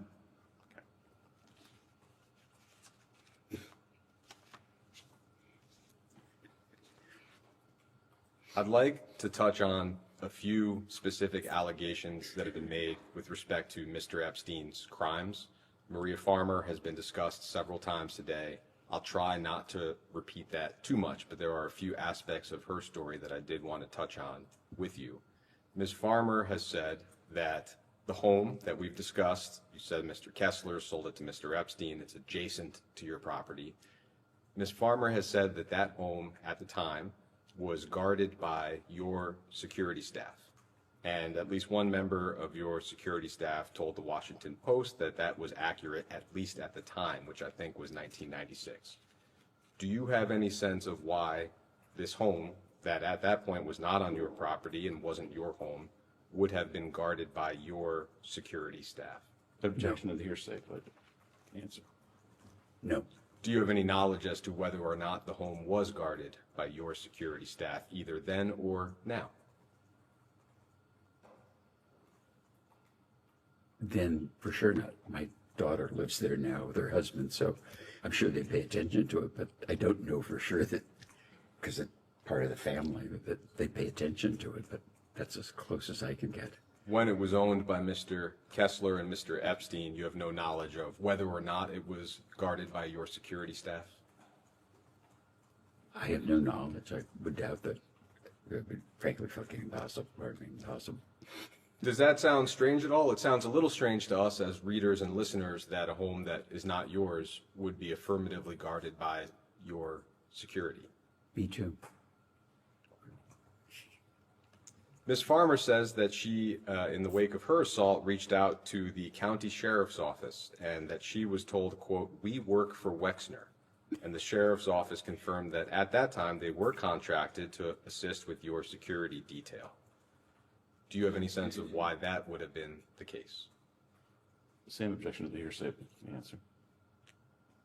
No, the closest I could get to that would be sometime people who work for county security, Columbus Police Force, we would use part-time police, like at entrances or patrolling, but not, they wouldn't have been employees of ours. I mean, so it's possible, but I didn't, it's weird.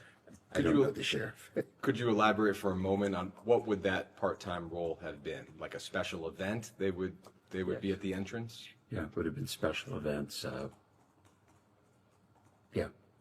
That's very accurate. Okay. Ms. Farmer says that that summer when she wanted to leave the home, she had to call the main house, your house, and ask for your wife's permission. Do you have any knowledge about whether that's accurate? I doubt that it's accurate, and I have no knowledge. And I think you said earlier, but just to make sure, when did you first become aware of Ms. Farmer's allegations? In the press. Did your security staff or anyone else on your staff ever alert you to any unusual incident or event involving Mr. Epstein at the home that we've been discussing? None. Are you aware of any other incidents related to sexual assault or misconduct where somebody on your property or Mr. Epstein's former property adjacent called the sheriff's office for help? Absolutely not. Not aware. I'd like to touch on Victoria's Secret and Mr. Epstein presenting himself as a recruiter. Again, I know it's been discussed earlier. I'll try to cover new ground to the extent possible. I think you had testified that you were alerted to that issue once. It's been publicly reported that in 1993, President Cynthia Fetus Fields, who was an executive at Victoria's Secret at the time, was alerted that Epstein was holding himself out as a Victoria's Secret scout, and that you were alerted to the problem and, quote, said that you would stop it. Does that sound like the time frame in which you recall being told about the issue? Maybe it didn't. It could have been. I was trying to think when she worked in the business and when she left. But yeah, probably right. I don't know for sure. What do you specifically recall about when you were alerted to the issue? In other words, who approached you and what did they describe specifically?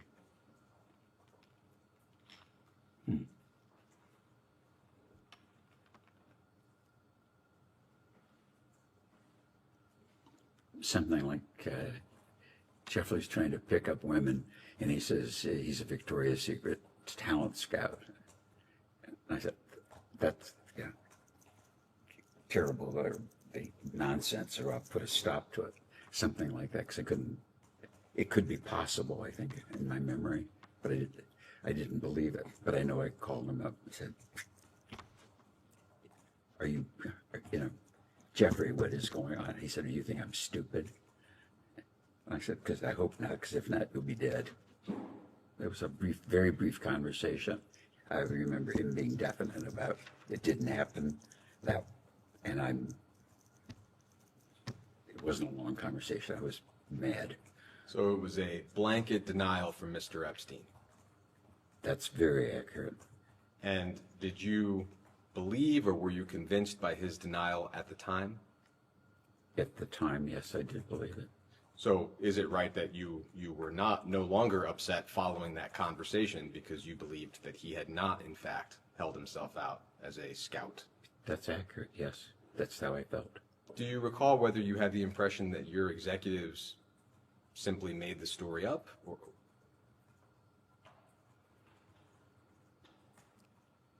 I don't recall. Just knowing how I think about things,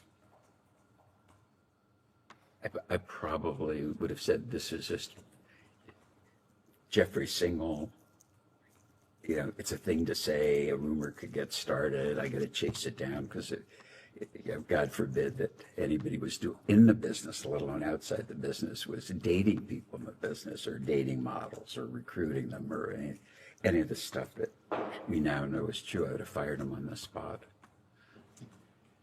In May 1997, a young woman named Alicia Arden says that she was introduced to a man who identified himself as a talent scout for Victoria's Secret. That was Jeffrey Epstein.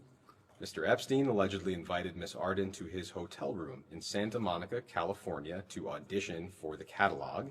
When she arrived, Mr. Epstein grabbed her, tried to undress her, and said he wanted to, quote, manhandle her. Miss Arden fled in tears and filed a police report. It's one of the earliest allegations that are known against Mr. Epstein. Yeah. Were you alerted to this sexual assault at the time? Same objection to hearsay, but go ahead. Kind of the same answer. I don't know how I knew about it, and called Jeffrey like, "What the hell's going on, Jeffrey?" And I was like, "Do you think I'm stupid?" Like, this was a bad girl. I was on a date. She made all this stuff up. You don't think I'd behave this way, would you? And I hope not. Was probably what I said, because I couldn't believe that anybody that I knew would behave like that. And what you're describing, is that the original single conversation you described earlier, or is that a separate conversation with Mr. Epstein about the issue? I'm a little confused. This question about the lady in the hotel in New York was one conversation, and the notion or the discussion about Jeffrey's interviewing models, I think, was a separate one, and they didn't happen simultaneously. I understand. It sounds like that might have been about 4 years apart from each other. You could tell me 4 years or 4 months. I don't remember. So it sounds like at that point there would have been at least 2 conversations with Mr. Epstein about the broader Victoria's Secret issue. In 2004, a woman named Elizabetta Ty had a similar experience. She was invited to Mr. Epstein's New York home under the impression that he would be able to get her a job as a Victoria's Secret model. Mr. Epstein apparently, allegedly, undressed and handed her a vibrator. Ms. Tai threw the vibrator at his head and ran out of the room. Were you made aware of this allegation at the time? I never heard the story before.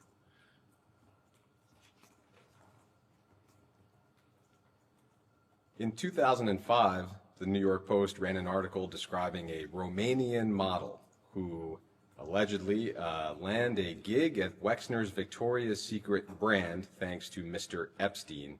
Did you have any knowledge about models who actually acquired jobs at Victoria's Secret directly or indirectly through Mr. Epstein? No, but I didn't meet, interview, or pick models. That wasn't what I did, and no one in the business did. But just to phrase it clearly, to your knowledge, did Victoria's Secret ever hire or contract with a model at the recommendation of Jeffrey Epstein? No, I can't imagine they did. No, I wouldn't know if they did, but the way that we handled our marketing, it couldn't have happened. I think I would have known, because it just wasn't the practice. Could I ask one follow-up question? With respect to that second conversation and the young woman named Alicia Arden, I know they were a few years apart, but if you recall, was there any part of you that doubted whether Mr. Epstein had been truthful in his denial with you the first time?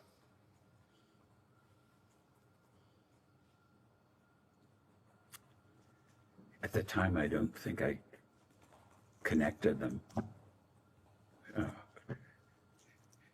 You can't imagine how busy I was. I was engaged, I was married, I'm running 20 businesses.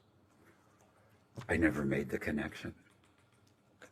And as far as you recall, those are the only two times that you were alerted to Mr. Epstein holding himself out as affiliated with Victoria's Secret. Those stories, yeah.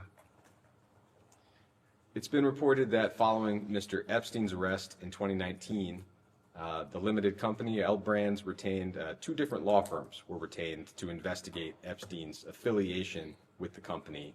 We're not aware of those reports ever having been made public. To your knowledge, were those investigations completed? When was it? This would be after the arrest, so in 2019 and 2020. I'm not aware that the board investigated Jeffrey. And I think the first law firm investigation was for the board, broadly speaking, and then some individual board members engaged a law firm to perform a second investigation. But it sounds like you have no knowledge of either investigation.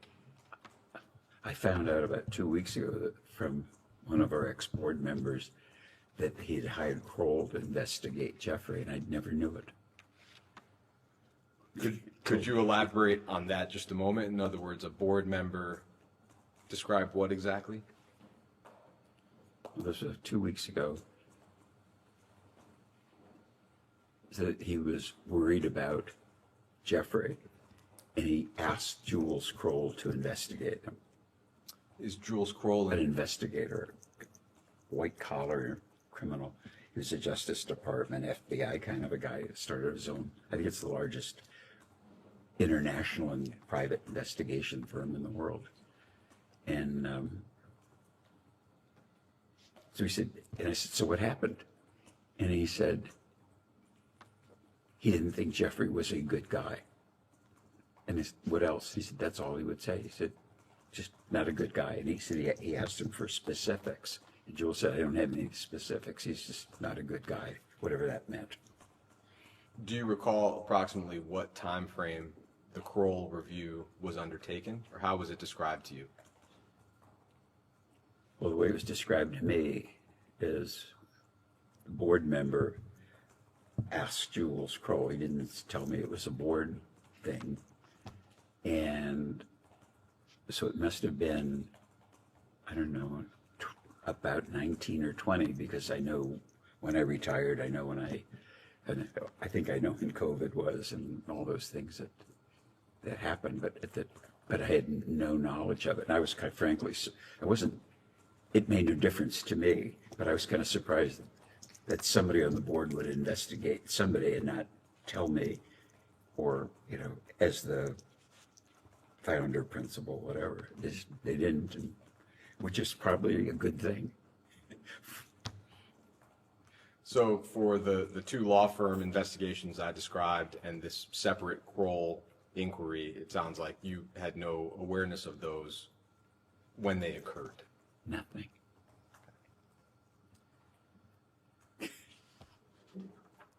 I would like to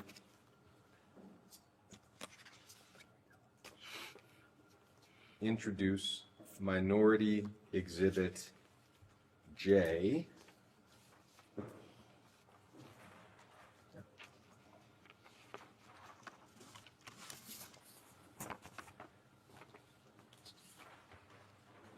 Do one more? Yeah.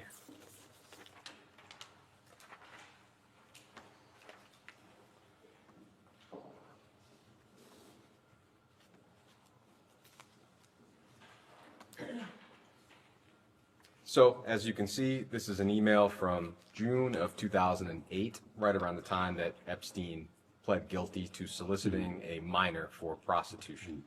And you said to him, quote, "Abigail told me the result. All I can say is I feel sorry. You violated your own #1 rule, always be careful." And Epstein replied, "No excuse." So clearly, either you knew or Epstein had said to you that his #1 rule was to be careful. What, in your recollection, was he so careful about? About being honest and stealing from me, us, these criminal, terrible, horrible things that he did. And I don't know what prompted me, because when I saw this, I think I was just giving him the finger. It's something in the news, something. Maybe it was the fact that Abigail told me, and I was cooking on it, and I just wanted, like, you sold yourself as a careful, honest fiduciary, and you completely robbed us, did all these terrible things.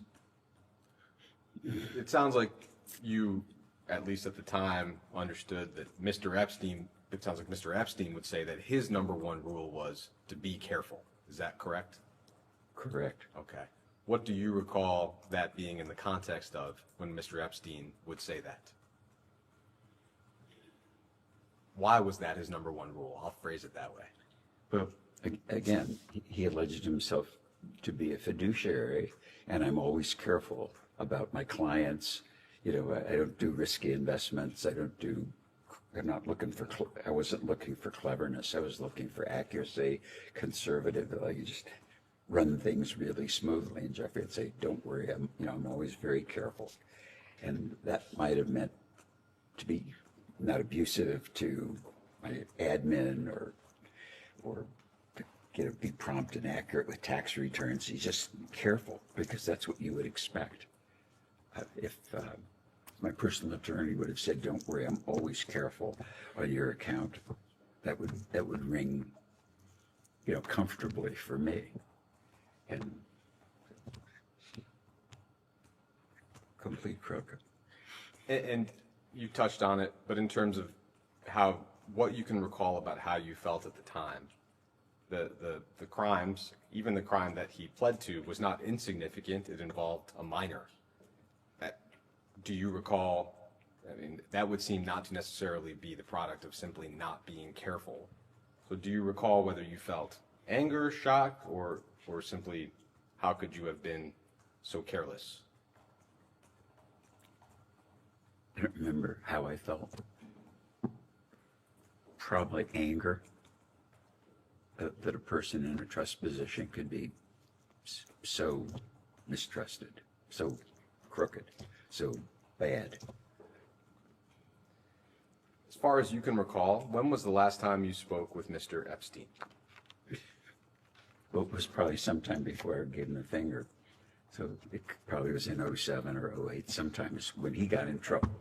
In my mind, he died. Well, definitely at this point, you two were in communication, so that's the middle of 2008. You have someone who spoke to him. Sure, I'll clarify. Any form of electronic or verbal communication. I wouldn't remember that I did this. What I remember is when I found out how bad his sexual behavior was, and he was stealing from us, dead. If you recall, I think you had said that he initially framed the investigation to you as involving a massage and an overzealous police chief. At least that was what your counsels represented to DOJ. Do you recall that? I don't recall it. I don't know that he told Abigail that, and she told me. No, not what she told Okay, you. I don't know. How I know, I don't know. Do you recall when you first became aware of his crimes involving minors? I don't recall. There is evidence that Mr. Epstein tried to get in touch with you in 2010 and 2011. We don't know whether that continued later. Do you have any recollection of having any form of contact with him after 2008? Nothing. I'm positive that I had no communication of any kind. I keep repeating that from my point of view, he died. I didn't want to even think about it. Yeah, man. Starting to wrap up, are there other individuals from Mr. Epstein's orbit at the time that you think we should talk to who might have an understanding of Mr. Epstein's crimes?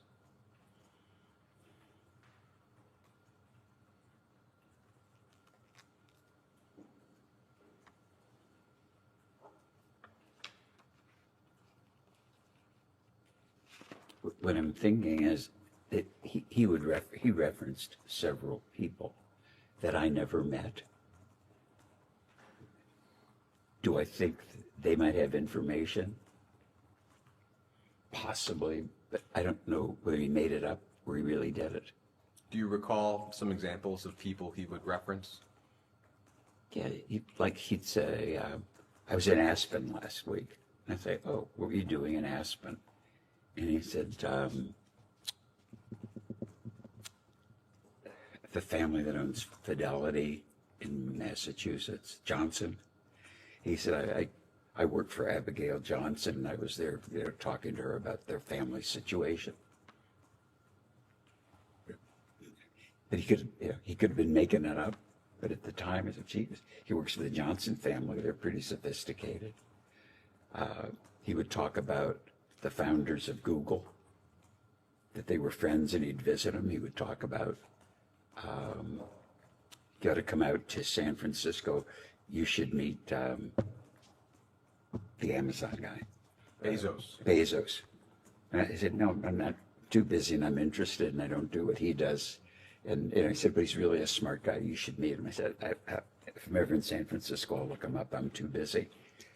Trying to think if there's any others. The Google guys. But I never met them. I never met Abigail Johnson. But I know the name.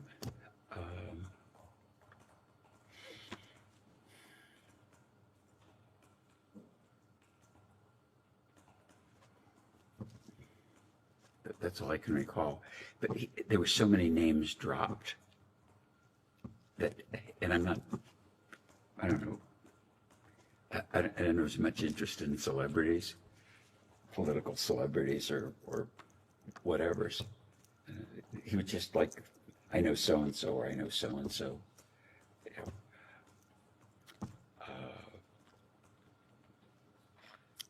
I don't want to mislead you and get a woman I don't know in trouble like Abigail Johnson.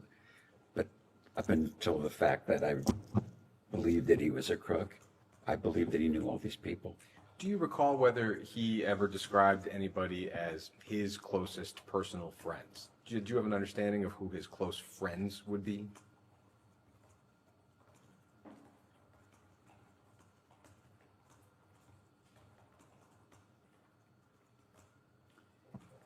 No, he would talk about friends that he had.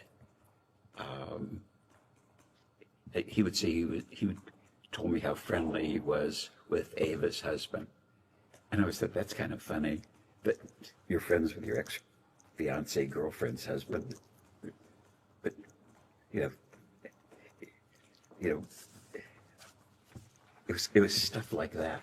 You know, did I believe that he knew Clinton? No, I didn't believe it. But sometimes people say that, you know, they knew high people in high places. Do you have any reflections as we close this conversation, whether it's on your relationship with Mr. Epstein or the pain and suffering that he and his accomplices inflicted on countless victims and survivors, largely with your resources? Any reflections of any kind on the entire topic? Objection assumes the fact not in evidence. Well, I believe he had a lot of resources beside mine. I think the only thing I said earlier was that if you really, if you understand, I think, you know, I think he had, in hindsight, multiple personalities, incredibly smart, which I didn't really see. I mean, when you can bullshit Nobel laureates about physics and university professors and physicians and all the people that I've read about, I mean, if it was a movie, no one would believe it. I mean, but what I read about him and the connections is so, and I think that the perspective to understand it would be to understand how intelligent he was in his, as a criminal, and all the things that he did. And I mean, I have trouble imagining how he could just do all the shit that he did, forget about work, you know, in a 48-hour day, because it was always so busy with my stuff. And then you find out all these relationships. It's just mind-boggling.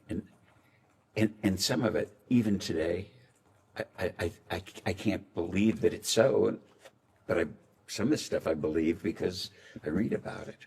I mean, stuff I read yesterday, I go, I can't I can't believe this. And I think to understand it, the criminal activities, all this stuff,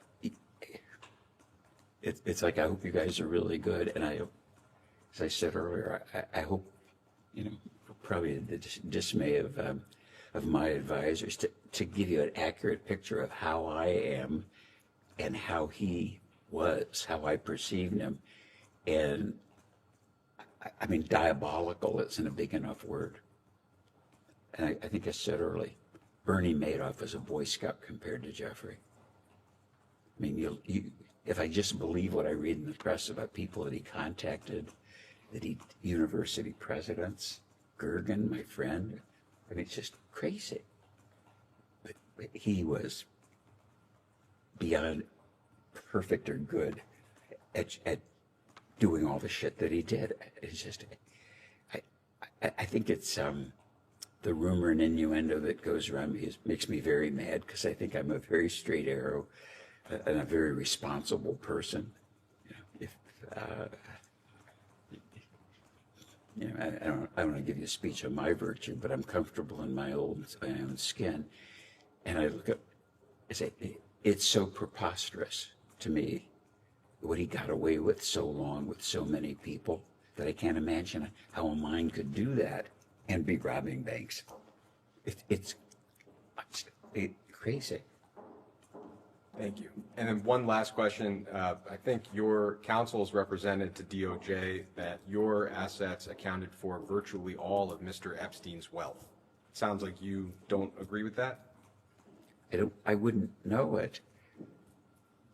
But I really don't know what his wealth is. But, you know, island house, all that lifestyle, buying people's gifts, you know, and it would seem to me that having a good sense of how much money now he probably stole from us, or more than that we don't even know about yet because it was disguised. I think it's a vast, I know, if you said it, to do all the things he did, and now I know he was, if you would, a bank robber. Bank robbers don't rob one bank. that was just, there's more there. And I can understand why people like myself who were robbed don't want to be mentioned because they don't want to talk about it. They don't want to, appear naive or dumb. I mean, when I look in the mirror, I know I see an honest person, but in this, I was completely blind. Okay. Thank you. You can go off the record.